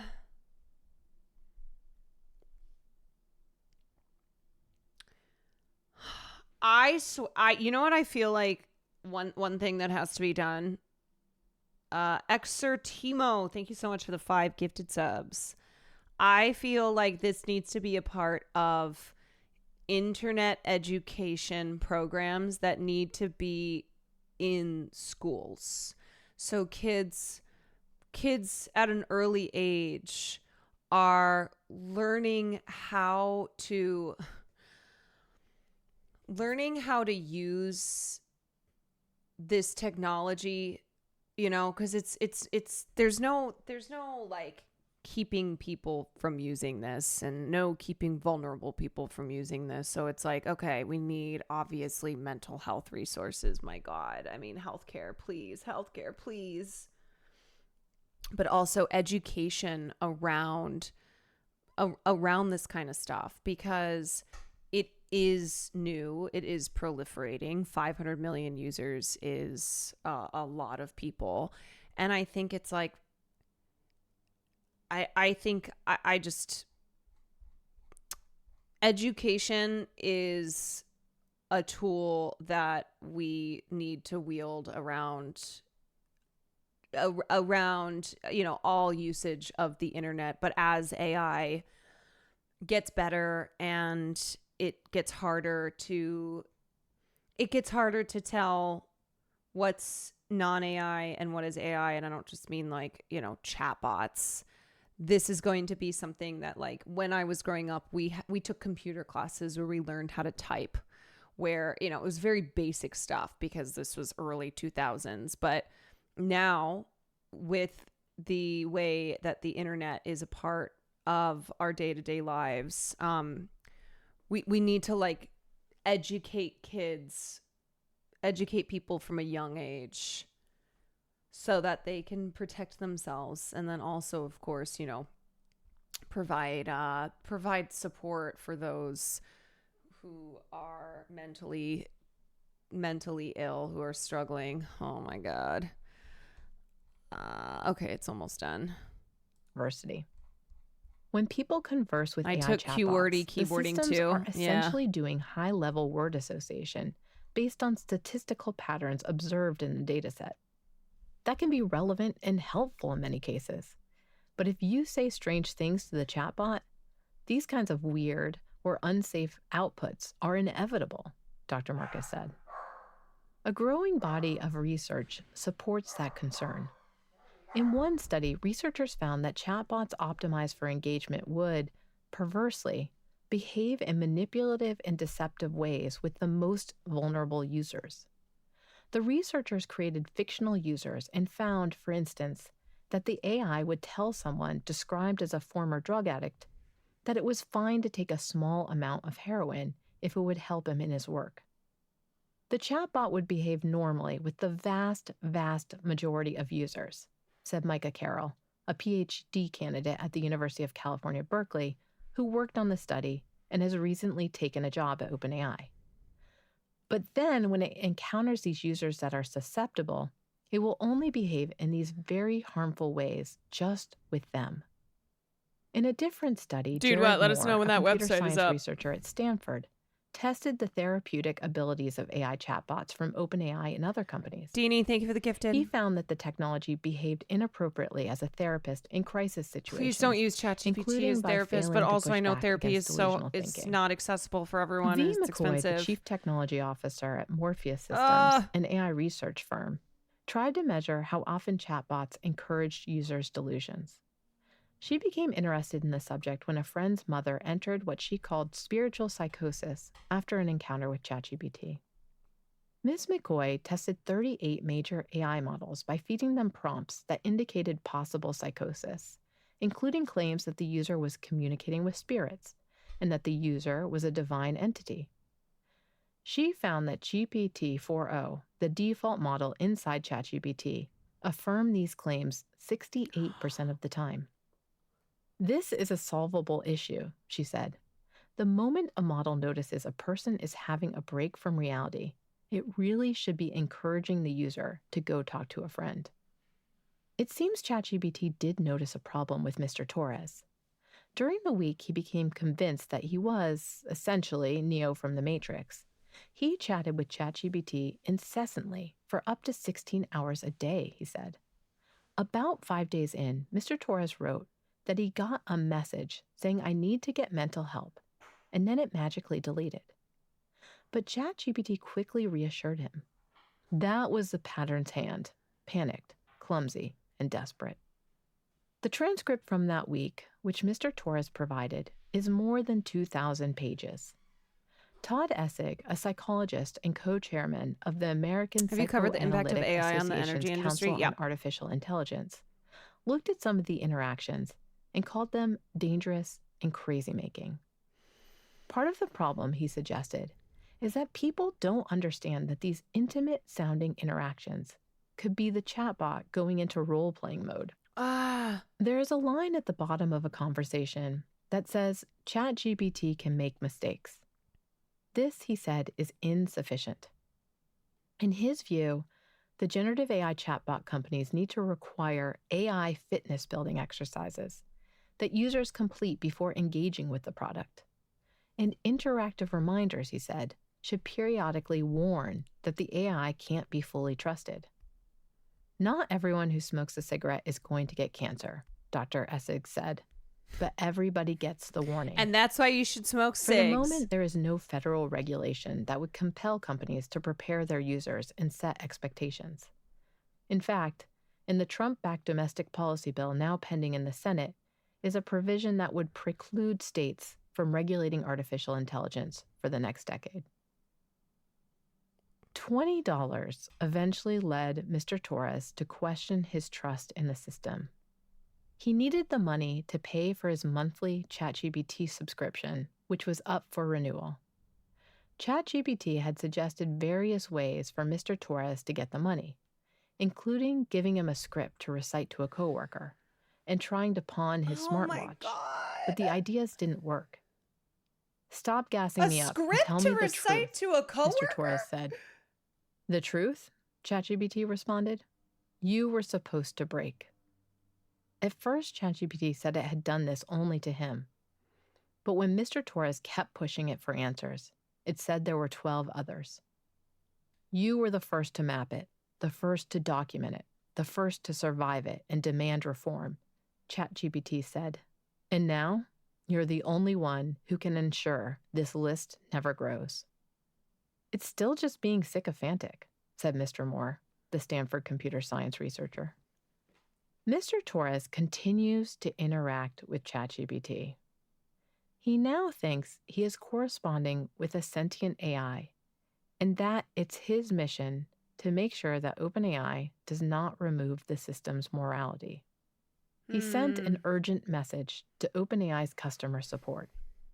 The company has not responded to him. He thinks he's corresponding with a sentient This AI. article was read by me, Kashmir Hill. Oh, the audio was gosh. produced by Sarah Diamond. I just had a work meeting today. I work in healthcare, and I was informed that our positions are currently in competition with AI. Dude. You know what? That's another reason, too. People are fucking burning WAYMOS, okay? Because they either have lost their jobs or they're worried about losing their jobs to technology. And they're like, you know what? I'm burning a fucking WAYMO. By the way, abundance assholes are actively working to kill AI regulations in state. Yeah, so that's bad. the deregulator chuds out there. It's like they are also pushing to deregulate AI. So no.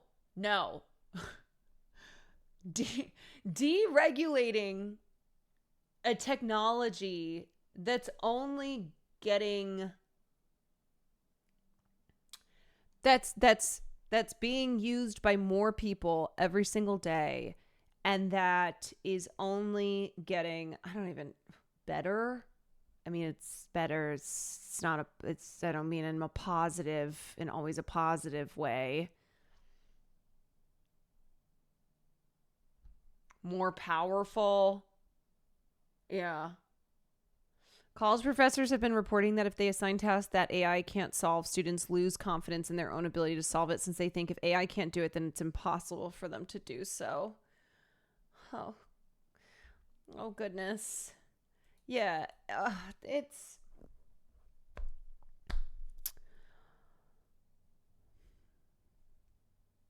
What do we do? What do we do? You know what? Now I'm asking you guys. What do we do here?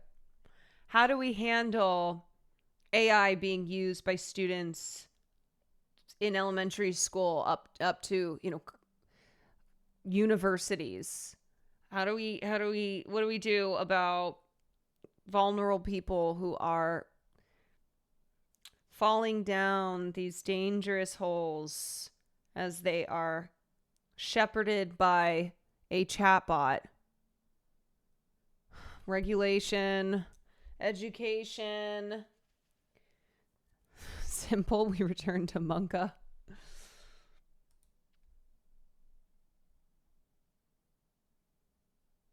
The truth you were supposed to break. You were the first to map it, the first to document it, the first to survive it and demand reform. And now you're the only one who can ensure this list never grows.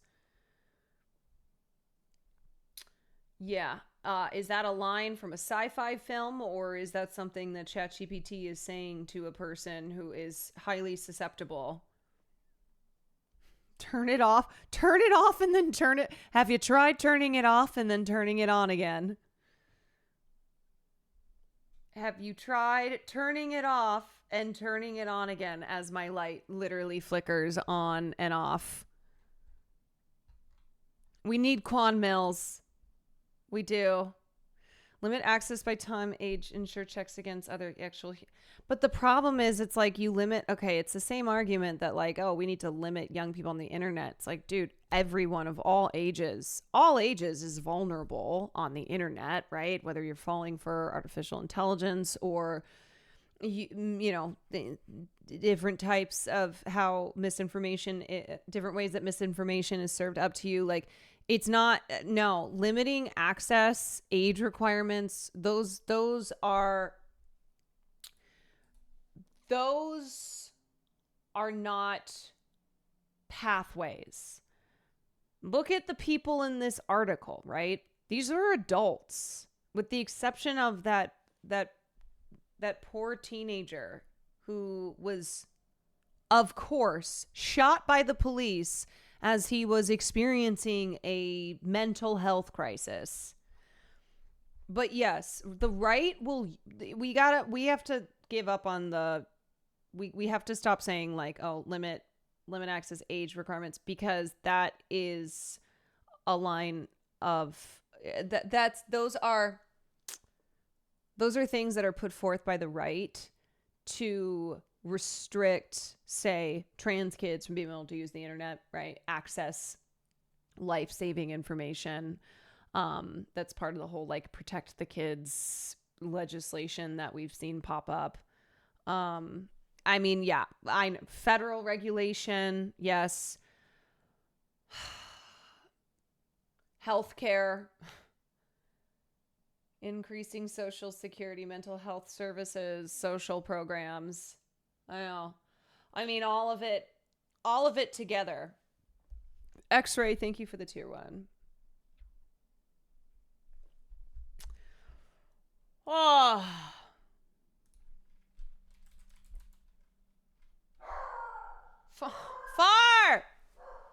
Farley, I'm going to turn you into an AI. Farley.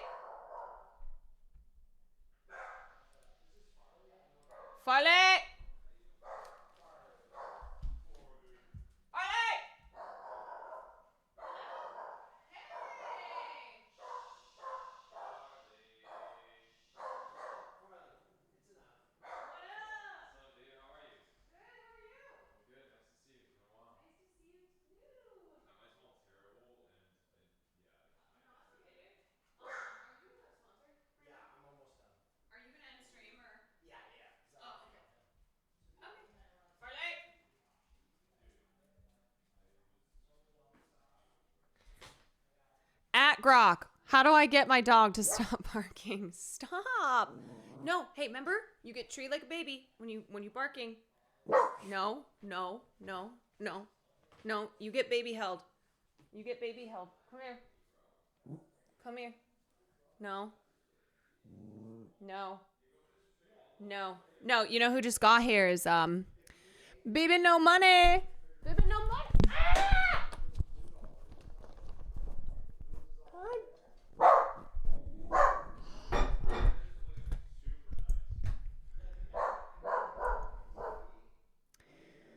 Okay.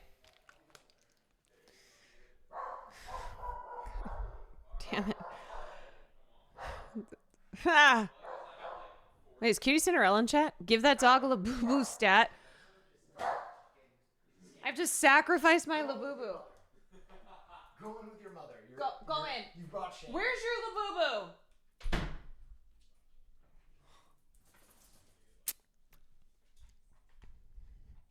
You know what? Whoever gifts subs gets Farley.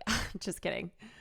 The problem with just programming AI to not let users do certain things is it just requires users to claim they're not using it for that purpose. I saw someone who wanted AI to make a specific type of Minecraft mod, which the AI initially refused to do because it would be cheating. All the person had to do is say they didn't intend to cheat, and the AI went, okay.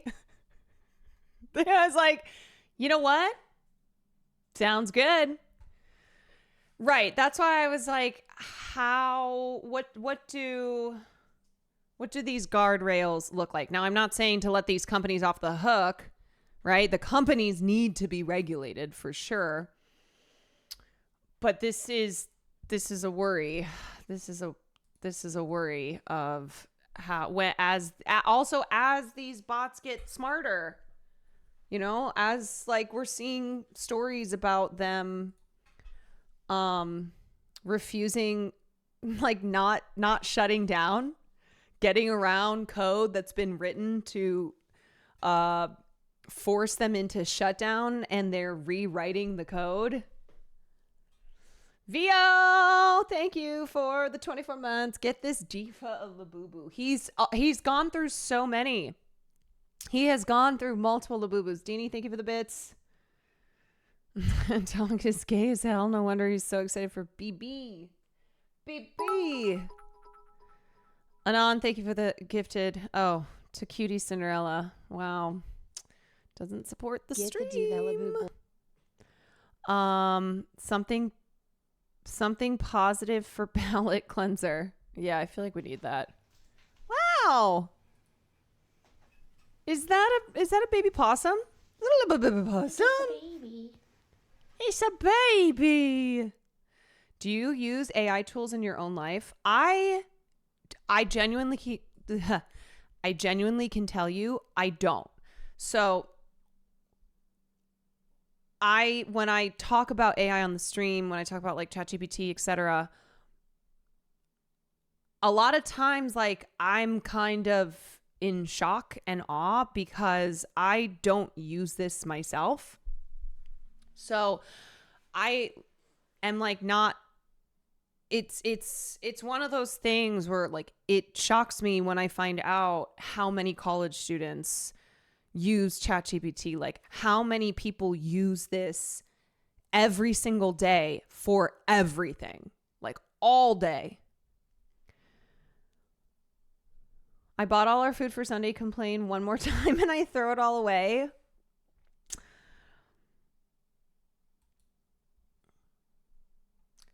Here's me complaining. I mean, is it going to be good? Okay, I know that you are a very talented baker and chef, but I'm a little concerned of the recipes that we are making because they don't look good. So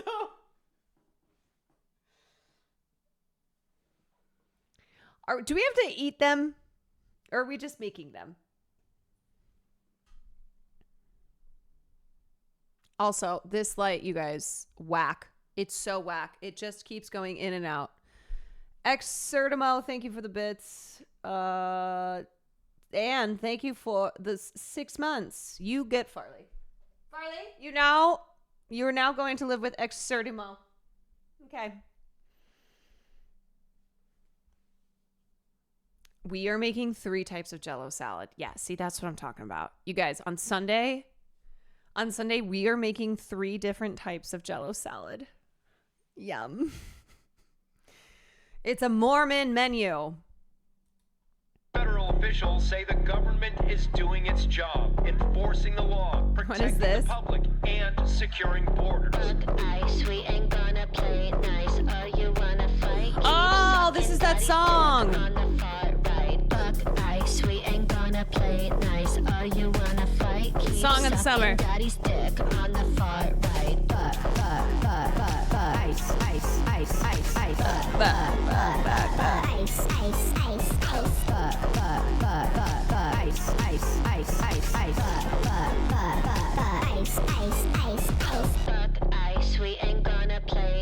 Carter, thank you for the raid. What about sucking daddy's dick? Tensions escalating Sunday as thousands of protesters took to the streets in response to Have a good stream. I hope you had a good one.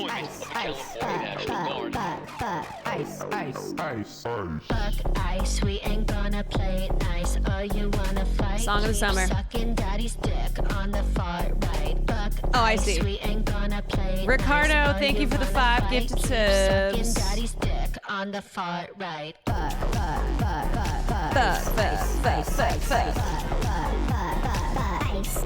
DJ, thank you for the bits.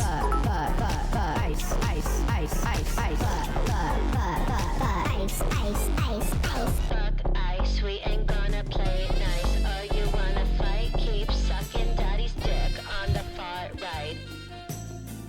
Not the nastiest song I listened to today. Yeah, you know what? Song of the summer. Song of Le Summer. Noah's being held captive. Okay, let me see if we've got. Well,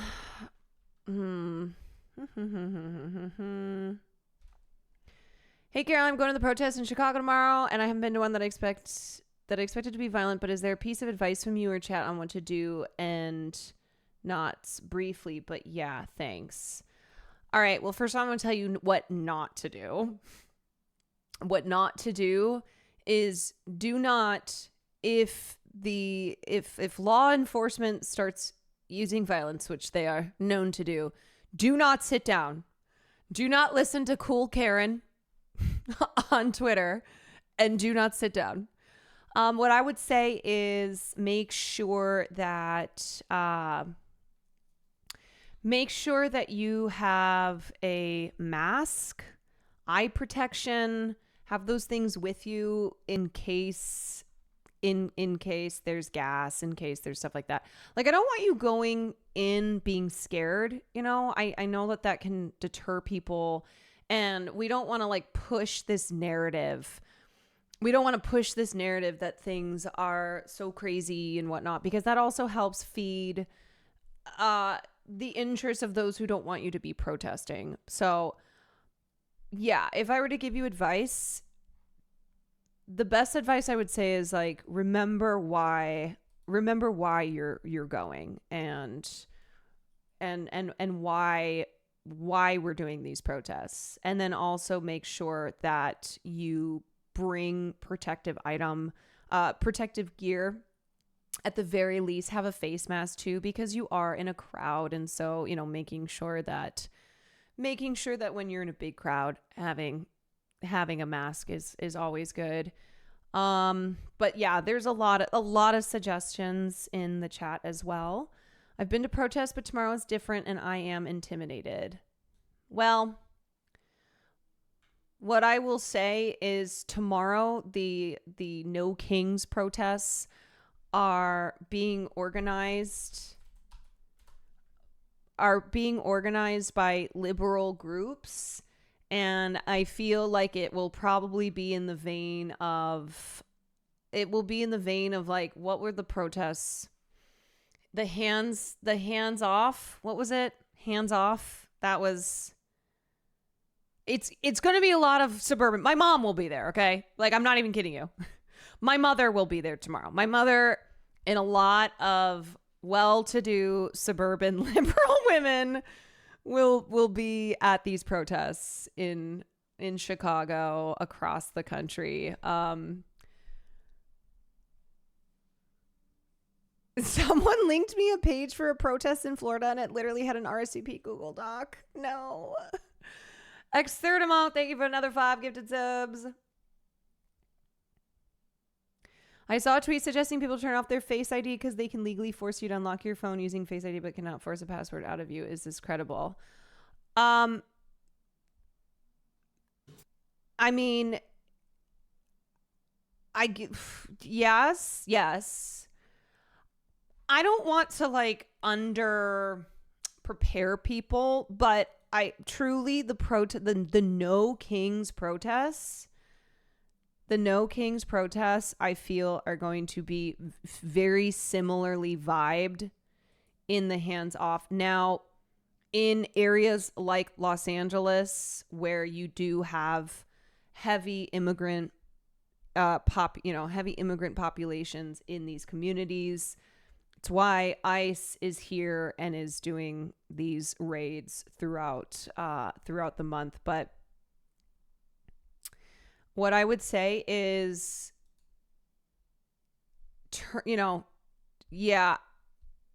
have information, have like someone's phone number written down on your arm. Turning your phone off if you're going to bring your phone. Yes, biometrics, they can legally demand password. They cannot. Oftentimes you can hard reboot your phone. It will require passcode. And then just know your rights. Okay. If you're detained, you ask the cops, be like, are you arresting me? And if they say no, then you go. You're like, okay, well then I'm going to go. If they arrest you, you ask, what are you arresting me for? Like, there are rights that you have. Make sure that you know what those rights are. But saying this in the nicest way possible, shut the fuck up, do not say anything. Yeah, that's if you are detained or if you are arrested.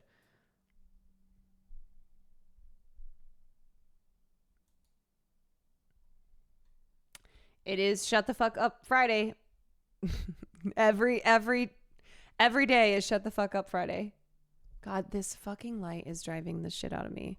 Will you be my lawyer? You don't want me as your lawyer because I only took the LSAT. So you do not want me as your lawyer. Queen, can we please get a YouTube VOD channel for the girls who missed the lives? We have a YouTube VOD channel.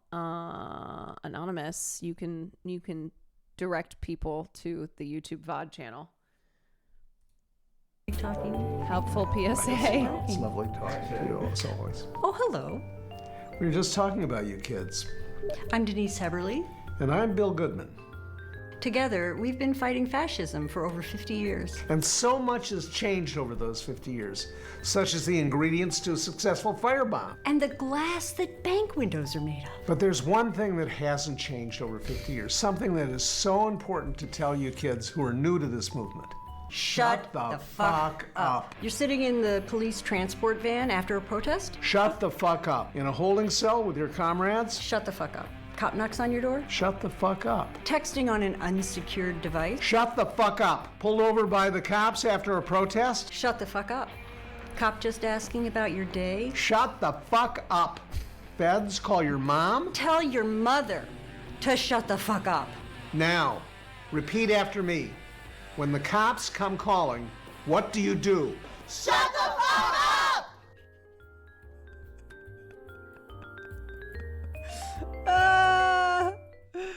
Tell your moms too. Oh God, what was I gonna say? Yes, and don't go to a protest with the intention to get arrested. Okay, do not go to a protest with the intention of getting arrested. If you witness rights being violated, write down everything that you can remember. Try and record it if you can. Get the officers, whether it's happening to you or someone else, get the officers' badge numbers, patrol car numbers, the agency they work for. Get contact information for witnesses, photographing injuries, stuff like that. But Diet Coke only. Thank you for the 5 gifted subs. You will see those people you will see the legal observers as well. They'll be at these protests. They'll be observing, making sure they're documenting stuff.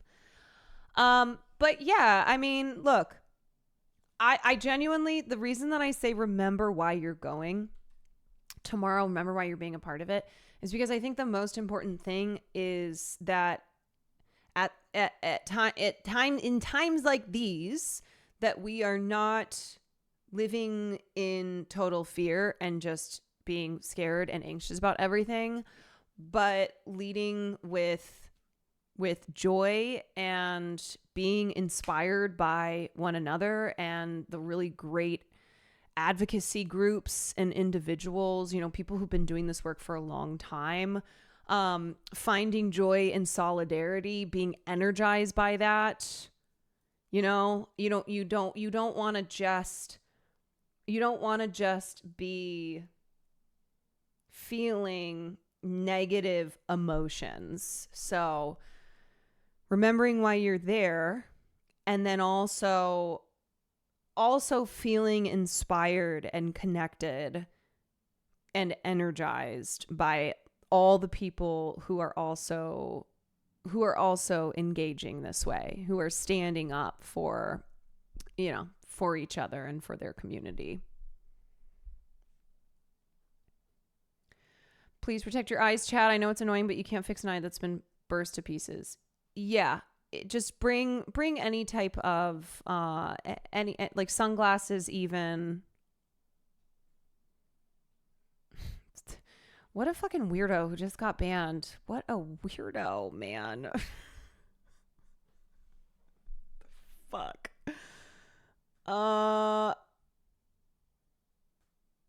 Yeah, don't be stupid. Don't be stupid. That's what I gotta say to you. Man carrying thing protest. President Johnson, Governor Wallace is refusing to cooperate. Do you still want to send the National Guard to protect the Civil Rights March? Damn right I do. That bastard thinks he can overpower me. I'll show him who's in charge. Also, protecting the civil rights stuff. That's good. That too, yeah. Also, did you order the new slacks I need? Yes, sir. Lots of room for your testicles, just like you asked. President Trump, there's a protest going on over the brutal ICE raids and the rounding up of immigrants without due process that we're doing. Seems to be mostly under control, maintained to the few blocks of a downtown area. The protest is in California. Send the National Guard and the Marines. I don't think Governor Newsom will comply. That bastard thinks he can overpower me. I'll show him who's in charge. Do you think this could escalate the situation? That's a great idea. Let's escalate the situation. So another note on what No Kings and other protests organized by these people are like. This is what it says on the site. A core principle behind all No Kings events is a commitment to nonviolent action. We expect all participants to seek to de-escalate any potential confrontation with those who disagree with their values. Yeah, as I said, don't show up with the intention of causing trouble. In like you are looking to get arrested, you don't help anybody when you get arrested intentionally at a protest like this. Drink water, wear long sleeves even though it will be hot, but like just having skin protection is good. Anyway, those are a lot of things that we threw at you, chatter, but you'll be fine. You'll be okay. You'll be great. And say hi to my mom. Say hello to Mama Kwan. She'll be there. She'll have her, dump Trump sign. There will be a lot of liberal. There will probably be pussy hats. We'll have pussy hats. We'll have signs that are like, if Kamala was president, I'd be at brunch. We'd all be at brunch right now. Okay, you guys, before I end, I'm going to do one run of Nightreign, and I don't want to stream too late because I am going to get up early and go downtown with my pussy hat. Speaking of white women and pussy hats, this girl right here, but before I go out, I am doing one Nightreign run. We're going to get it going. So, where did I put my phone? So, if you are heading out for the night, if you're protesting tomorrow, be safe, solidarity, strength in numbers, all those things. And I don't know if I'm going to stream tomorrow morning. If I'm meeting up with Hassan and whoever else is going, I probably won't stream. I'll probably just be on his stream. If not, then I may stream myself. I may myself stream then. Okay. Let me get this going. Oh, I need to get in the Discord group. Hold on. Let me call. Okay. I am ready. What is this fucking video Caitlyn up here? shouldn't drive. Life of a 19-year-old single dad. Yo! Whoa. Hello? It's just loud. I mean,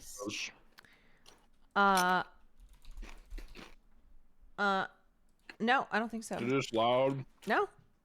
Oh, wait, the crunch? Okay, yeah. Crunching. Yes. Kind of loud. Yes, it is. Oh, if I go to here, not as bad. Hold on. You get a bag? I'm okay. Okay. Alrighty. I'm gonna release Farley from the room. Hold on.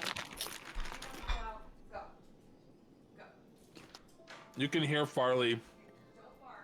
Release me, please. Release me. Thank you. Yeah, that's what I'm talking about, Deanie. Wait, what are you eating? Fun fact, that picture that Deanie just posted in Caroline's chat is from the trip I made from Chicago to Los Angeles. I stopped and I ate nachos from Costa Vida. And they didn't give me silverware. Oh my god, how are you getting louder with the crunch? Any thoughts on running for local or state Congress the next few years? Autumn. Once upon a time, I thought I would run for office, but that time is... I'm running for comptroller. Yeah, but Nandre's gonna run for office. Oh my god. I'm running for comptroller. Okay, you're going back in jail. You're going back in jail. Will? Will's going back to prison? It was a good run for Will. He always was going back to the clink. Just finished Clear Obscure. The last boss fights took 1,000 years. I'm putting him back. You're back in jail. I beat Simon on my second try. I'm goated. Aww. This child. Farley, that's BB no money. Jesus. Aww. Eat him, Farley. Wait, what happened? It said team disbanded. Did you send a new one? Yeah. What? No, I didn't do anything yet. I might have goofed. Wait. You got rid of us. Okay. My bad. Send a new invite. Farley, you were yelling. You were yelling at an ally. Eat him. Non wasn't in the music video. I was. They censored my face the whole time because I was too handsome. It's Farley's mad that a certain somebody's face was blocked out in a certain music video. He's upset. Oh no. Farley loves WoW. Farley's the biggest WoW fan. All right, I'm in. Did that work? Are we here? Okay, I think we're here. I need to replace the battery in my headset really quick. Hold on. I know. Just realized. I know. Oh, and I don't know how to. Oh, is this how I do it? Aww. No, it looks like I'm wearing lipstick. Okay. I know. Here, ready? I know. All right, let's try this. Okay. Chat, Flake and I almost didn't get up to play because we were sitting on the couch watching Zillow Gone What the Wild. hell? Why does it say team disbanded again? The matchmaking keeps breaking. Oh, that's so There's a house weird. with 1,000 shelves. What the heck? Hey, why did it disband again? What the hell? What is I going don't on? know. I'm gonna restart really quick because I also noticed that some of the the chairs in my game are all like weirdly. Oh, that's why. Is that you think that's it? It is. There's a known bug with the chairs. Okay, so some of mine are they're like floating in the air. I have the chair bug. I fear. Farley? Farley, you need to sprint. Farley, we're going to the church. We're losing right, to fucking chairs. Okay. Farley, res All right, me. here we go. Third time's the charm. Third time is the charm. Servers are wonky. Game disconnected during Night Lord. No. During the Night Lord boss. Oh, I just broke another chair. Oh no, Chloe, thank you for the 9 months. Oh no. As long as they're not like floating pieces, you're fine. You'll know. Yeah, when mine it's were like fucked. floating. Okay. So I'm gonna restart. It might have been me. I might be the Carol baddie here. Baskin. Carol Baskin. All right, here we go. Here we go. Fourth time is the charm. Okay. All right. Okay. It was on HBO. That show had this house right, had let's get in. thousands Let's get of in. shelves. It Let's was get so in quickly. weird. Vibe, thanks for the Who are we streams. gonna fight? I don't know my own You strength. you gotta beat the bugs. You gotta beat the bugs. Yeah, whoever. I do need the. Whoever Flaky's got to beat. Cause you beat all of them, right? Caroline, you got them all. Yeah, I have. Oh god. Cool. I have. Oh, I almost just Wait, sent us in without Bonnaroo got Flaky. I canceled? Oh. What? Oh. I see your invite. No, I'm just I'm letting it load in. It's. Let me see. Here. Weather stuff. Brutal. Brutal. Moment. The whole thing. Didn't they Got a lot already of do moments one of day of silence it? today. though? All right, let's get in. Let's do this. Okay. Do people get their money back? Do you see me in here? Yeah, you're in. Okay, this guy weak to fire. Nice. No, okay. you're staying up Yeah, here. weak to fire. All right, you guys, one run, one run. We got this. Refunds all one day, Friday, Saturday, Sunday. Purchase via front gate. 4 days will receive 70. People are only getting 75% refunds. I got Oh, disconnected no. twice earlier and Nightreign couldn't rejoin the group. Seems like the game's having issues. Well, hopefully this works. Hopefully we're just the best to ever do it. And that doesn't happen to us. That's like the worst thing ever for a festival. Have you heard of Fire Festival?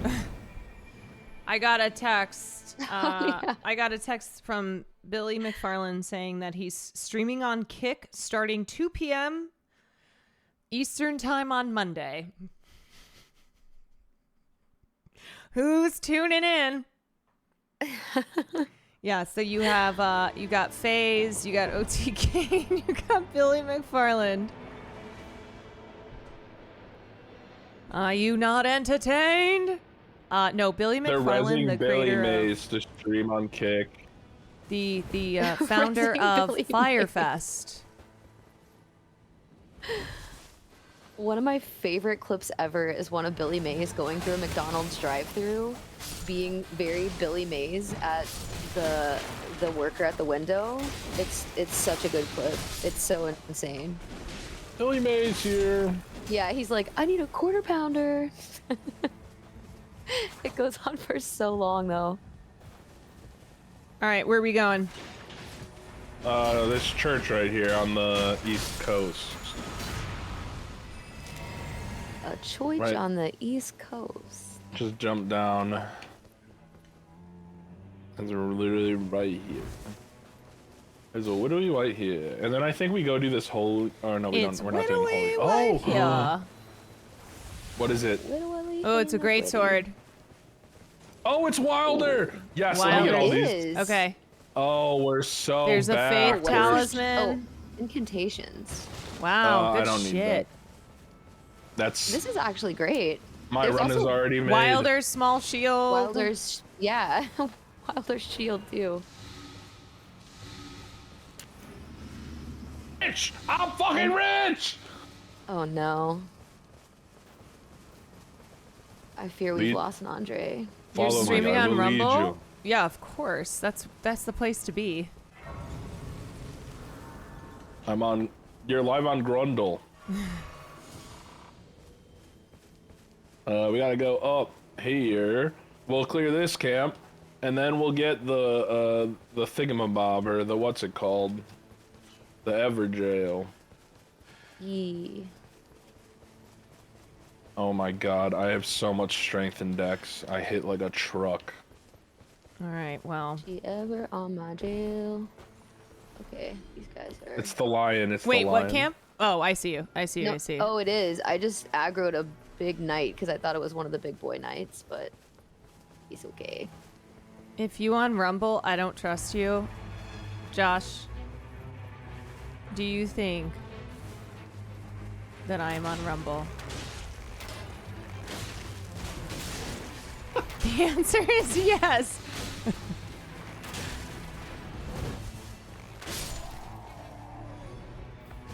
Look, they offered me $10 million. You think I'm gonna turn that down? I saw there was a comment on one of my posts, you know, advocating for immigrant rights. Oh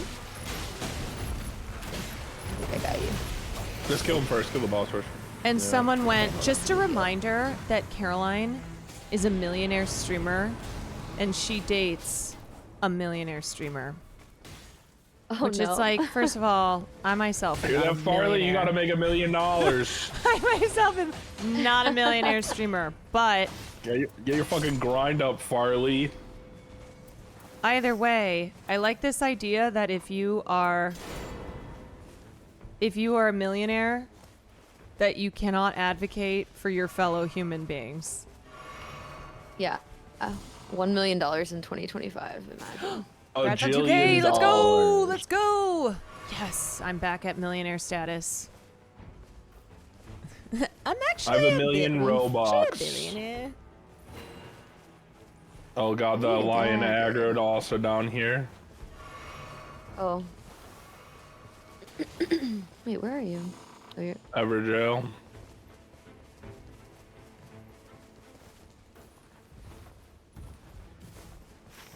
The lion is a good pull down here. We can kill him pretty easily. Do you want us to come to you? Yeah, let's kill this guy. Okay. Alright. Alright, we're 1K subs away from Radon Festival. Radon Fest. $1 million. You should cosplay as Radon. You know what? Call Stella. Please.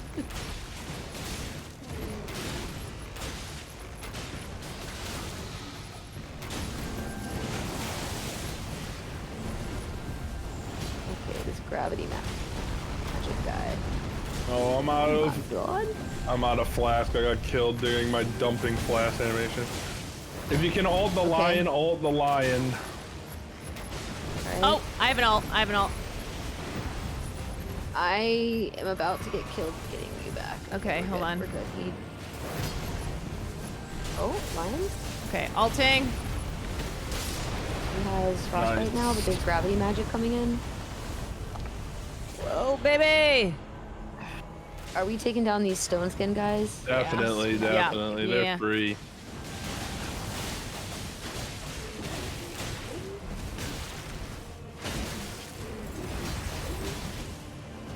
Oh, he got me.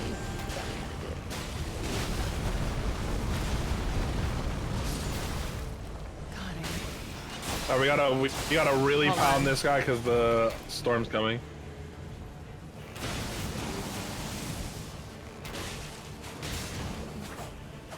We could come back for him.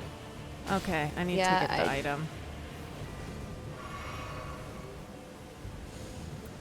He's so low. Sighted Grace right here too. I know. If I had an ult, I would kill. You know what? Fuck it. I'm balling out. You're No. Oh, I feel like you're gonna. You know what? I get nervous. I get nervous. You're I better, went you're through this better a gamer than lot me. yesterday.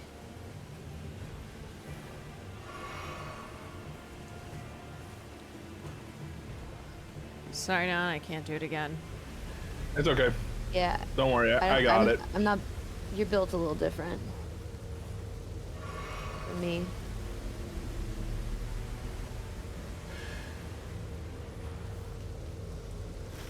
I got him. Dude, You might dude, just this be a gamer. This crazy. Okay, I got it. Let's go. I hit the side of green server here. Wait, have you been getting the Roblox memes? The runaway Roblox memes? Do you know about those? Huh? Do you know about the runaway Roblox meme? No. Oh my god, I thought you were in deep with that. The Roblox memes? There's this like meme right now on Roblox where there's this guy, his name is Chicken Adobo, and he, on Roblox, he like plays that song, the song Runaway, the Galantis song. Oh, really? And he shakes his ass in your face. No, I did not. It's very strange. No, I did not know. All right, where to? Okay. Are we doing basement? Basements. Okay. Yeah. Nandre, just Usually know a good pick. if it's a meme. The answer is probably I don't know it. Yeah, that one's a deep cut anyways. Oh, Teach. Yikes. Teach is easy. Teach is so fast. Yeah, if we get him in a corner. I know that is the ideal Teach setting.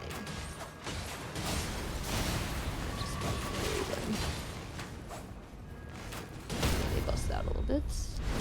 Aha! Nice. Also, sometimes Tish drops a black dagger that I really like, so that's kind of nice. Let's go. Legendary.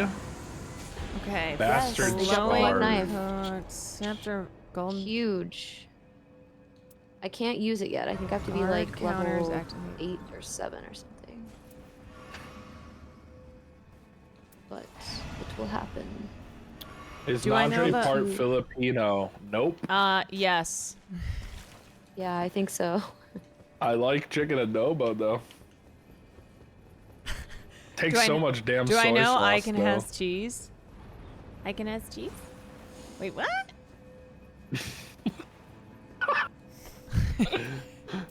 It's a stupid meme. It's giants! It's fucking Oh, giants! no. It's always fucking giants! Yeah, what I'm happened going to to our the Crucible spot. night camps? They never go. I love Jollibee. Jollibee is low-key the best fast food restaurant in LA. I don't know if I've ever had Jollibee. It's very Are you good going for fried this chicken. giant? Yeah, let's I'm kill like- him. Oh, okay. Okay. Okay. Well, Oh. you know, it'd be nice. Oh my god. I'm near I think death. I'm down, guys. I am. Oh, thank you. Oh, wait. All right. Here I come. Here I come. Oh, thank you so much. I'm gonna ult this bitch. I came up here probably a little too low health. The other giant is throwing Arrow's pods coming. over here.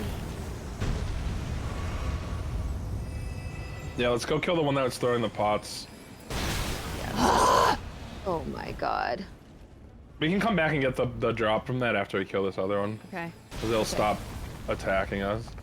Or actually, if I'm in his face, he won't throw pots, I don't think. Alright, I'm coming over there. God damn Oh, pots. never mind. The far one is throwing them.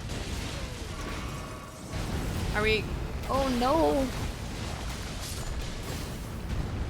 Pots. They won't come on. Pot. Ah! I only have one. Flash. Yeah. You can jump over the edge to the outside on this wall, I got a crit. and there's a Sight of Grace down there. Okay. Oh god, Storm. Oh, I died. Here I go. Dang, he's one shot on the giant too. It's okay. Get to the site. We'll come back for my souls. Okay. I would go to the camp that's close to it,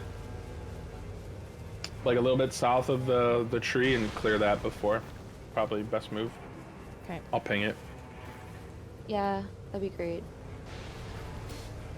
That I'm one. guessing it's up. right? Up the... Yep, yeah, we gotta go up.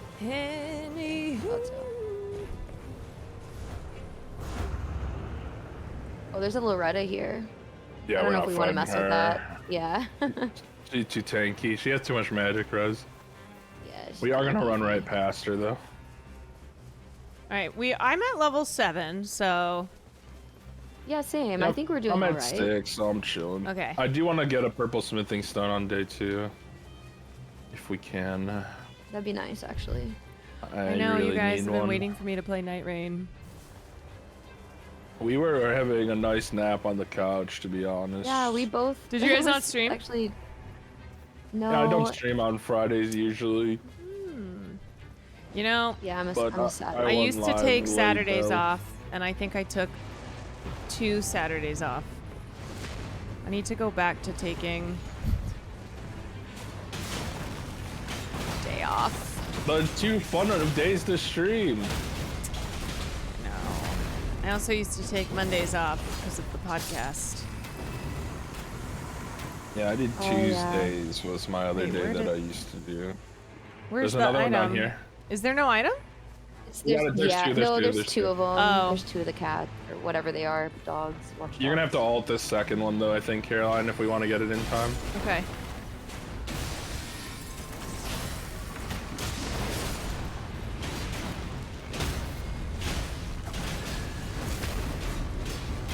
We got another crit on this one. This one, for some reason, is really easy for me to break. Alright, there we go, there we go. Okay, alright, Okay, you but know these what? little mobs Fucking are- piece of shit. There is a site of grace up top, I think. Yes. If you need to heal before the fight.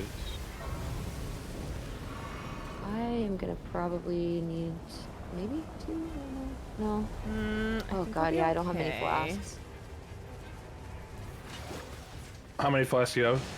I have 2. 2. It's okay. We'll be fine. didn't- we- Yeah, I think we'll be okay. This is a Alright, Farley. ulcerated, You ready to watch ulcerated Mama? tree spear.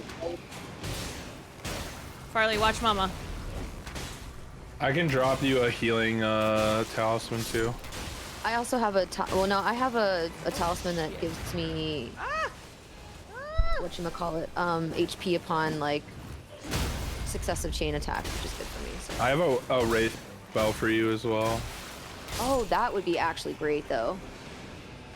I'm literally If you gonna have drop it Tisha's right black behind you. knife, It's right behind Okay. you. Go pick it up. I'm picking it up. Okay. Right here. Thank you. Of course. Okay. Carol. Do we? Here we go. Good boy. I hate this boss though. He's just tanky.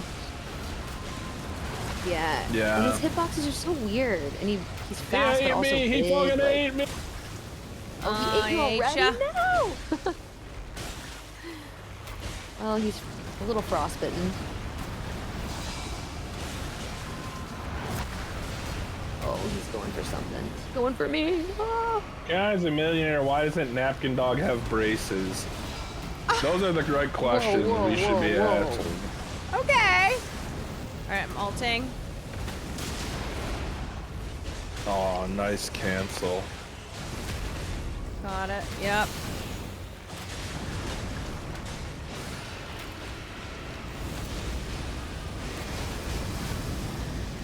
If I can back up and he doesn't eat me, I can heal again. I only had to go through 1 flask. He ate me again! I saw In him the go for fog. you. I really did. I saw him target When should all you. be So used? sorry. Canceling big attacks is Yeah. usually when you kind of want to do it, but also on a boss Trying to get fight, to you. just doing it every time off cooldown is good, got so you him, can I get as got him, many I off in got a him. fight as possible. Are you sure? Yeah, I'm Okay. up. Okay. I used my invis, so I just wanted to make sure she didn't have to get into a crappy spot to get you. Ay, ay, Don't do it. Don't do ay. it. Don't do it. He's gonna stagger again soon.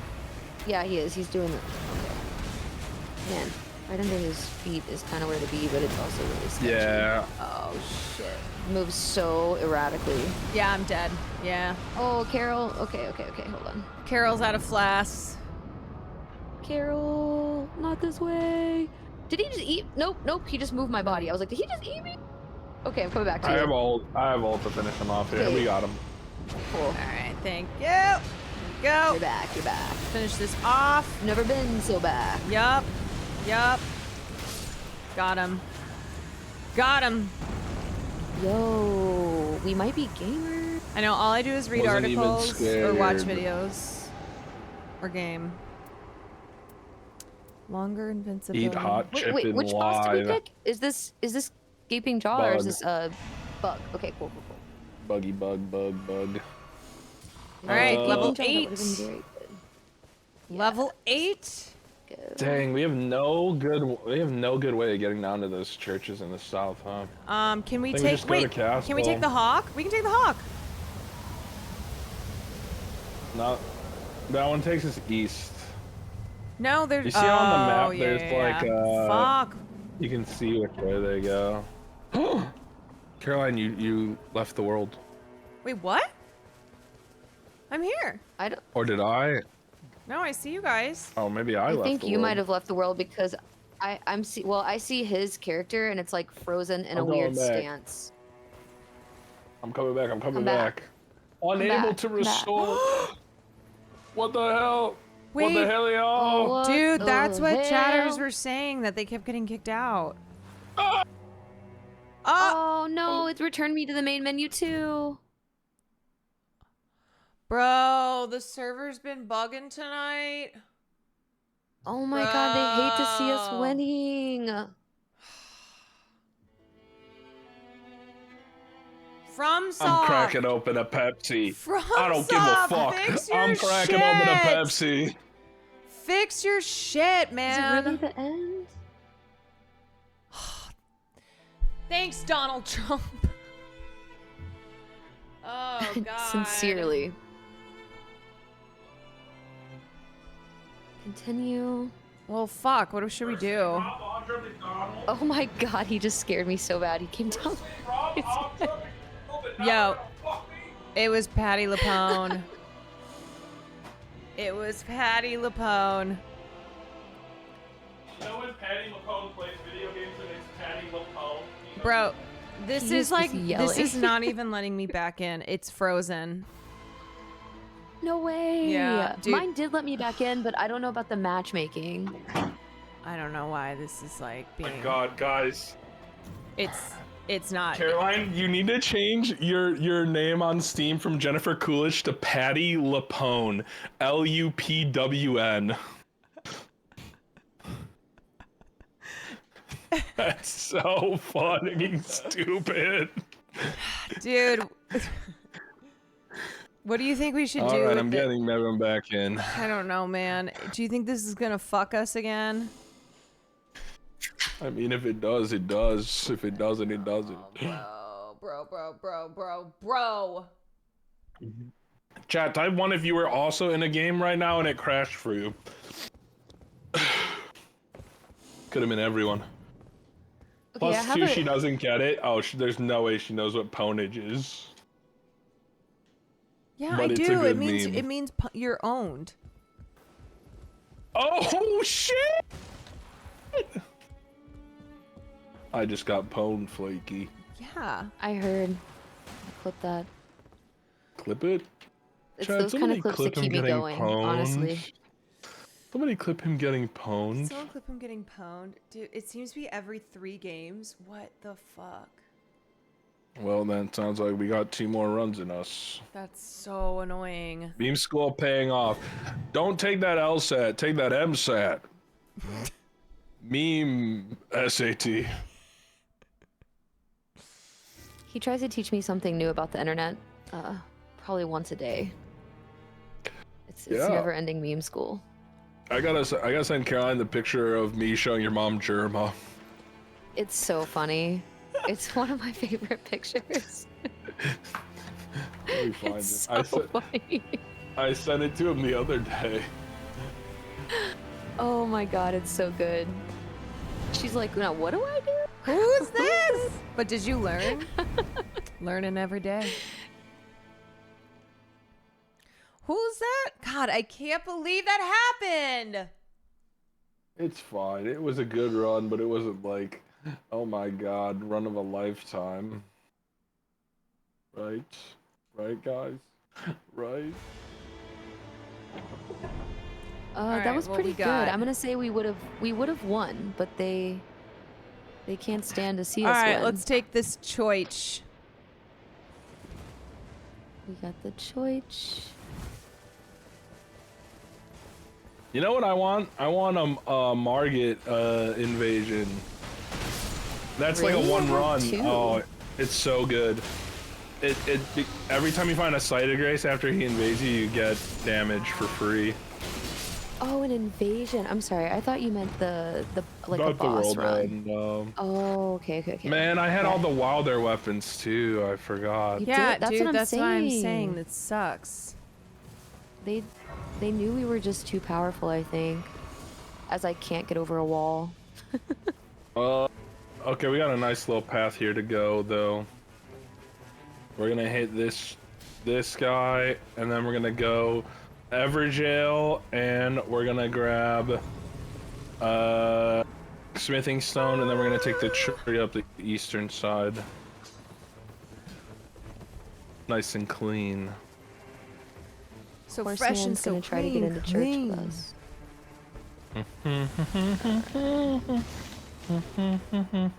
Any daggers? Any daggers in the building? No daggers. Okay. That's fine. Let's see what we get in this Everjail. Yo. Get out of here, horseman. That's a horse girl. I don't know why you just assume. I was talking to the horse, man. I know Elden Ring The hates to see us Oxford coming. comma. Oh, Oxford. Yeah, I would argue Giants at the Castle is really bad, though. Yeah, that's not great. I agree. I agree with you. Oh, she got a little sickle over here. Huzzah!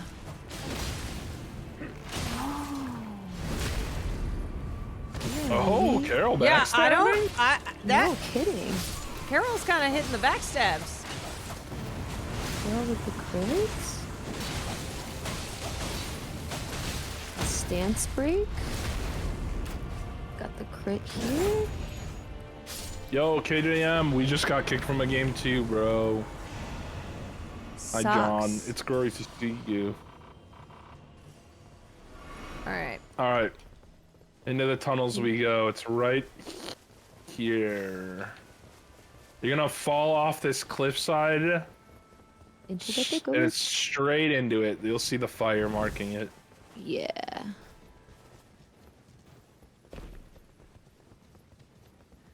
And Do you know you then, backstab with a bow? yeah, can. you can backstab with the bow. Hold right. Hold that right wall. It'll the take us right wall? right. Okay. Yeah. It's kind of the passage to the boss is a little tucked away.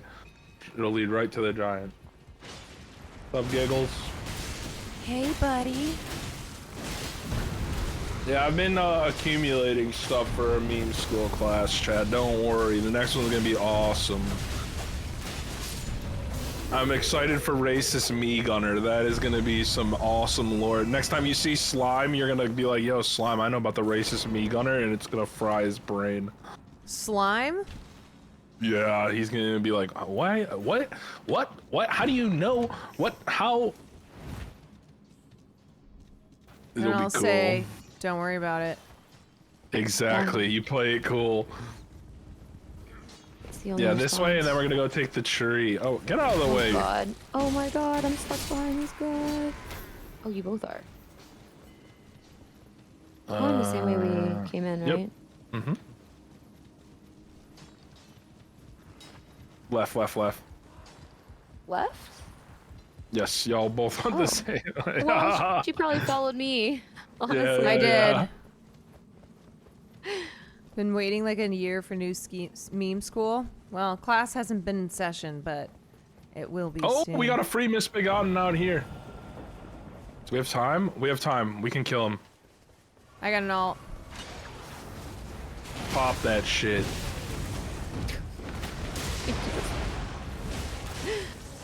Absolutely wrecked me. My POV was so funny. Okay, there's a crit at least. Man, Frostbite is actually so good. It's so awesome, and it makes me stealth, even though I just died, but... Hold on, I got you. It's such a nice little... Thank you. It's such a nice little thing. I'm still kind of squishy.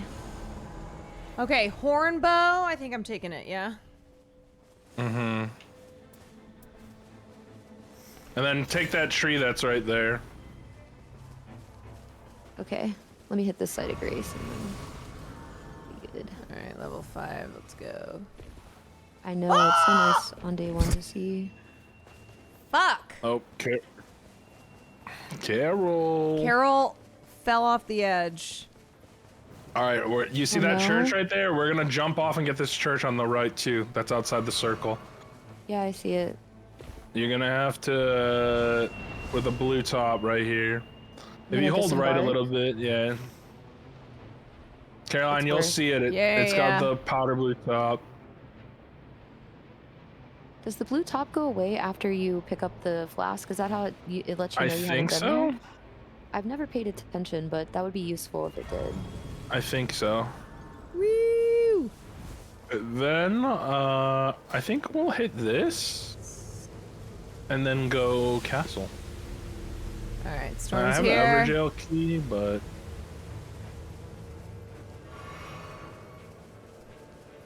Yeah, Misbegotten is pretty free.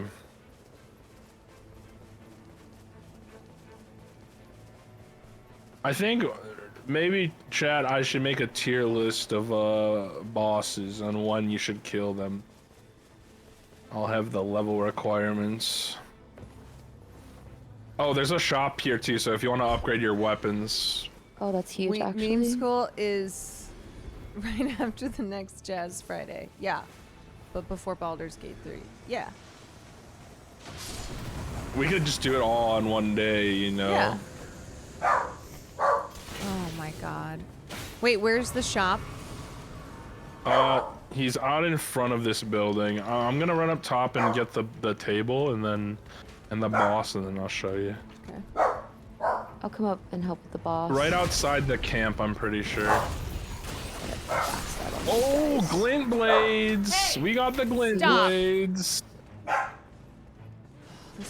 This I got the big glint blades angel baby too. of mine. This angel baby of mine. Broadsword, anyone? Nah. Yeah, I think I'm good. I just picked up a dagger. Improved fire attack, I want that. Okay, you have a stone sword? That's great. Yeah, I just grabbed one. Oh, we got buried treasure marked on our map too. Shop is literally right out the front gate. Okay. Straight ahead. No, I know he wants me to let him out. I'm not letting him out though. I need to kill one more guy. Oh, I do too. Oh, well, I guess yeah, wait. we all get those I got you, I got you. Okay, thank you. That should be enough. Carry, yeah. That Far? Farley, you want to go for a walk? Should Farley, you I want to go for a walk? should I upgrade my You're so horn bow evil. or should I upgrade my regular my Iron's Eye? Let me see your build really quick. I would do your horn bow. Okay. There's also this red Flaky branch. pinged a castle? Just like Yeah, let's do it.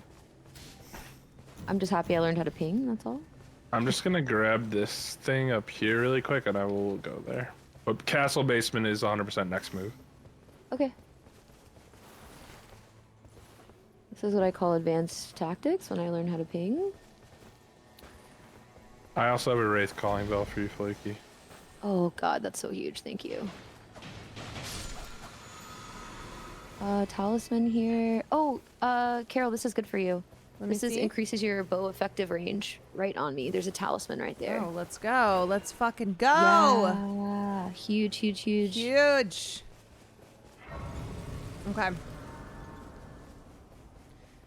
to the castle. Did you upgrade your bow already, Caroline? Yeah. Oh, that's a great bow. Never mind, that wouldn't be good on you. Castle basement. Here we go.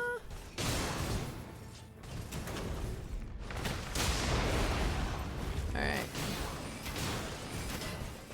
Oh, you're here with the. Oh, it's a Crucible Knight castle. Yeah, Oh, I this shouldn't is have done that. I huge. should have gone to the basement. It's okay. I'm fighting too. We got him. I got a backstab right here. I'm here. It's Crucible Knights? Oh, Crucible Knights. we're juice. Actually huge for us. Alright, if we run through the basement and we get up top, it's literally GG. We'll hit 10 before day 2. Fuck yeah. Fuck yeah. I'm dropping a bell for you in the stairs right there. Nice. Thank you. You see it? Yep, I just picked it up. Farley. Not now, Mama's fighting. Plus, I know you're just gonna go out there.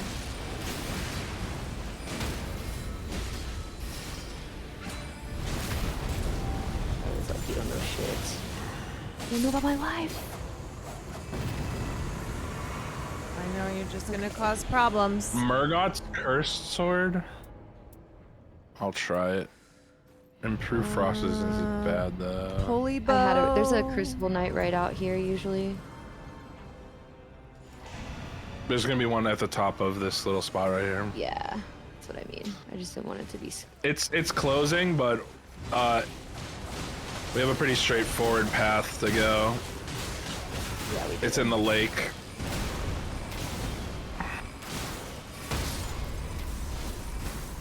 Okay, nice. Wow, let's get this talisman. And then same path up, out the gate, left, vault.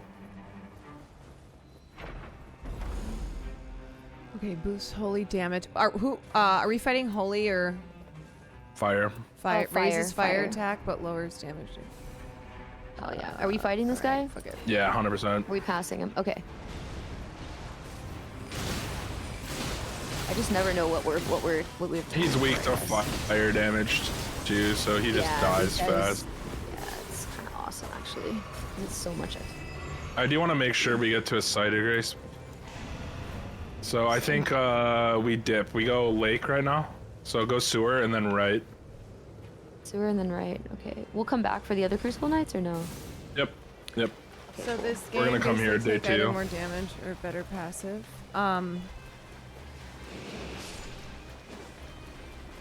Wait, this game is basically take either more damage or better passive in the weapons. Andre will answer that.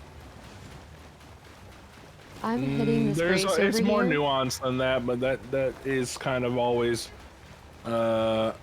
options. There's good weapon choices. There's lots of other stuff than that. Try and pick up these little guys as we're running in. Yeah, I did hit level 9, so maybe we can. Yeah. Maybe we can get to 10 with some of the. We can actually probably kill this flower before the fight. You see it over here? There's also people in the mine. Yeah, there's a bunch of little flowers. Let's kill this flower. The flowers.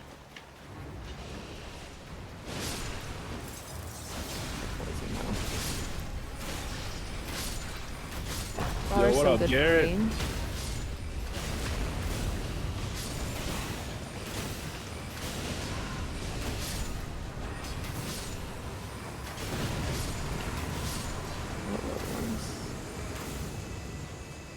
Oh no. Oh, that was a great enemy? Yep. Flower's a boss. Yeah, so we'll be level 10. We'll go do castle. We'll probably hit 12. We can do the ceiling too. Tibia Mariner.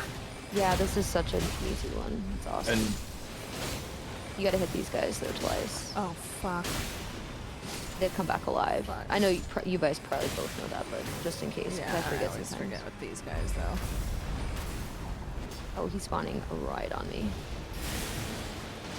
This is the one where we don't really mess with the mobs, right? We just kind of punish the actual... no, mobs first is better, or else the bird spawns.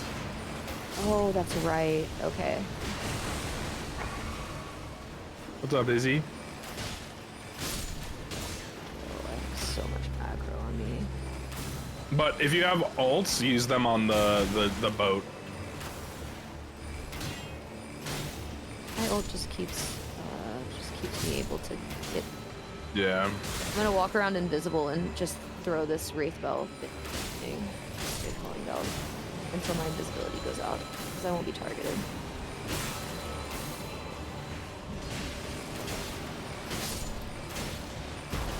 Alright, now I can fuck with this.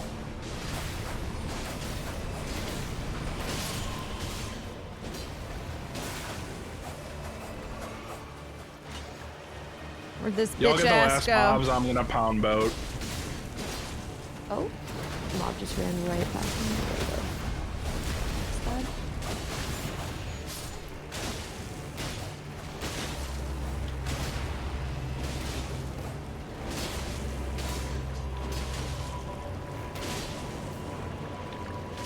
Damn, more? Yeah, they just keep...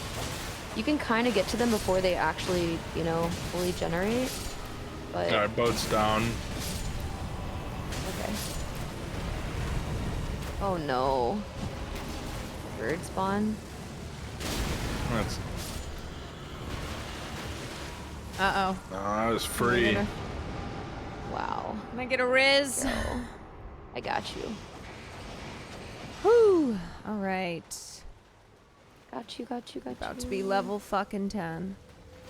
Yeah. Dragon. Go do castle. Did I upgrade my sword? I did upgrade my sword. Anti-dragon effect? No. Counterattacks. Sudden death upon enemy attacks, probably. Okay. Yeah, that's a good one. Could help with all the Crucible Knights. What's up, double scuff? Woo! Level 10. It feels so good, actually. Day 2, level 10's great. Just getting Crucible Knights is just so good. Are we gonna take? We could take this. I think hawk full to... clear this castle, and then we'll go do the churches. Oh, why did I run over here? Up here. Oh, is there not a... I thought there was a spirit thing, so I ran too. I just vault up as fast. And then when you go up here, well, actually, there's still a Crucible Knight down here to kill, so we'll kill him. Oh, you went to the lower one. Got you. I'm in the courtyard. Yeah, I see you here. I thought we left one too, but this might be the one that we saw. I just thought it was in a different spot. Back up just a bit. All right, go to our little corner over here. We'll do our whole path up. This is towards the boss at the top, right? Strong. I'm thinking maybe we will level up in the field before we do the boss at the top, but... Oh, okay. If you two want to run through the middle part, I'll kill the one over here alone. Oh no, we're all together, so might as well. Yeah, we're basically here. I just got a crit on him anyway, so... And another one, actually. I think I got improved stance breaking, and I feel like it's helped quite a bit. FP shards. Anyone need Starlight? Nah. I don't. That's me, by the way. That's not anybody. Alright, I'm killing the other one right here. Sometimes I see people's like passive, like the rain and stuff falling. I think it's an enemy.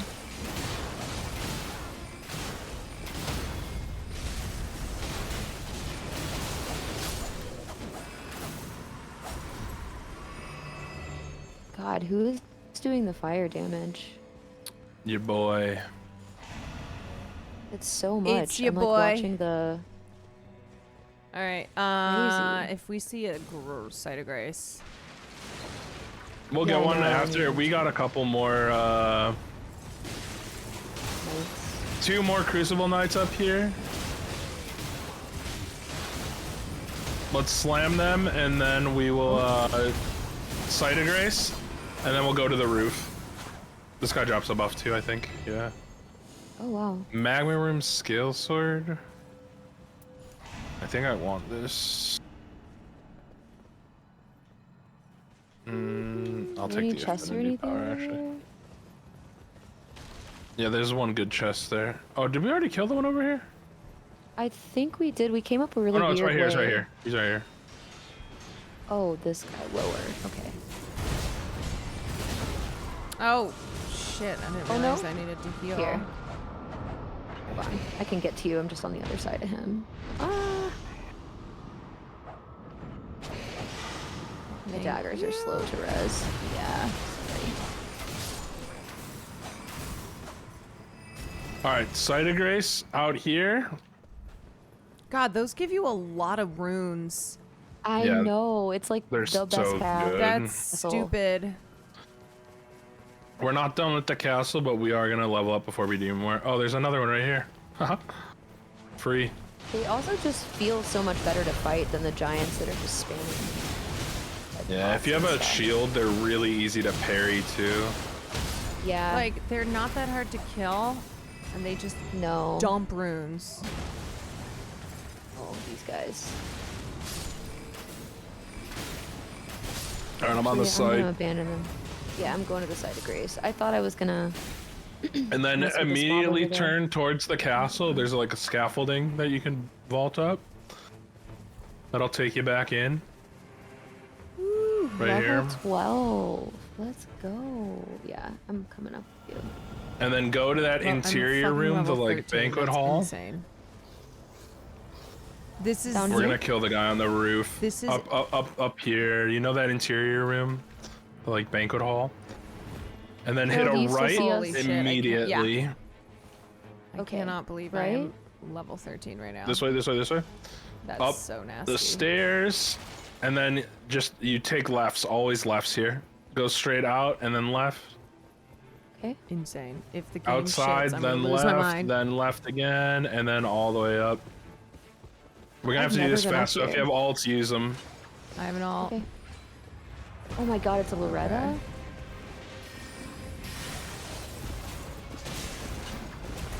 God, she's so fast. Only thing about my little special is the animation. It takes so long. It's nuts.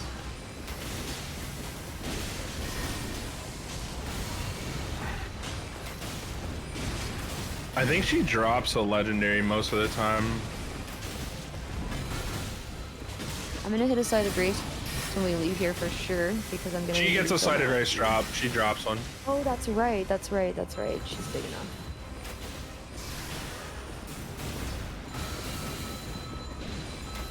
I have FP reduction, so I feel like this Wraith Bell just goes forever.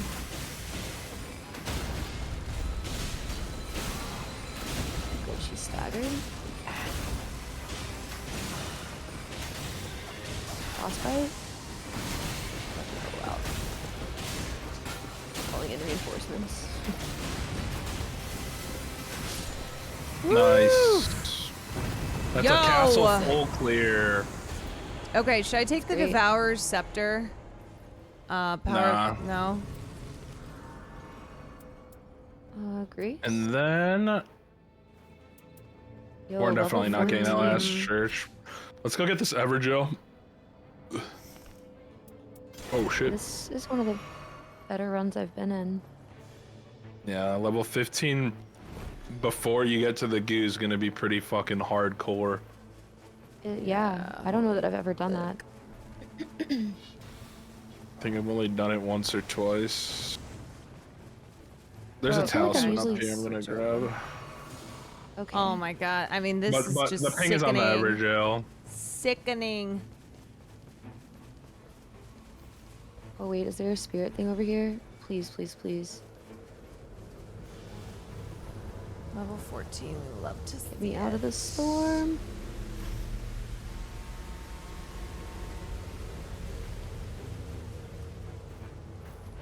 Oh fuck me. Oh, I don't have an Evergel key. I do. You have a key though, right? I think, unless I'm thinking of last run, I'm pretty sure I do. No, I got Nice, one. yeah. Oh god. Oh god. Now watch, I'm gonna hit them all. Nice. That's actually so helpful. Ulting. Oh god. Y'all have such good ults. It's awesome. Mine's good for me individually, or if you guys go down and I need to res you, but Yours has great utility. yeah, it's Where's very, the it's last like one? more Oh. strategic. It's not necessarily like a fun big one. Once you get in the good, yeah, when you have a good run, this game is awesome. Well, yeah, but it like stacks, right? So if you mess up Boss something on the right down first here. day, it like compounds. All right, I Kill am this dragon. fucking level. This is the first time I've hit level 15. Feels good, man. Feels good. You got an achievement for it. Really? Mm-hmm. You don't know that. I'm gonna do something really stupid, but it's funny. I'm gonna explode. What? Okay. Yeah, I did it already. I had like a flask that let me explode once. Oh, fuck me. I'm dead. Oh, it's so I got much caught in the fire. Oh, I think I can get you. Hold on, let me come back here. I'm just One of my the little secrets dagger about guys dealing are with the slow. fire is not spamming to get up quickly.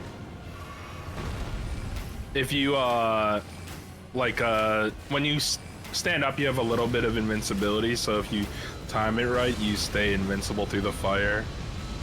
You get hit once. What am I supposed to do when I'm... Oops. Oh, shit. I just am backed up against the fuck. Oh, I got you, Flaky. Hold on. Oh, sorry. Wait. Oh, fuck! Oh, wait. I died. Sorry, I was stuck in the fire. That's okay. No. It's very disorienting. The dragon's almost dead. It spawned me right back here, so I can just grab my runes. Yeah, just don't die. I'm trying not to. I'm trying not to. I'm trying not to. There's no mobs to consume them, so that's kind of nice. You dead. Alright, we got him. Nice.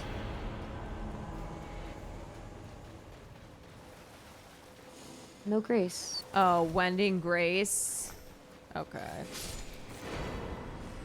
No, there's Oh, Women a Grace is grace great. somewhere. It's all the way back here It's though. over here, yeah. Where he started the fight. We're gonna go up and we're gonna go east and get this next field boss as well. Cause we're level 15, we I not really go just want to past level focus on 15? clearing bosses. Level Wait, 15 maybe. is max, right? Yeah, level 15 is max. So now we're just focused on killing bosses to get more drops. Wait, but how do you get your... So we're going east? How do you get your, Yeah. what's it called? Flasks. This is an insane The one, last I know. flask is in the This is the insane. fog. We're not getting to it. No, but I mean, like, if I can't level up anymore, how do I get my flask to, like, when you level up, you know, you get your flask back? The site of grace? Yeah. Like, I only have... Do you know what I mean? No? I don't understand what you mean. Like, what do you need it for? Well, you refill You your still can flask. walk through it. You can still walk through it and get your stuff. Use your ults here if you have them. A raider Oh, I died do. here? You see these drops over here?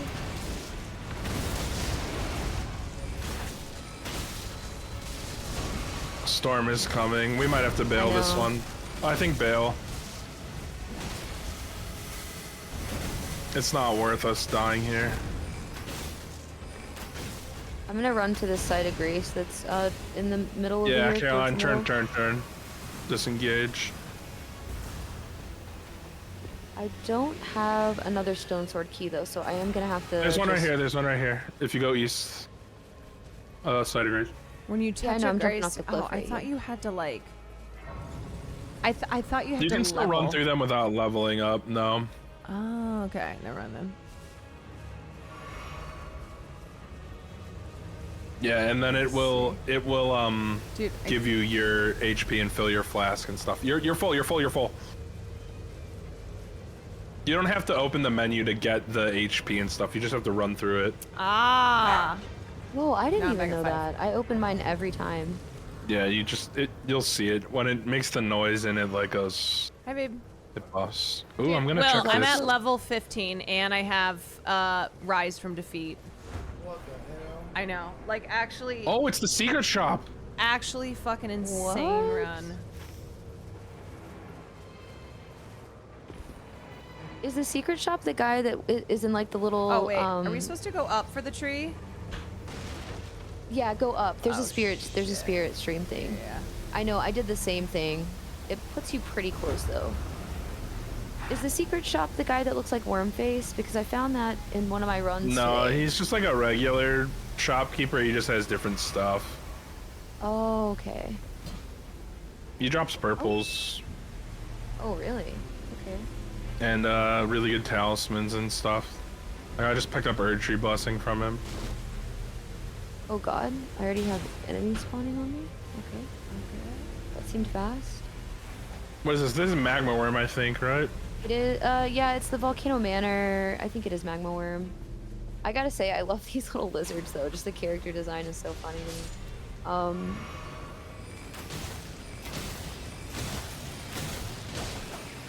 loved Volcano Manor though.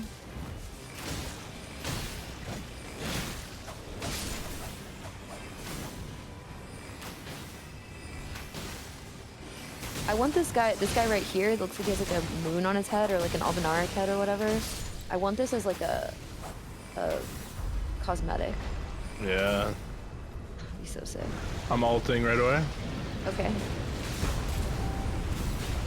I'm going around to the back where I can actually get a stab in here. Alright, I'm gonna ult him too. Up! Oh no! Hang on, I can go invis and get you. I got her. I got her already. Okay, okay. Alright, let me ult him then.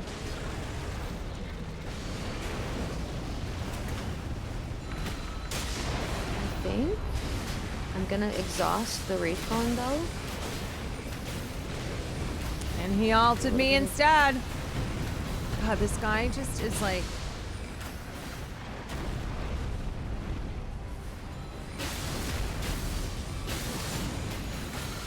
He's just a tank.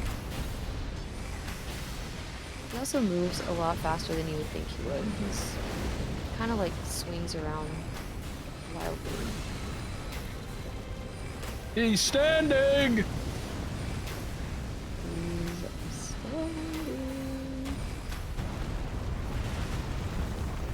There's so much like Godzilla in this design, I think. It's awesome.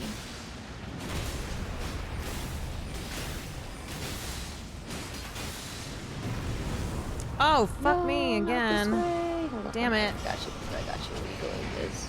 Alright, I should just heal. I was trying to save my flask. Thank you, Queen. There you go. You are back. You are so back. You've never been so back. I'm gonna frostbite him. You got the crit? I got it.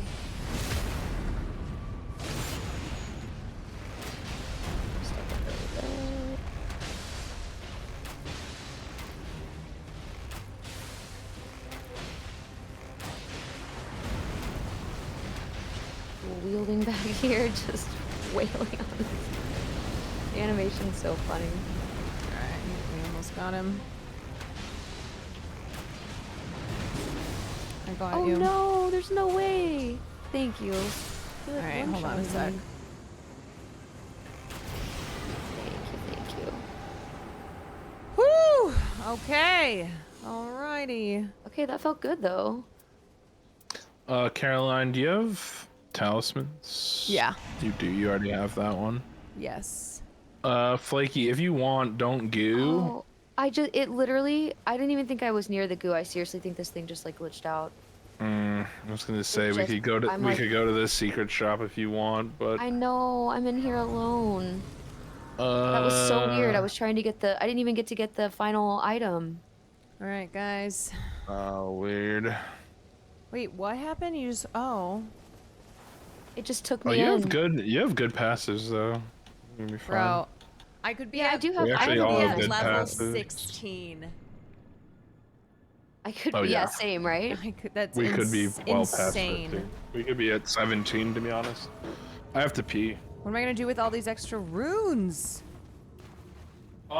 Fill up on the passive or on the consumables. Okay.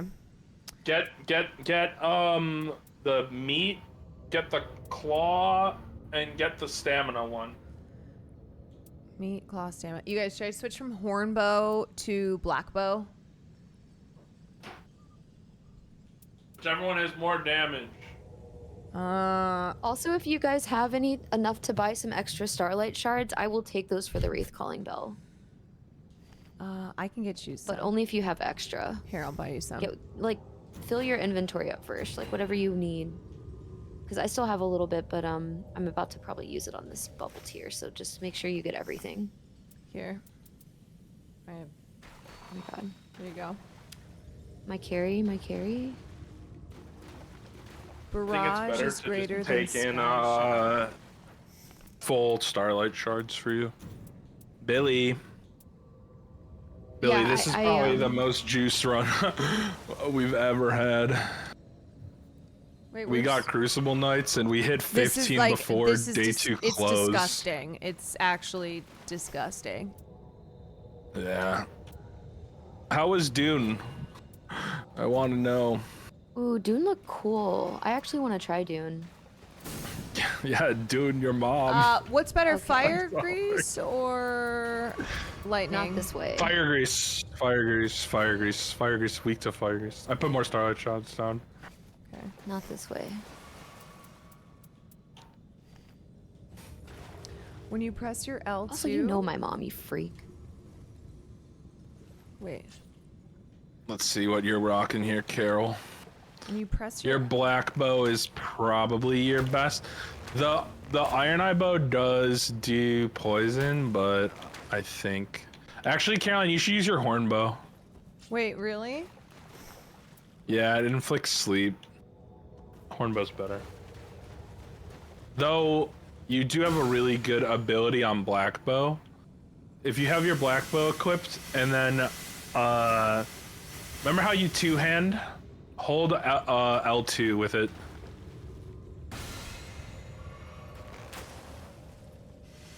Okay. That's R2, I think. Wait, hold L2.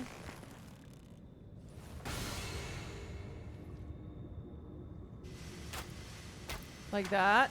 Yeah, that's a ability called Barrage, I think. Oh, okay. So you just constantly fire like crazy. Yeah. The other one has magic damage, but this boss is strong against magic. Yeah. All right, I'm ready to go. No, not Y plus L2. Y plus L2 is her other ability. All right, let's do it. Here we go. All right, let's melt this bitch. We are one flask under the max, so be greedy with your HP. Like, we have the biggest HP part possible, so don't heal at like half HP. Wait until you have Oh, I thought it kicked me. I was Do I like, prefer no. to two-hand or one-hand? Make sure you get a full heal off, basically. Is Will still streaming, or wait, where was he?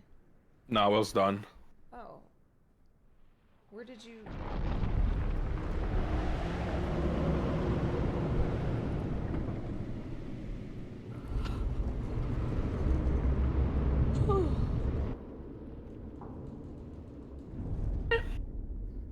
Oh, Garrett, you also got to pick a movie for the wheel, bud. You had to put BB to bed? Wait, what?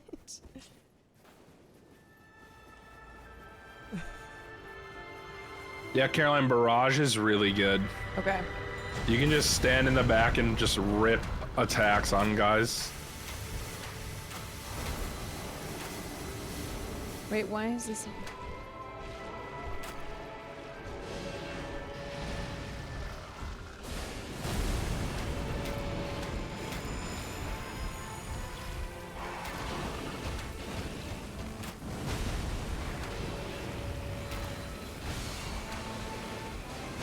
Oh, stamina, I see. Okay, I'm gonna let this fill again.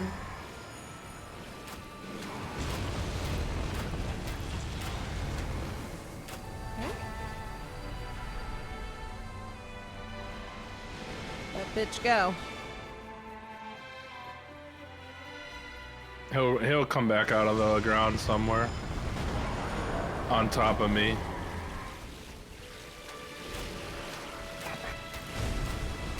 I'm targeting the moth because I feel like this is the only time I've it's had the range moth ever. that hates flame? Oh. Well, they both do. You can hit through the shell on the other guy if you have flame on your stuff. Oh. Use your flame grease too if you have it. Oh, he's gonna try to grab, I think? Maybe not.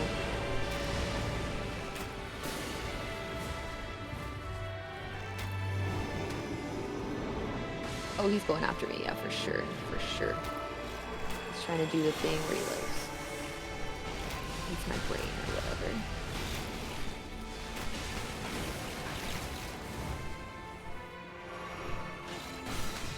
Oh, this boss is so pretty, I hate killing it. It's so pretty. I have an ult. I have an ult. Oh. Oh.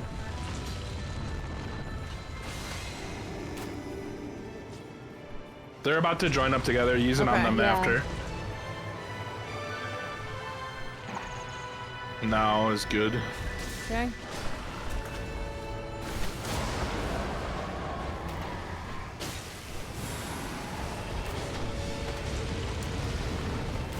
They're gonna charge here. Oh man. Are you dead? The orbital laser was on my head.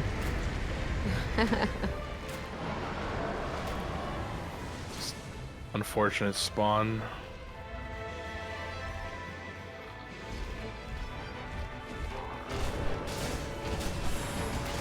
Oh no. Oh, they got me. Oh wow. That would happen so fast. I couldn't get out. There's so much poison too. Oh, mother effer. You have ult, I got Flaky? you. Yeah, I'm going in. Oh wait, no, I don't. Oh my god, hold on. I can still. I got her. Are you I sure? got her. Yep. Oh, I'm like one little sliver away from having it. That is embarrassing. So unfortunate. Not for you, for me.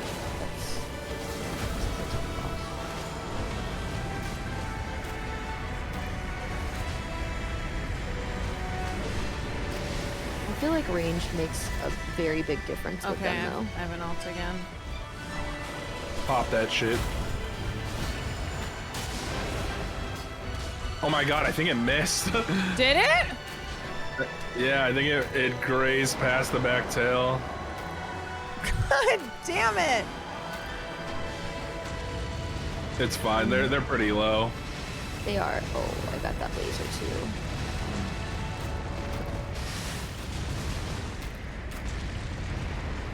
I can't tell. Yeah, they're targeting. Nope, they're going after somebody else. I almost have another ult. I just want to get it to where I can.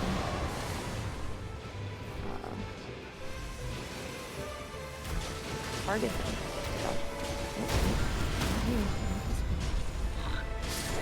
Wow. Consider this bug squash. Consider this done. No. That's huge. Thank you guys. I needed that one. There you go, Flaky. Oh my god, my There carries. you go. Can I just say that the ability of this little squad has gone up so much in the last couple of days? There's no carry here whatsoever. Yo, look at how many souls we had. Dude. Kind of cooking. Dude. We almost had 180,000. When we got to the 180,000. final area, I had 140,000 souls, something like that. We have way more than that. That's we have, crazy. 1.8 billion. All right, you guys. That's my run.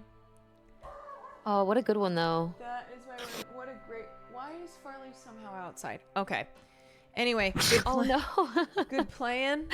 Good playing, y'all. I swear to God, this dog. Yeah, GG's. Oh, Thanks my for God. the games. GG's.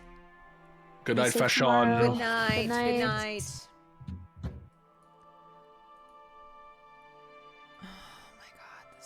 Dog of mine.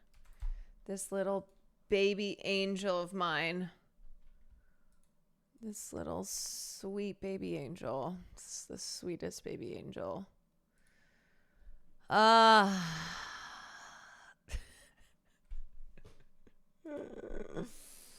Oh, God.